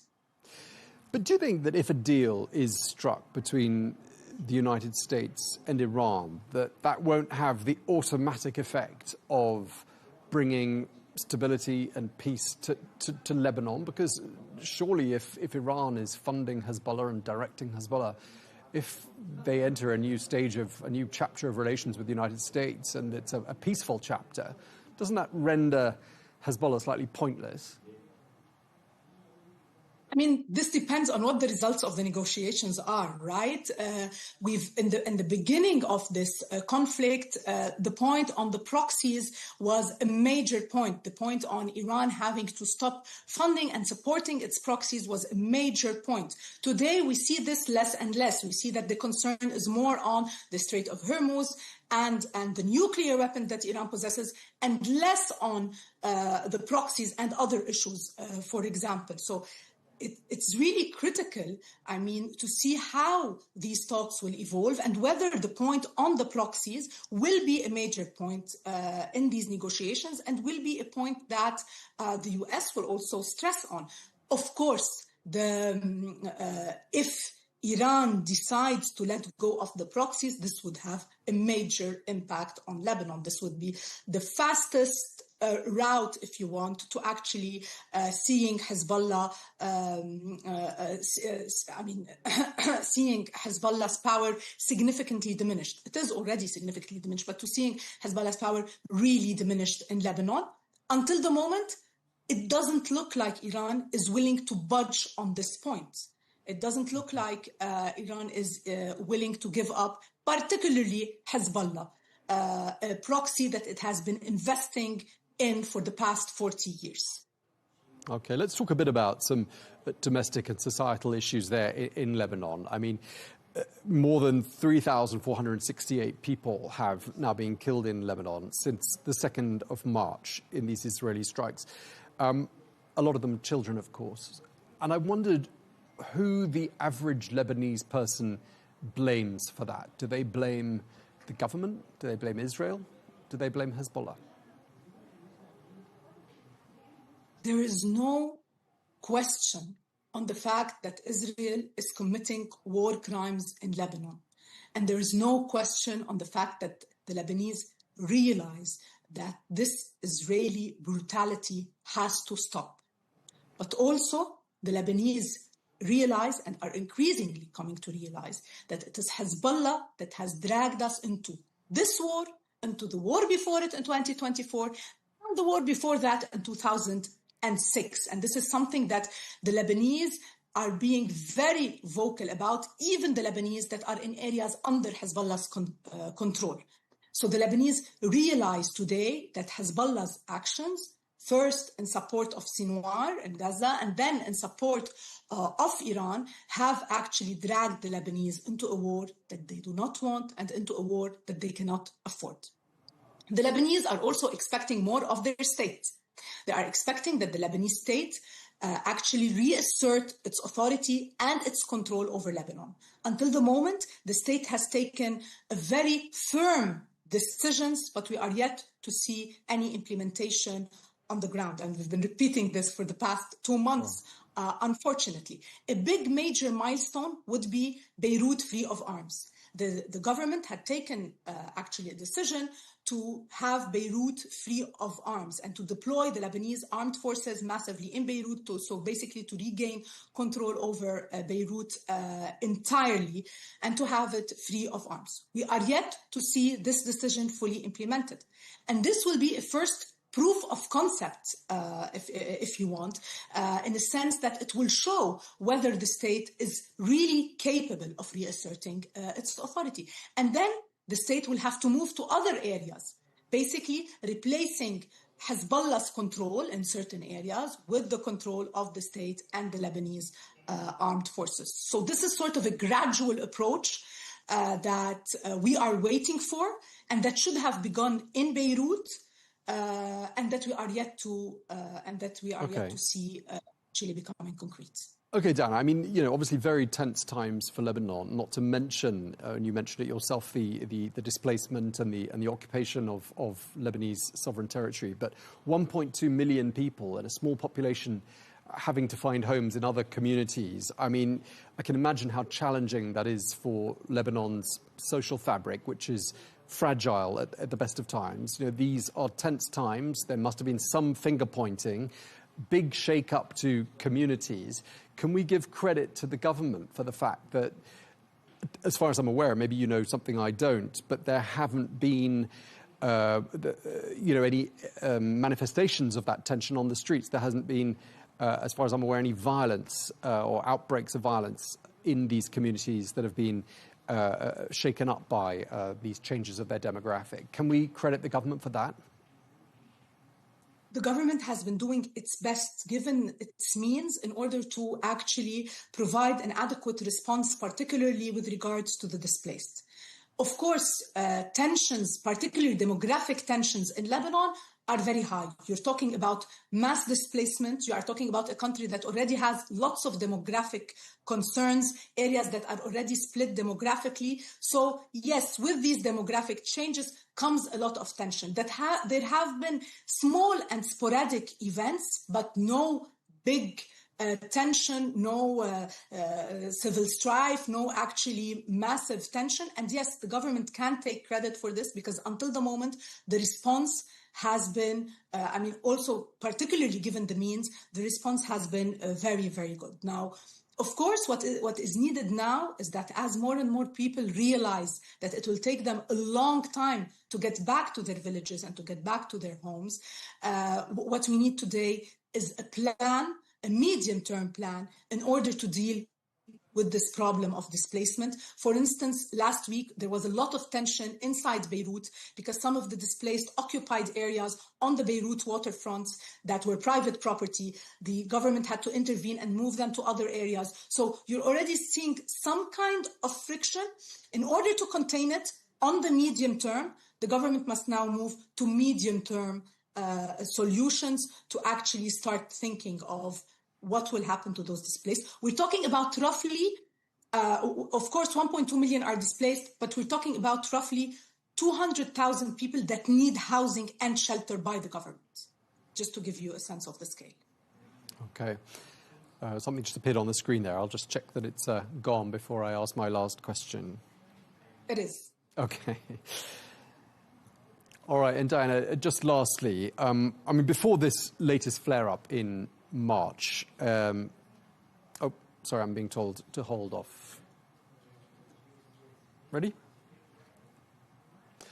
Okay, and just lastly, Diana, before this latest flare-up with Israel in the beginning of March, the Lebanese government, and we spoke to some of the ministers in your government who told us about the progress that they'd been making and how the Lebanese economy was starting to return to growth.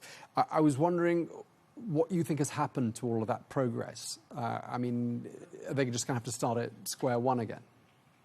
I'm sorry, can you repeat that, please? Because I lost you for a moment. Sure, I'll ask the question one more time. Just lastly, Diana, before this conflict flared up at the beginning of March, the Lebanese government said it was making considerable progress in turning the country around, lots of progress with its reforms, growth was returning, and we spoke to some of the ministers involved in all of that. What's happened to all of that progress, do you think? Unfortunately, it's up in the air now. Of course, on economic growth, we were talking about projections of 4 to 6% growth this year. We're now talking about a contraction of the economy that could reach up to 17%, massive contraction of the economy. We were also looking at basically more income that is coming from the diaspora, people who come usually in the summer for tourism. Lebanon is in a very critical phase now. If these hostilities continue until August, this will mean that we will miss entirely the tourism season in the summer, which is the season that we rely on in order to get dollars into the country. We basically rely on August and on December to get dollars into the country. This would mean that we will have a significant dollar shortage. We've already seen that the central bank is suffering from a dollar shortage, and we are concerned that this will become more aggravated with time. On the other hand, there are also significant economic reforms that the government should pursue, even regardless of the situation, because pursuing them will mean also relieving some of the economic problems that the Lebanese are living at the moment. These are issues that we have been dealing with since 2019. We've been waiting since 2019 for the issuing of laws regarding the restructuring of the banking sector and a gap law that would deal with the problem of depositors in Lebanon that have not gotten their money back since the banking crisis in 2019. Parliament should be discussing these laws, particularly the bank sector restructuring law, as the IMF has demanded new amendments to a recent bill. We are yet to see whether there will be real progress on this, as entrenched interests and lobbies continue to prevent restructuring of the sector and reform and financial reforms. We've also seen judicial reforms, some significant judicial reforms that have taken place, but of course, we also wait for more judicial reforms. Basically, to sum it up, the war has definitely slowed any economic progress. It has slowed even more the financial reforms, and we are yet to see whether the government will push through on these reforms in the upcoming phase. In my opinion, it is crucial. I hope that the government will continue to push through on these reforms. Okay, we really appreciate you taking the time to speak to us. Thank you very much indeed. Diana Menhem, Managing Director of the advocacy group Kuluna Idada, who joins us from Beirut. Thank you so much. Thank you.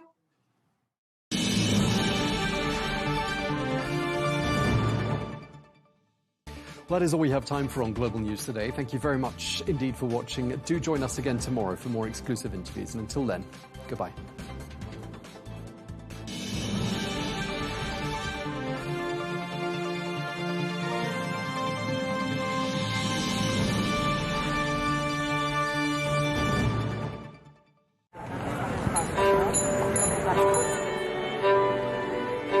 People think that we launder money, but actually we make money black. It's a weird law. They call it gedoogbeleid, like this. That is the law. So they say, okay, bye, but don't let us see you.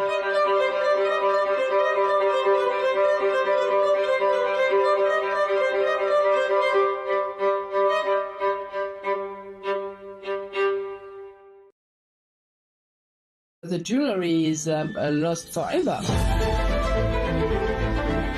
Inspired by a true story. We were blaming insufficient security. It's a symbol that has been attacked.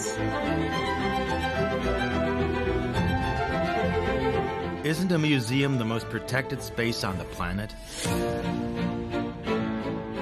Social media was flooded with countless fantastical videos. Before the era of artificial intelligence, people reacted to such shocks by taking to the streets. I didn't leave my chair, and I didn't say a word there. Technology no longer grants time, the luxury of time.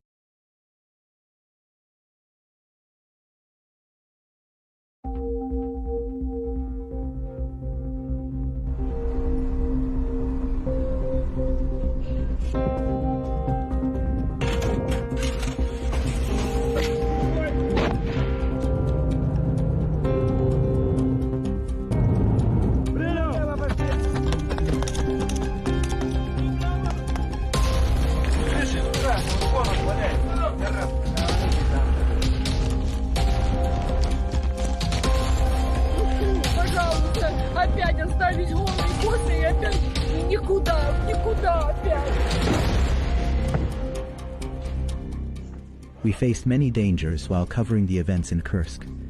We followed the developments of the battles on the fronts, and we were with the civilians, documenting their suffering in their homes, which they refused to leave, and in the shelters they had fled to. We were right in the midst of the battles. Ever since the Ukrainian incursion in August 2024,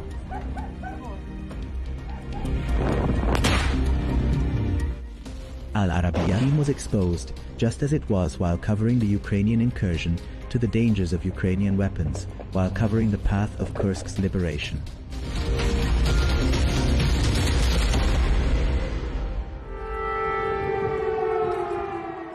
Kursk is the Russian region that Ukrainian forces entered in an attempt to shift the balance of power in a war that has been going on for more than 3 years, where the Ukrainian army occupied it and advanced deep into Russian territory. As we were the first to cover the events that shook Kursk, we followed everything from the very beginning. To get the most accurate details, we went to the commander of the Special Chechen Akhmat Forces, General Abdi Alaudinov. Given the importance of this figure on the battlefield in the Russian army, the road to him was surrounded by complete secrecy, both regarding the location and timing of the meeting.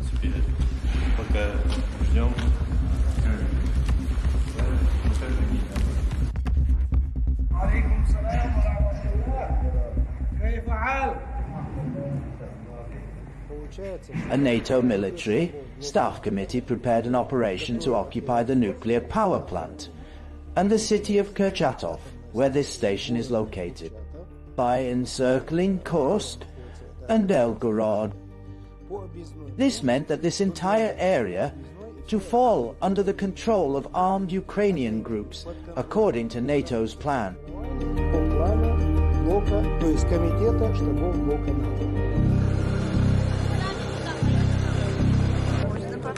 The Ukrainian forces' incursion into Russian territory led to massive waves of displacement, large numbers.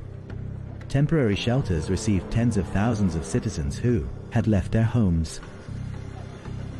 The greatest difficulties were in evacuating people with special needs, the chronically ill, and the elderly who need constant medical care. I can't hear anything. I can't hear. She is 95 years old. Waves of displaced people continue to arrive at shelters, fleeing the danger of the ongoing battles, while medical teams check the newcomers.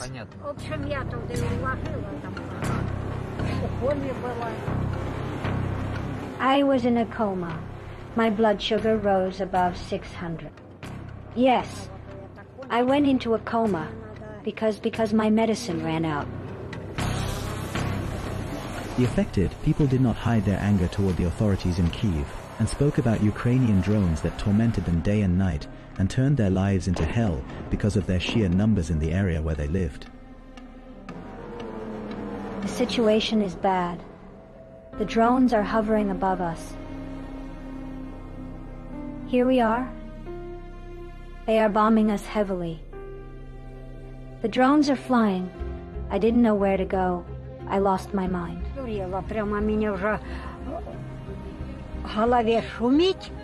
As soon as I hear gunfire, I can't sleep. Where can I escape to? Where should I go? Ukrainian drones were targeting everything that moved on Kursk's territory for fear of the Russian response.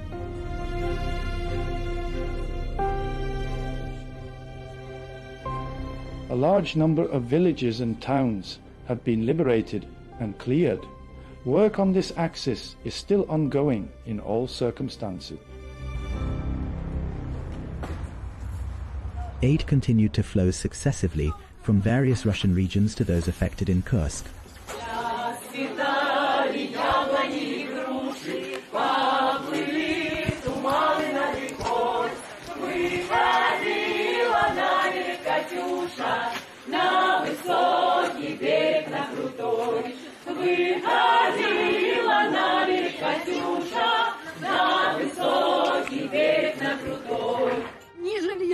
No housing, no shelter, no help at all. We survived thanks to my husband who works. We rented a place and managed to stay however we could. The Ukrainian incursion left behind many displaced people who suffered from losing their shelter and sources of income.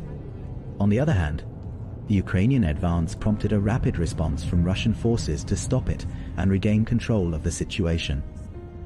When we reached Kursk province on the Sudzha axis, there was no unit to confront the enemy. No unit had faced the enemy. Because it had succeeded in breaching the defense lines along the border and managed to occupy a wide area in Kursk province. It even came within 15-20 kilometers of the city of Kursk. Курской области, и он от Курска находился там в каких-то там 15, даже 20 километрах. Kiev was counting on forcing the Russian command to move its forces from Donbas toward Kursk, which would allow the Ukrainian army to regain the territories it had lost on the fronts. But the Russian winds blew against what the Ukrainian ships desired. Ukraine. Russia continued its advance, and mobilization was carried out from all parts of the Russian Federation to confront the situation in Kursk. This enabled the fighting forces on the Donetsk front to seize larger areas, because the Ukrainian Army Command had thrown its elite forces into Kursk in an attempt to move the battlefield into the Russian interior. We launched large winged drones in addition to small drones to specifically cover the front sectors. Our 2 drone units, they specifically highlighted the size and movement of enemy convoys. At that point, we organized our lines on the Martinovka axis, and thus we, as Akhmat forces, stood directly in the face of the cannon. We were the ones who stopped the enemy's first convoys.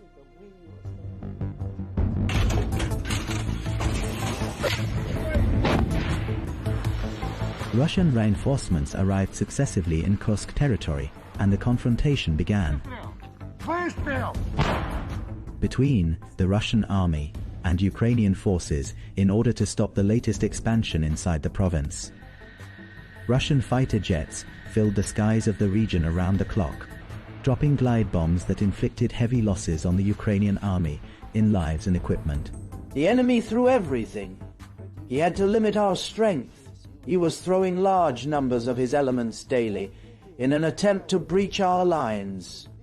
But as we see, over 7 months, the enemy was unable to create any breach in our forces, the forces of Akhmat. And indeed, the general revealed to us some of the secret correspondence between NATO officers that Russian intelligence agencies managed to intercept, which highlight the role of the Chechen Akhmat forces in standing against attempts of Ukrainian advance in Kursk and foiling the approved plans.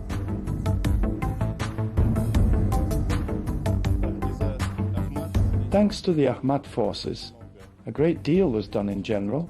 I don't want to go into details.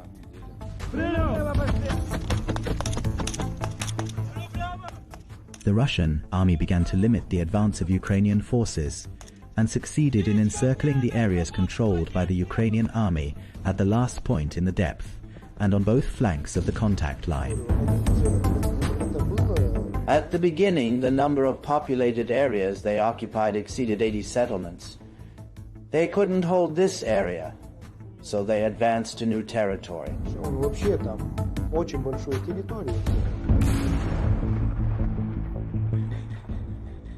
In October 2024, operations to repel the forces began, and the Russian army started liberating towns and villages one after another. While maintaining the positions it had taken after, it managed to form a defensive line that besieges the Ukrainian forces from three sides, leaving them only the western withdrawal route to Sumy province, from which they had entered.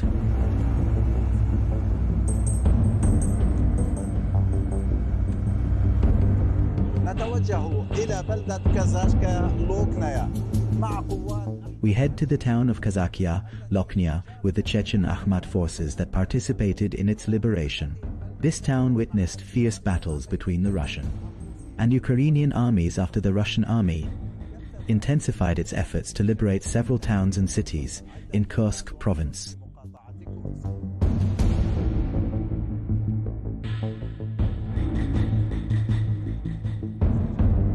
After expelling the Ukrainian forces from the town of Kazakia Lochnia, which we entered days after the Russians took control, the military warned us of the danger of the mines the Ukrainians left behind, probably to hinder the advance of Russian forces and facilitate their withdrawal.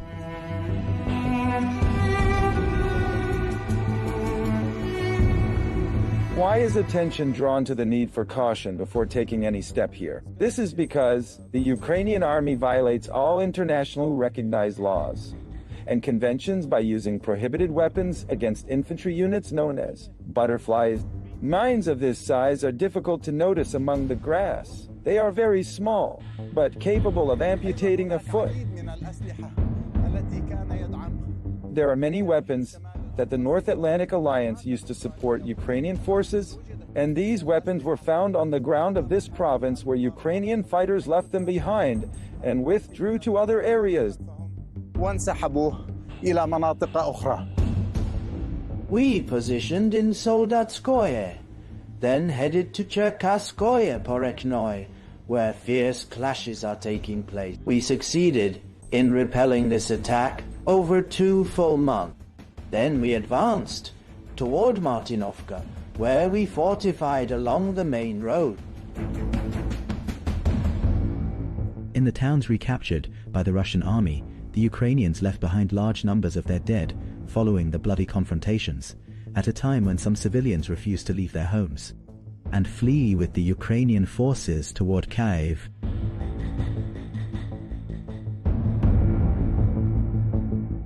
Many destroyed houses and military equipment left behind by the Ukrainian army.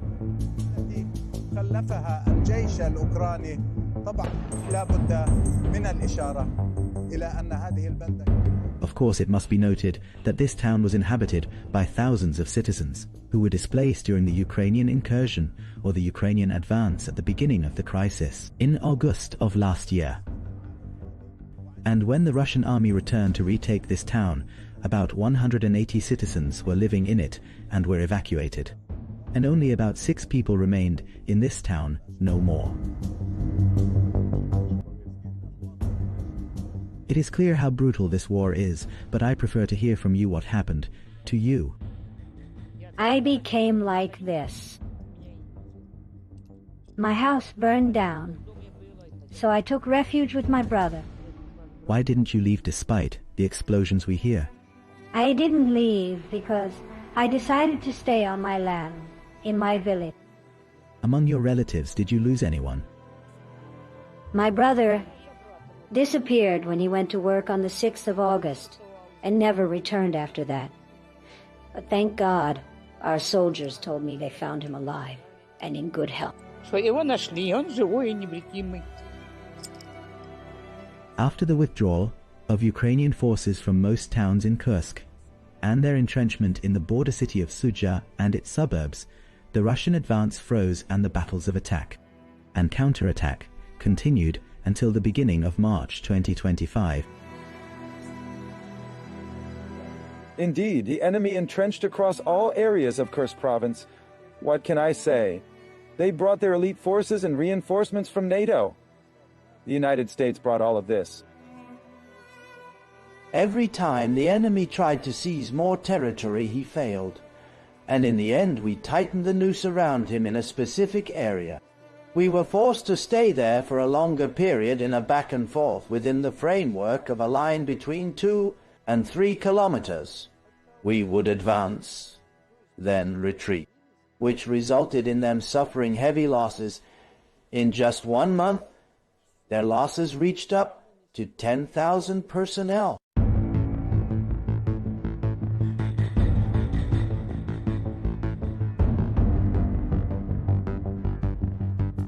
A qualitative and surprising turning point after a unique operation that caught the Ukrainian fighters.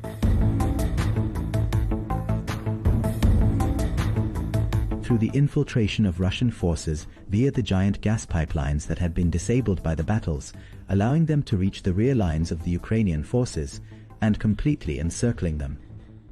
The fighters started to draft a plan and worked on using the pipe in the operation. Regarding the distance which separates the start point and end point is 15.7 kilometers. The operation forced our soldiers to wrap themselves with certain ribbons, similar to what the Ukrainian soldiers do. Then the soldiers came out from the back lines, which caused enemy soldiers to panic. They even rushed running anywhere they can, wearing their underwear or shorts or even flip-flops. The surprise aspect had an important effect.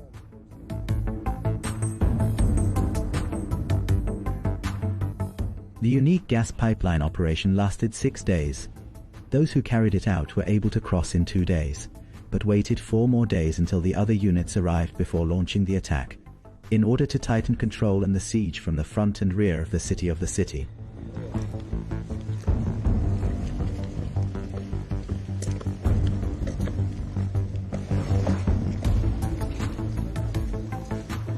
The plan set by Ala Oldinov, which is called the Pipes, when Ahmad's soldiers slipped through the back lines, caused enemy soldiers to run away from the battlefield. We're on the lookout and confronted the enemy's attempts to advance on our lands. Our efforts were not limited to repelling the enemy only, but went beyond that by repelling his forces so that he would retreat to the positions from which he had infiltrated.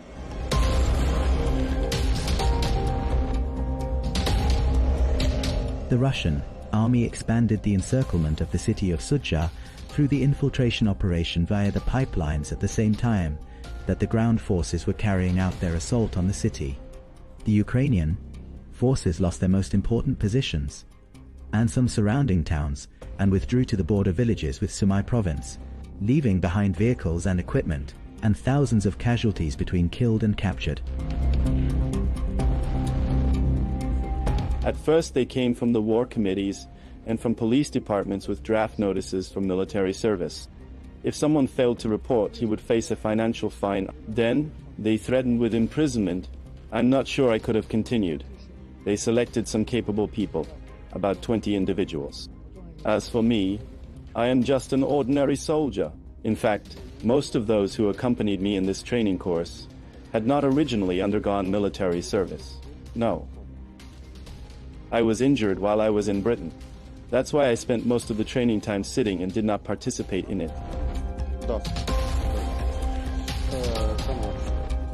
The battles of Kursk resulted in thousands of dead, wounded, and prisoners on both sides, yet the defeated side always suffers the greater losses in equipment and leaves Russia alone transferred from Kursk 6,000 Ukrainian bodies without compensation, as a positive step from the Russian side.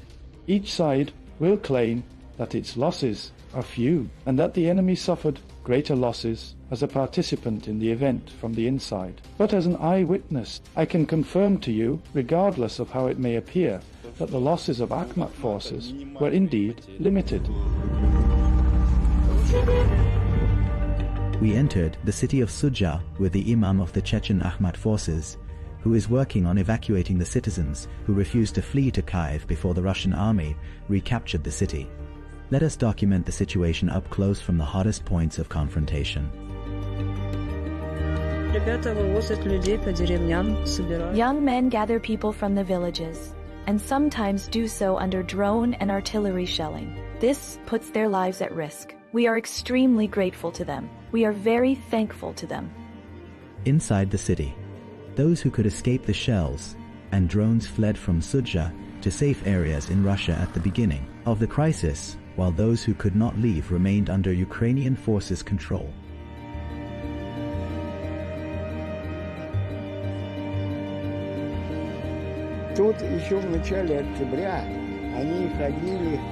They were roaming among us here since early October and boasting that they would hold a referendum for the residents of the Sudzha area and the entire Kursk province on their desire to join Ukraine.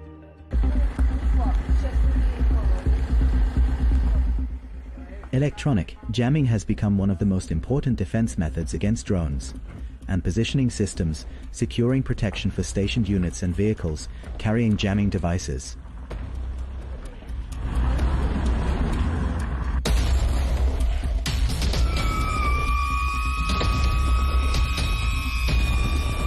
Of course, a drone in the upper area. The devices detect the drones that make us run from these drones that may put us at risk in this coverage.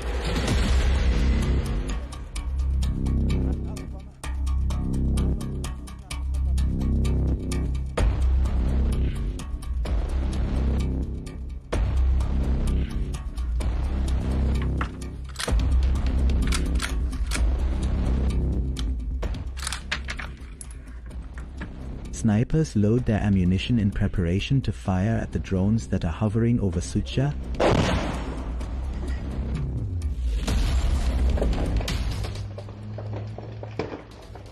A shell falling now near us, and the Russian soldiers trying to hunt the drones. This is shrapnel scattered from the shell, constantly in this border area.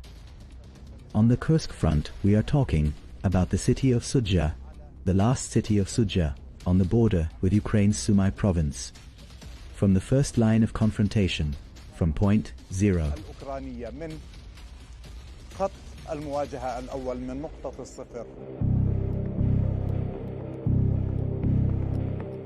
The Ukrainian forces' insistence on holding the areas they occupied led to more suffering for the residents amid mutual shelling. The Ukrainians withdrew to the villages adjacent to Sumy, destroying the bridges behind them, so that the Russian army could not catch up with them.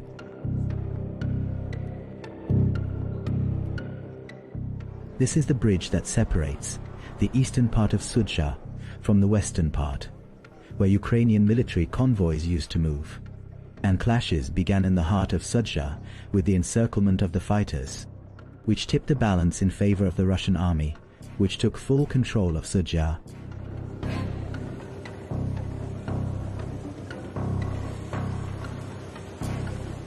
The destruction of the bridges pushed those working on civilian evacuation to intensify their efforts and take risks by crossing the river to transport those stranded on the other bank, on foot under shelling and drone attacks. The random Ukrainian shelling affected everyone here in Sudzha and its suburbs, leaving victims destruction and displaced people, including the disabled Svetlana, whose last moments in Sudzha were captured by Al Arabiya's camera before her evacuation from the heart of danger.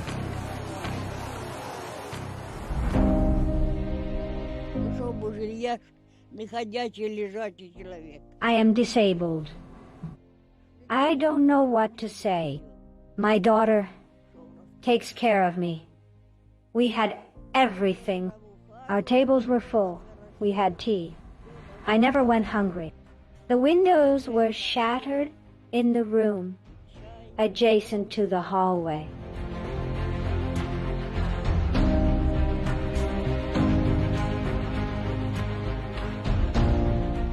Our apartment has 3 rooms. A shell penetrated the roof of the house. My daughter was hit by 6 fragments. Volunteers of the Popular Front transported the elderly disabled Svetlana to the nearest evacuation point, to transport her to safe areas, far from the shelling.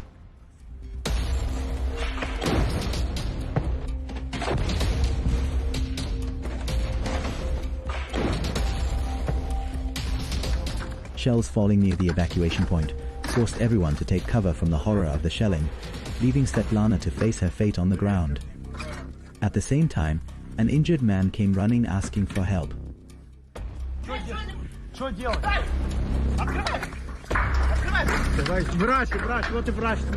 Doctor, here's the doctor, accompanying us.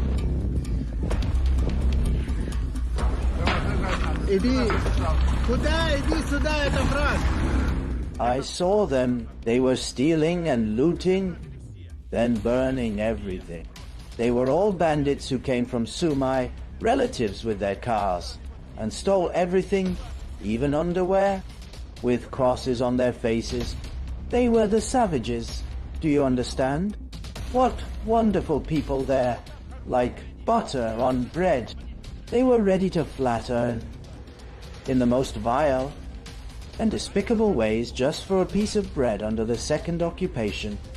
And all of them are wonderful when they beat people to death or prevent the burial of the dead. For some they are kind. For me, these people cannot be kind. The disabled Svetlana was transferred to the city of Kursk for medical care, and she was lucky. Unlike many who died in Sudzha or lost their loved ones due to the shelling, that did not stop even after the Ukrainian forces withdrew from the city and its suburbs.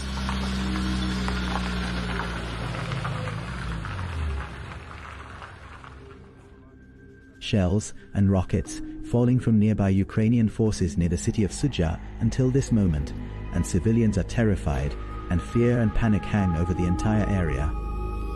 Move away, move away. Get inside, drone. How do you distinguish your enemy's drones? Russian drones fly with red tape stickers, while enemy drones have no stickers. Also, our drones fly at low altitude, while enemy drones fly higher. This is not one of ours. Drones have become the masters of the situation in modern battles, and the rules of the game have changed, where their use has spread in this war, pushing both armies to form teams for drone control and others for defensive interception to reduce their risks, where neutralizing them has become an urgent priority.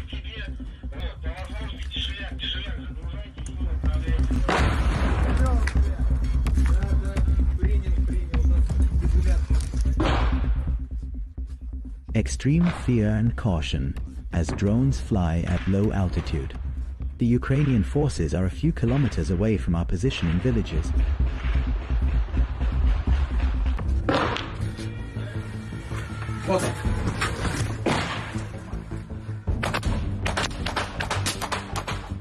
I hit it.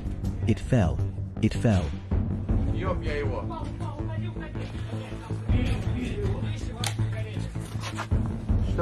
Move away. The luggage is burning. What is burning there? The things are burning. We need water. Don't touch anything. Be careful. Did the luggage burn? Yes. Yes. Move the ammunition away.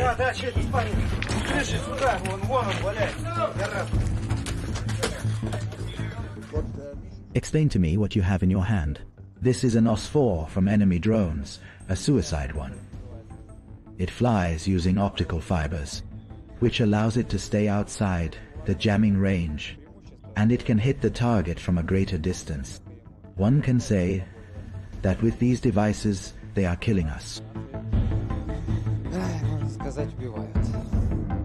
How does the drone drop bombs?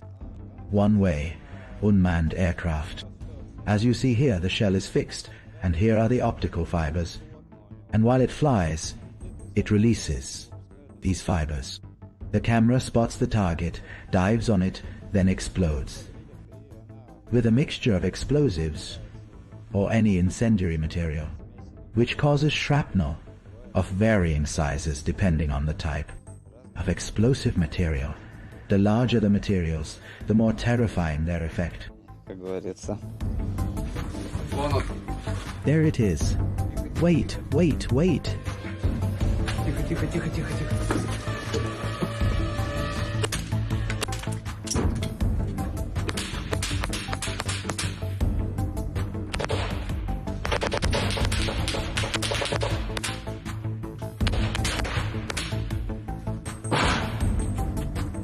The sniper tries to shoot down the drones before they hit their targets, but some of them explode even after being shot down. They seek to find us, detect our positions, and then destroy them. So it is better to blow them up. That is why our eyes are always fixed on the sky. Everyone is afraid, and we are also afraid, but we have no choice. To return home alive and with the hope that everything ends peacefully. Military operation management has changed now, a different military template from what is known. Drones, and specifically combat formations based on electronics, have come to occupy the most important position because it has become impossible to conduct any combat operations without a highly advanced drone unit. And this is an important point. If you have a very advanced drone unit, this automatically means your opponent has the same capabilities too. So you must have an advanced radio-electronic unit to be able to counter enemy drones. These two components complement each other, and they are in continuous competition.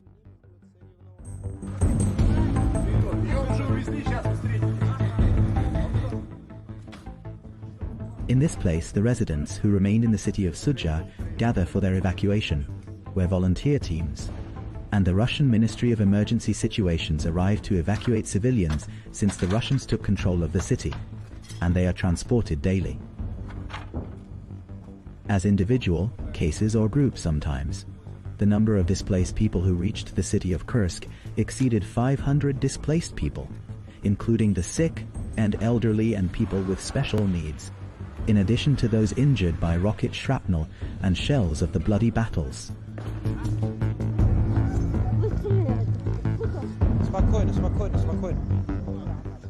Volunteer teams linked to the Russian army, as well as the Ministry of Emergency Situations and social institutions, are working on evacuating the civilians who remained in the city of Sudzha and its suburbs.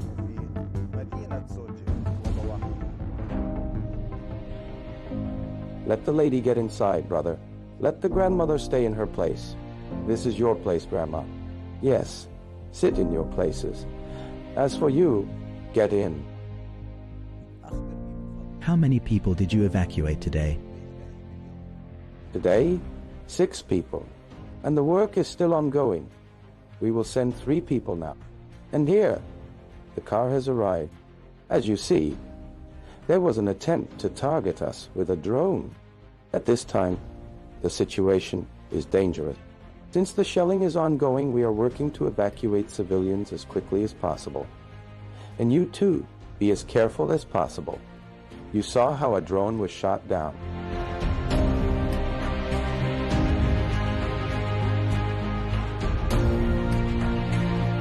As we entered the area, we came across an old woman who told us her house was destroyed by a Ukrainian missile. Right here in this spot, the fire was blazing. Artyom was trying to extinguish it.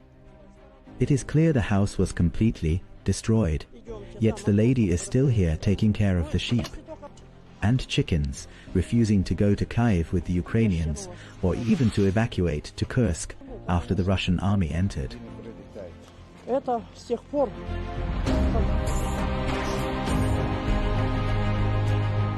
The imam managed to convince the lady whose house was destroyed to leave dangerous Sudzha and head to safe areas toward Kursk.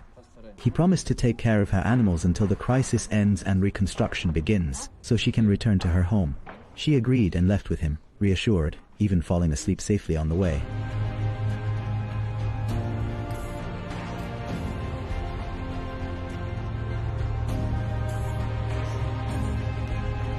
And so, the evacuation of citizens from dangerous areas continued in Kursk to safe areas.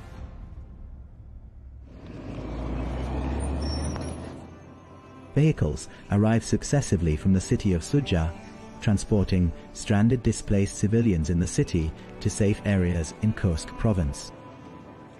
For 8 whole months we struggled to get any heating. We would cut trees to get firewood and put it in the stove to cook whatever food we could to stay alive. The Ukrainians treated us badly. Even the water we got from the river, they put barbed wire on it to prevent us from reaching it.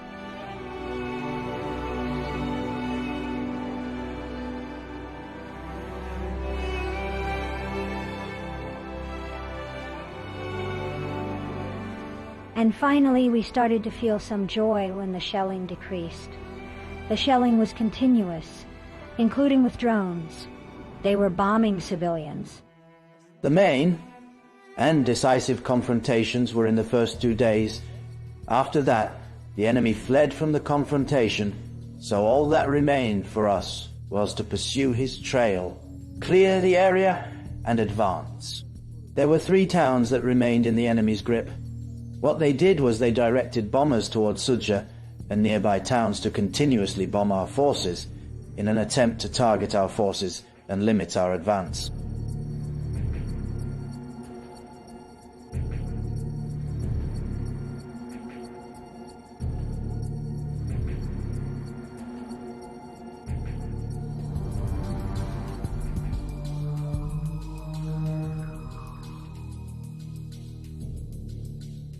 How far are the Ukrainian forces from Soida city? I think we managed to repel them outside the border village. Black smoke is rising. Are they hitting this area?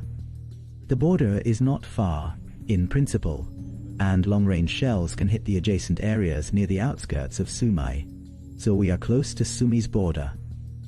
The turn towards Sumy is close from here. Didn't you see it on your way here? It is possible to head to Sumy from here. Most likely they are shelling us from there. The cells that we have not yet eliminated, whether Akhmat forces or others, are still retreating towards Sumy province and to liberate Kursk. Only a few villages and towns remain, which means that clearing the area is only a matter of time and nothing more.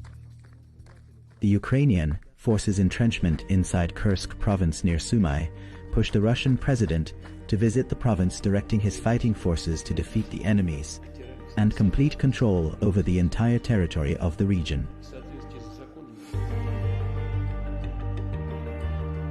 Our first mission in the current situation is to completely destroy the enemy as quickly as possible after he entrenched himself in the lands of Kursk.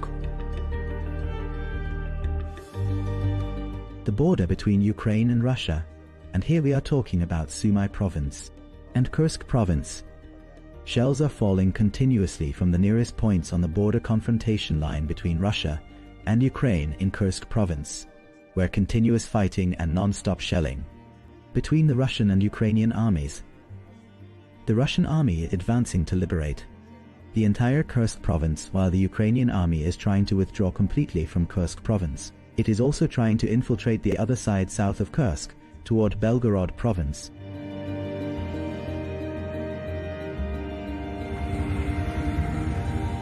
The battles continued, and Russian fighters along with North Korean forces increased pressure on the positions where the Ukrainian army was entrenched on the outskirts of Sumy province, until the Ukrainian forces were gradually expelled from the towns where they had entrenched themselves.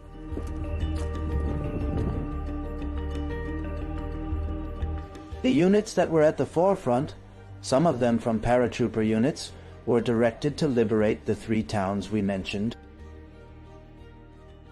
I can say here that they performed excellently and succeeded in uprooting the enemy completely from the area. This was done in coordination with an infantry unit and a paratrooper unit. On April 26, 2025, the head of the Russian General Staff announced full control over all territories of Kursk province.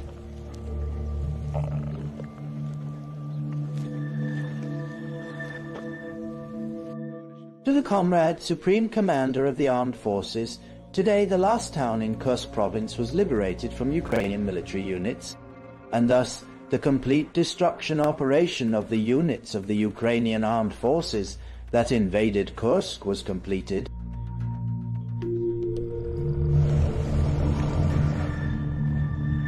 After the army liberated the entire territory of Kursk, it continued to infiltrate inside Ukrainian territory, controlling several towns in Sumy province to create a buffer zone, with battles continuing until now to push the danger away from Russian territory, especially since the Ukrainian forces infiltrated Belgorod province and are trying to return to Kursk territory.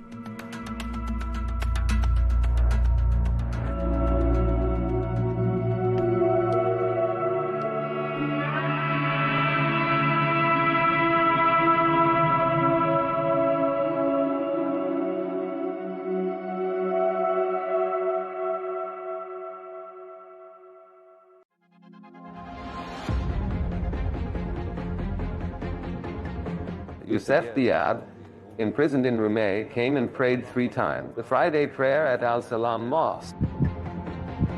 You were forced to support them and to prevent their killing and bring down the Syrian regime.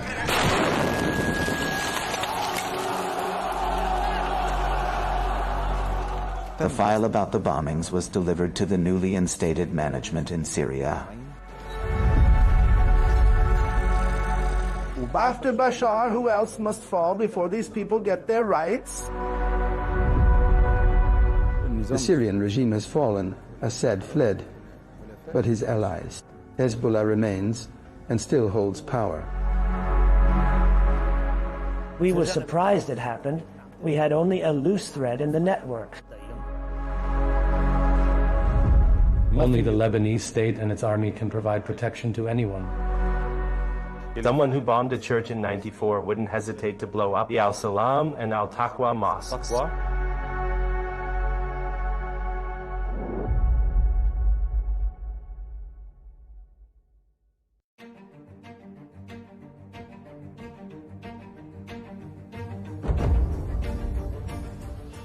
Welcome. Today we take you back to 2013. Precisely the 23rd of August. It was Friday. Worshippers were gathered at Al-Taqwa and Al-Salam mosques, listening to the sermons of Sheikh Salim al-Rafeh and Sheikh Bilal al-Barudi.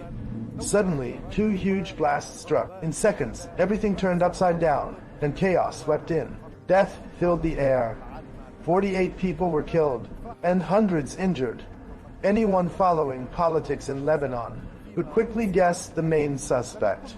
Given the Assad regime's long, brutal history with the Lebanese city of Tripoli. Later, the Lebanese courts did convict officers and a terrorist network linked to the Assad regime for their role in the attack. Much has changed in Syria and in Lebanon since then. This spurred a stronger push to seek justice for the victims of the conflict. Today, we reopen the case, up close and on the ground, to uncover, unraveling its hidden truths, identifying its key figures, and exposing those stained with guilt and blood. What course will justice chart now?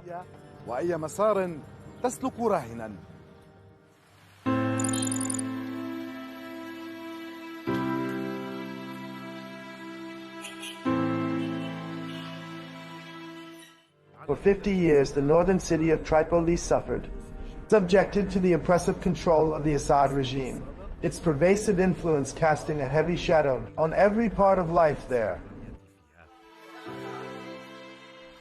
A city once celebrated for its rich cultural diversity and historic heritage tragically became a platform for unwanted battles and the scene of horrific bloodshed that the city never asked for.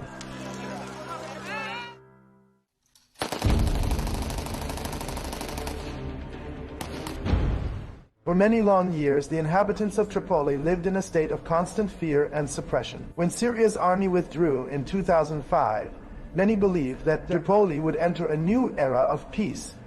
But instead, they soon realized the suffering hadn't ended.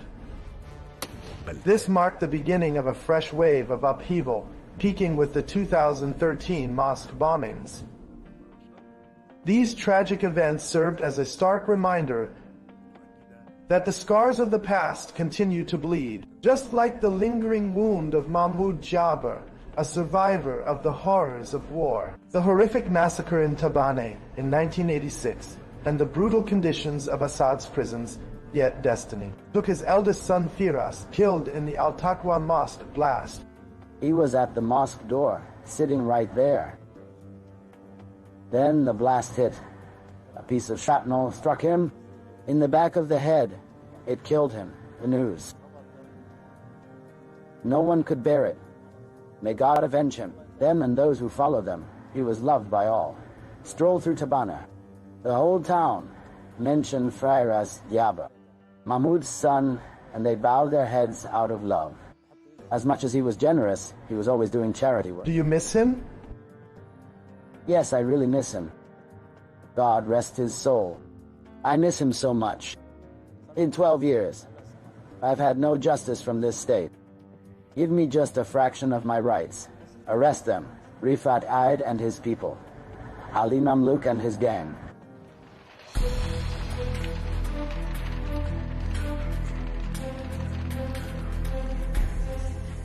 The harsh moments that Tripoli and its people endured were incredibly tough, even for the city's firefighters, including Mohammed Abdo, experienced these harsh moments firsthand. The bombings at Al-Taqwa and Al-Salam, enough already. I've been in the fire brigade for over 30 years. When we arrived, everyone was shouting, Allahu Akbar. People were bustling out from the heart of the mosque. All praises be to God. Or Sheikh Salim al-Rafai, if he hadn't delayed the Friday sermon just a little, this would have been a disaster. The number of victims would have doubled.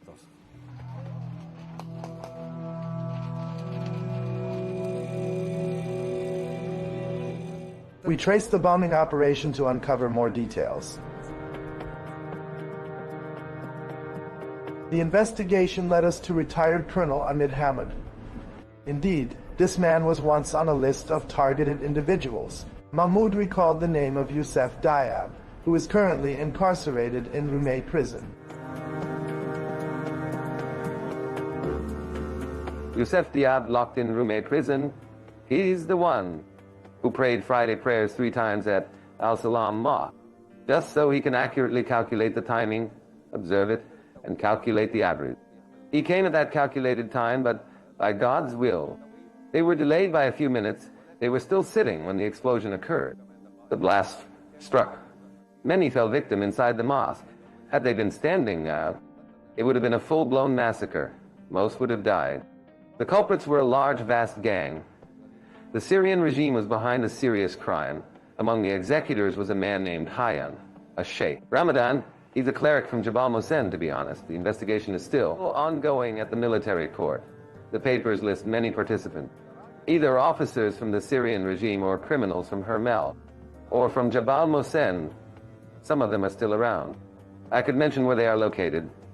In Hikra Masoudieh, or especially Jabal Mohsen, wherever the judiciary and security forces duty work, to find them and bring them to justice. Simple as that.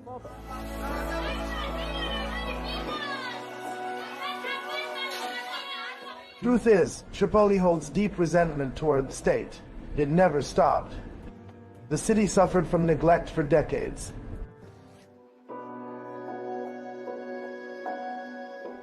Omar al-Sayed, a journalist and eyewitness, confirmed the state was aware of certain signals that indicated suspicious security preparations were being made at that particular time. They knew who was planning, knew the cars. Arrived from Syria, and we knew who was handling them. Before that, Michel Zamaha was there. Where were you? That man warned 2 months earlier about imminent bombings at Al-Taqwa and Al-Salam mosques. He warned the Interior Ministry. He was locked up for his own protection. He provided the details then. Plan was altered. Cars parked. They disembarked. We found the attackers at another location. They were fleeing. The army intercepted them. Details are available. What we found during our investigation is that during the preparation phase for the bombing, there were 2 networks functioning simultaneously. This was revealed by MP Ashraf Rifi of Tripoli. With a security background, who once led Lebanon's internal security forces, after the assassination of PM Rafik Hariri. He followed the case closely as justice minister in that period. What pushed us to launch the investigation quickly was that someone had been assigned to monitor me and Sheikh Salim, Al-Rafi Al-Taqwa Mosque's imam. 4 weeks ago, he gave us full details. We had intel that I was a target. My house overlooked Al-Salam Mosque, with Sheikh Al-Rafi as the imam. We were already keeping watch. Seems they'd formed more than one network, one for surveillance and another for execution. That's why we had prepared for the network. But the second network, our informant was unaware. They're the ones who executed it. We were shocked when it happened. We were following a lead. We were initially surprised by the execution because that's how we were following the network we had. On the other hand, we have all the details because those who were arrested confirmed all the information we already had available. In intelligence, this is referred to as a crossroads. You catch 1, 2, maybe 3, and their statements corroborate the narrative we previously held. Tripoli was targeted because of what it symbolizes. Tripoli, Lebanon's second capital, embodies the harmony of Muslim and Christian coexistence. But importantly, it represents the nation's heartbeat in all its forms, which they attempted. It represents the national spirit. At that moment they tried, among the citizens of a single nation. Acts of terror are carried out by criminals. That's a fact. Everyone agrees, especially when it's aimed at Tripoli streets and people. Tripoli has always embraced all its people. It's a mother to everyone. In the end, she lost the lives of her children. Some of them didn't even belong to any Christian sects, while the majority were simply known as Tripolitans. Therefore, I believe that particularly targeting places of worship was heavily condemned. This is a full-blown criminal case, drenched in hatred, steeped in extremism. Why is their extremism tolerated, yet ours isn't? That's the question we ask every day. Why?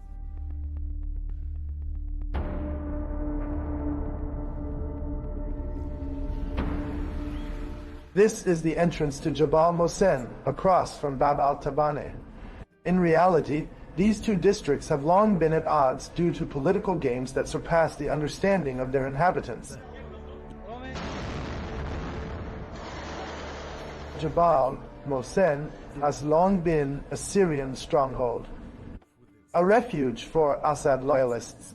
And when the mosque bombings happened, all eyes turned there because the attackers came from and hid in that area.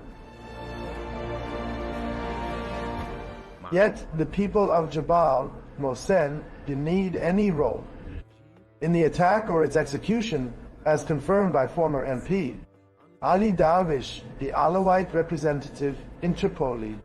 Public sentiment across Tripoli, including in Jabal Mohsen, was unified. Residents of Jabal Mohsen as well were condemning the bombing that took places. They felt the condemnation for the bombing in Jabal Mohsen in their conscience. The people behind the bombing weren't representative of the community.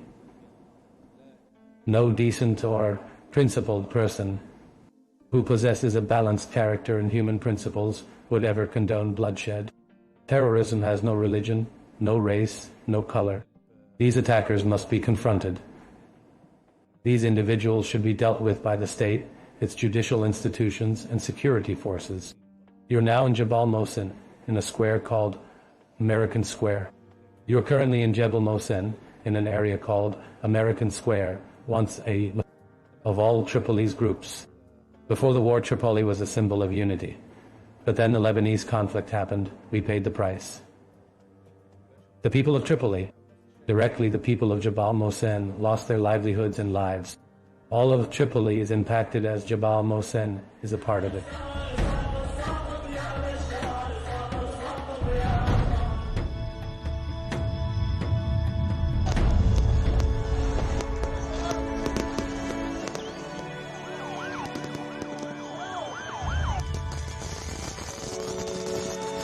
The fall of the Syrian regime undoubtedly changed the equation, in Syria and in Lebanon as well.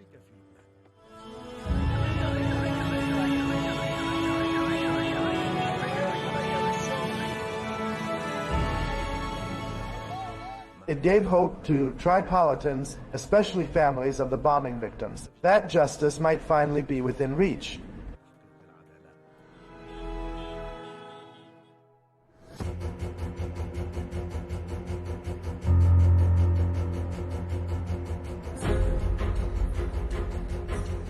Sheikh Salim al-Rafai, the imam who survived the blast, received a promise from Syria's new president, Ahmad al-Sharaa, to investigate the mosque bombings. But al-Rafai also implored the Lebanese state to act, to follow the proper legal channels, to seek justice for Tripoli's victims who paid a heavy price for standing with the Syrian revolution. Despite this horrific crime, the state arrested only one man. The rest fled to Syria, some even facilitated their escape. Hence, the state failed to deliver justice in this crime, not for the Sunnis or for anyone else. Unfortunately, the state treats people unequally in Lebanon. It does not rule with justice, it rules by force. That's why people lost faith in the judiciary, as well as many security-related issues and some officers within the security services. People have lost their trust in them. Every year we held a memorial for the bombings. We raised our voices and appealed to the judiciary to secure our rights. But this year, I refused to participate. They asked why. I said we're celebrating the regime's fall this year. We'll claim our rights with our own hands, in front of everyone, God willing. May God be praised. We've witnessed the crumbling of the regime. The bombing decisions were made in the basements of the now defunct criminal Syrian regime. I wished it had spurred changes here too. Those appointed by Iran's party, they were strategically positioned by the Iranian party. And the Syrian regime, this so-called resistance camp, they're stationed at security posts, including border checkpoints. Just remove them. There's no pressure now. Were they even competent?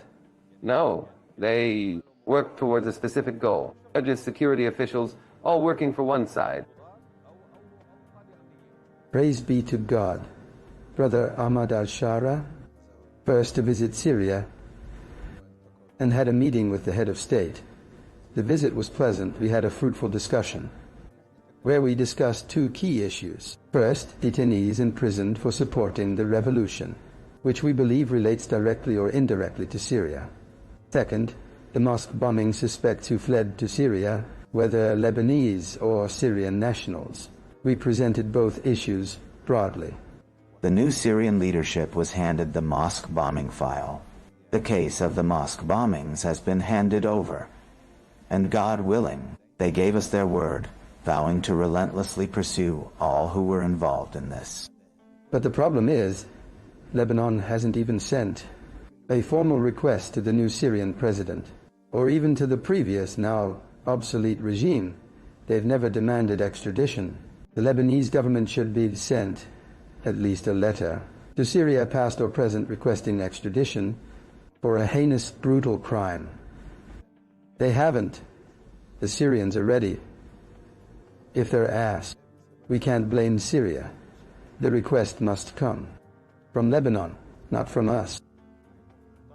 There will be demands to the Syrian state to pursue all those named in the indictment or final court ruling, and on the Lebanese side.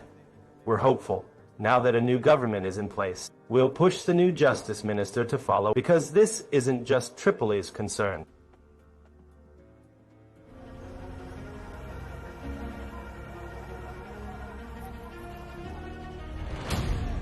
On September 2, 2016, in a bold move, Judge Alaa Al-Khatib issued a verdict against all members of the terrorist network behind the bombings. In 2019, the Judicial Council also issued a verdict on the case against all members of that same group. But due to the power dynamics at play, ordinarily these rulings were not enforced due to the suspect's disappearance, or were protected by the Assad regime and its allies in Lebanon. However, today there might be more room for legal action. After Assad's departure, the Bar Association in Tripoli will work on reviving the case and take it forward in court. The assassinations never stopped before or after the mosque attack. These were strategic targets for the Syrian regime, a situation that has been exacerbated over time and escalated after 2011 as it defended its dictatorship.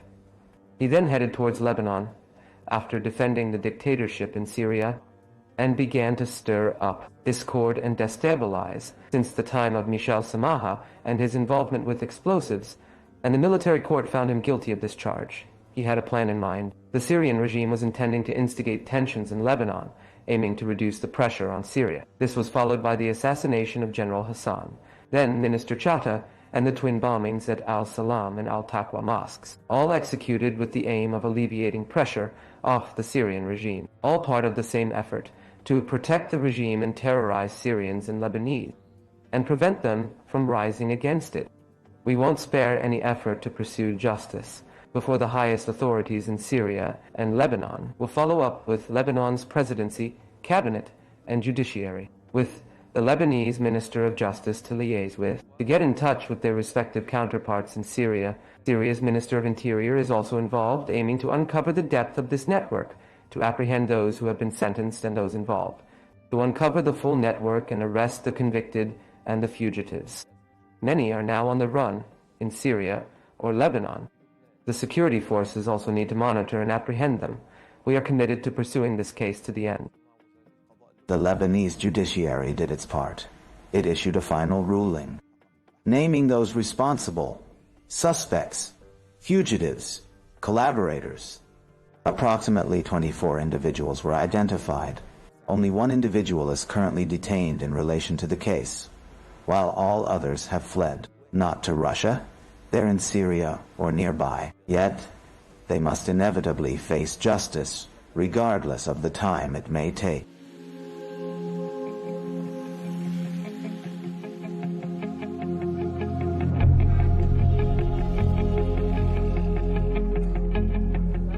In a city swaying between hope and despair, the state remains committed to all its children, striving to heal the wounds of the afflicted and restore their faith in tomorrow. In light of the country's transformations, the judiciary and security forces play a pivotal role.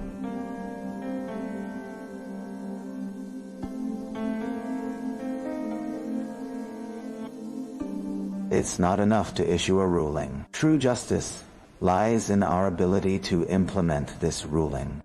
The regime has fallen, Assad fled, yet Hezbollah remains. It still holds power in government formation, in the courts. He controls the judiciary, the military court, and has influence over many judges. Therein lies the issue. A society without justice can't be stable. It's like telling people, go seek revenge. We'd regress thousands of years back to tribal vengeance instead of civilized justice that spares innocent lives. We are the oppressed merely demanding our rightful dues. Implementing justice by bringing notorious murderers to face trial in courts is simply what we demand, as they are known and present among us. Every so often, on various occasions, the Lebanese Forces Party reiterates the necessity of the need for justice in the Al-Salam and Al-Taqwa bombings. People were killed while praying.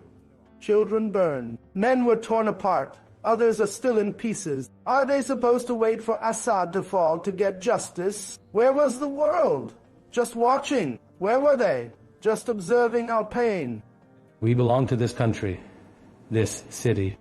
Peace with our surroundings is essential. The only true authority is the Lebanese state and army. Even those who never said this before are saying it now. That's a good thing. If someone's guilty and there's evidence, no one should defend them. This applies to everyone. The Lebanese state is the sole authority. So is the army. The Lebanese army is the sole security authority, nor any cover for any perpetrator from any side. If the state truly wants to enforce its authority, it will face no obstacles, particularly in Tripoli or Jabal Mosen.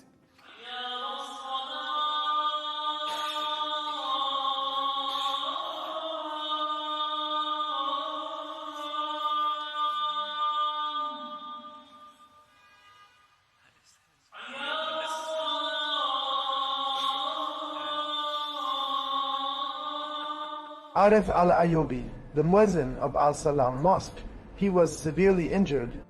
In the chest, it wasn't easy for him to revisit the memory. Despite everything, he found himself vividly recalling the terrifying moments when the explosion occurred. I was sitting in the second section of the mosque, across from the ablution area. The Sheikh had just begun the prayer, he said. Indeed, Allah and His angels send blessings upon the Prophet. Believers, bless him and wish him peace. At that moment, I experienced an intense pressure. Suddenly, I was hit by the blast heat. It felt like the weight of the world was on my chest. The first sensation was pain. My God, a sharp pain like pressure on my chest. I couldn't take a deep breath. But by the grace of God, He granted me the strength to endure. I immediately ran to the mosque to check on my brothers. What I realized is that the officials had abandoned us. They should have stood tall like real men. We stood by them. It's as if they didn't know what to do or why. They seemed careless, as if they had completely given up.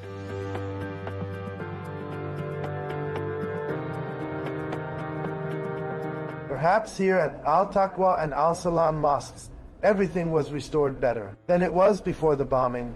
But what Mohammed Faisal lives today is proof that some things can't go back to how they were. Faisal, a father of 3, still suffers from that bombing and still lives with shrapnel lodged in his head.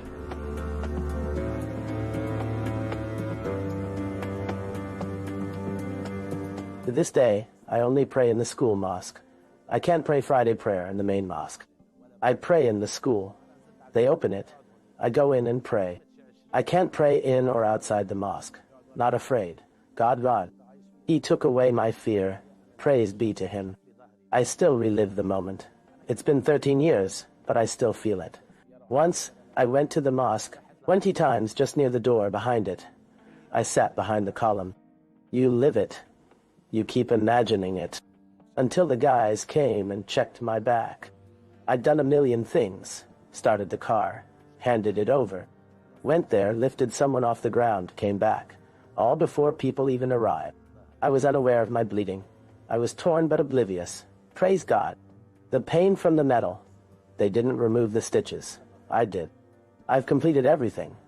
I didn't really feel pain, just discomfort. I couldn't sleep on my head.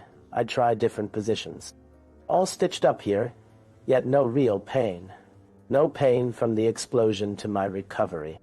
I ended up with 120 or 130 stitches. My back, my head, plus parts they taped instead. Still, we came out okay, thank God. Devastated, clueless, praying the martyrs find justice, because they died for nothing. In this country, they pay from their kids' future. In the corners of this city, stories of pain and loss are told. Faces marked by wounds, hearts burdened with the weight of separation. They live among painful memories, all longing for one word: justice.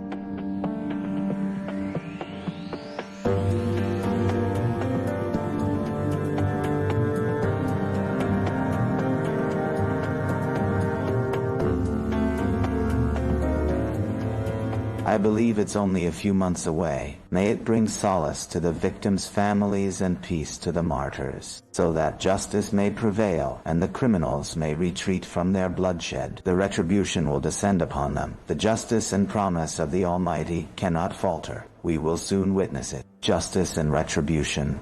In this case, we say, let there be justice for you and for us. We're not asking for favoritism, just fairness. If someone bombed a mosque, he should be judged. Same if a church gets bombed, or a Hosanna. The most important thing is that our great effort is not portrayed as revenge by Sunnis against Alawites. We want justice to take its course, even if the perpetrator is Sunni, whoever they are. This is not a sectarian movement. It's a movement against the regime's agents, regardless of their sect. After enduring such patience, both I and the victims' families out. Does this mean our blood is worthless?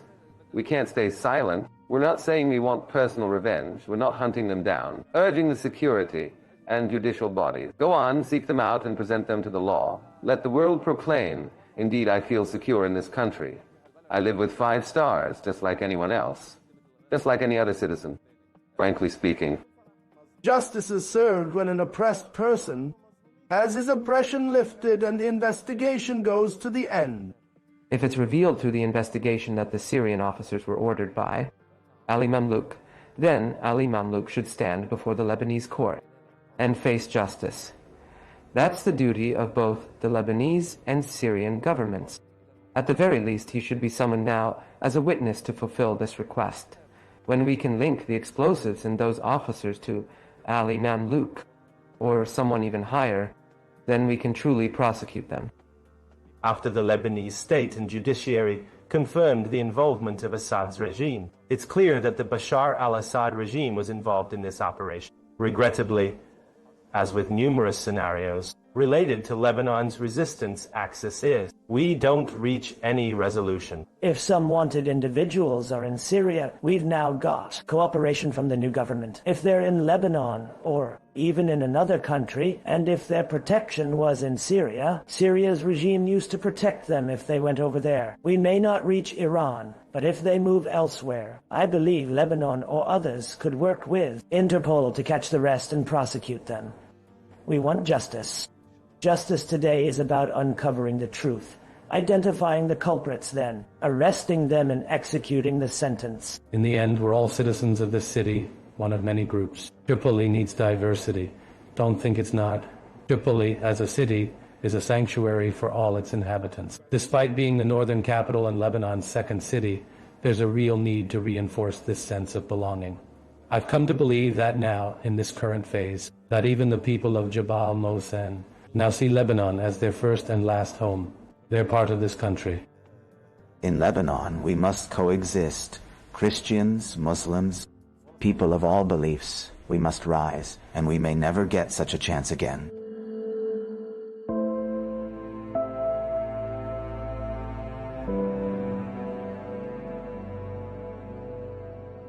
Time has moved on, yet this wound remains unhealed, transforming into memories of the tragedies have become part of this land's identity.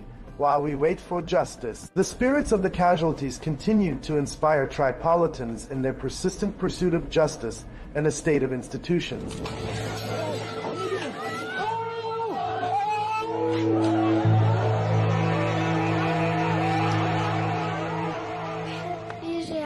هالمكان لأنه روح البابا الطاهرة طلعت من هون راحت على الجنة عند رب رحيم. I come here because my father's pure soul departed from this very spot to the merciful Lord in heaven. Over the years, the memories of that cursed day still haunt hundreds of Tripolitans. The sound of the explosion, the smell of death, the streets and faces that vanished in a second, making it feel as if they are experiencing those moments anew. It seems as if time has come to a halt on the 23rd of August, 2013.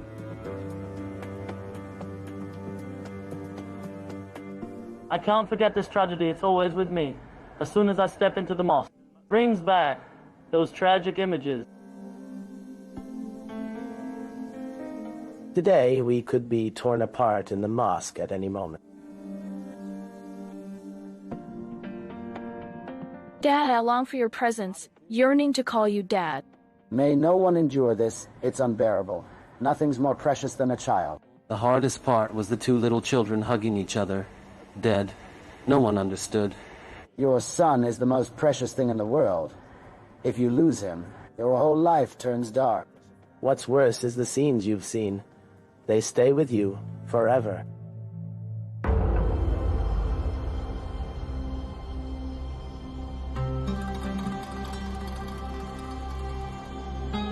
We will not forget, we will not forgive. That slogan was raised by the people of the city. The cries of the victims' families reflect their commitment to justice. A sacred right that cannot be relinquished, no matter the time.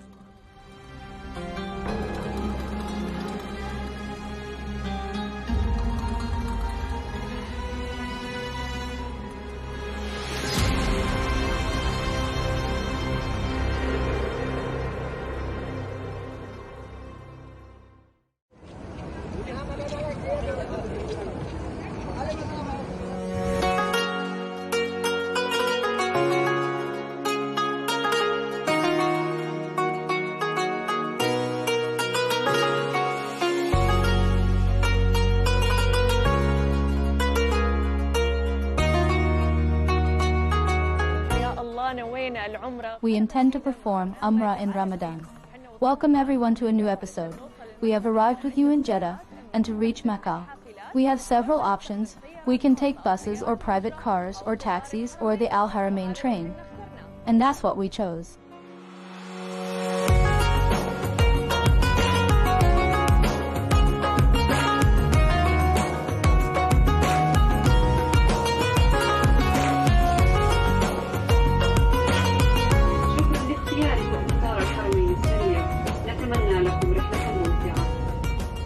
اللهم هون علينا سفرنا هذا وطوي عنا بعده. The train carriages are divided into two parts. The first part is the gold class or first class, then the tourist class. Prices depend on the destination you are heading to, whether it's Mecca or Medina or depending on the schedule and time. For example, our trip is a few hours before Fajr prayer. Simple. One way to Mecca from Jeddah airport to Mecca al-Mukarramah. It cost me only 95 Saudi riyals. Here in a very small cafeteria selling light sandwiches, nuts, and chips. Let's have suhoor before time runs out on us.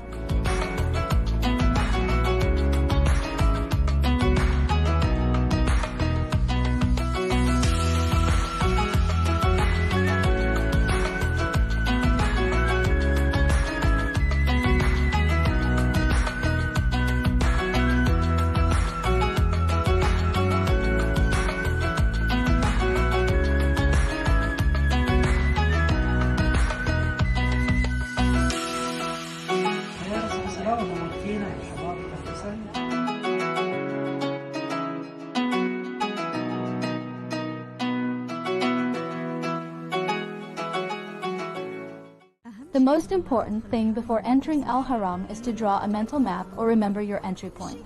This will make it easy for you to return to your hotel directly after finishing Umrah. We entered through King Fahd Gate. The security staff in the Haram are very helpful.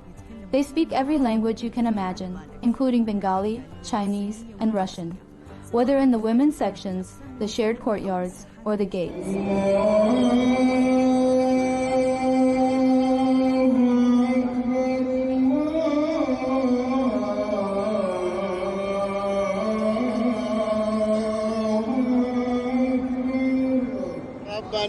ربنا آتنا في الدنيا حسنة وفي الآخرة حسنة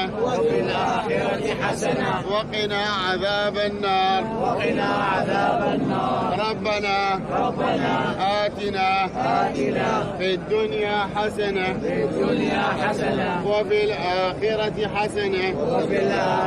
حسنة وقنا عذاب النار Every corner in the Haram has these water coolers and Zamzam water.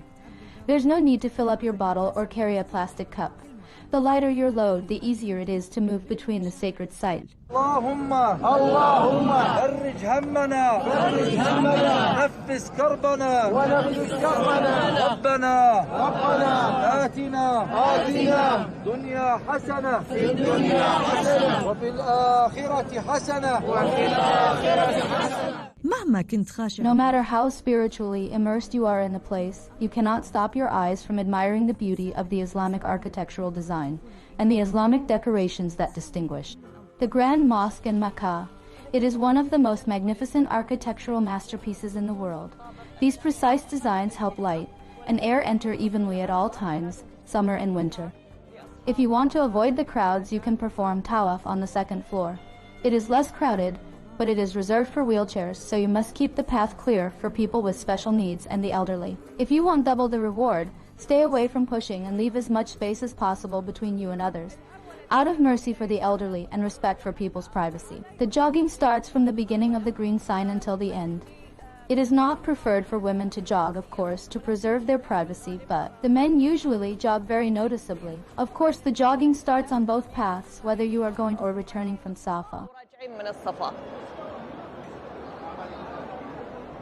Booking an Umrah appointment through the Nusuk app has actually made things much easier.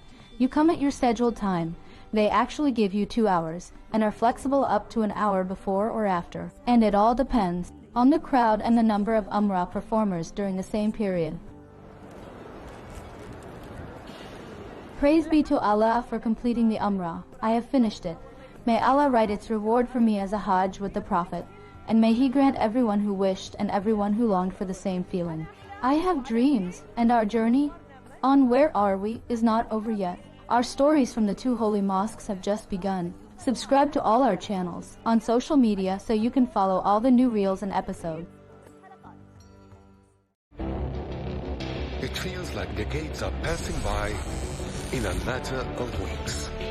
Seismic shifts in the world order. Never, ever will be part of America. With so much happening and so much noise. Whether it's political upheaval, Canada has been ripping us off for years. Economic shifts or social movements. And no one wins from tariffs. I think America can be more friendly to the rest of the world. The in-depth analysis and all the latest developments across the globe. To have an inclusive policy together. The meetings with Hamas gave me some hope. We're in another nuclear arms race. The most important development straight to your screen. Welcome to the dressing room. I'm on my own. I need backup. And an insightful look at the issues shaping our world today. It was not going to happen, that war, and it happened. Join us on Arabiya News, where the world talks.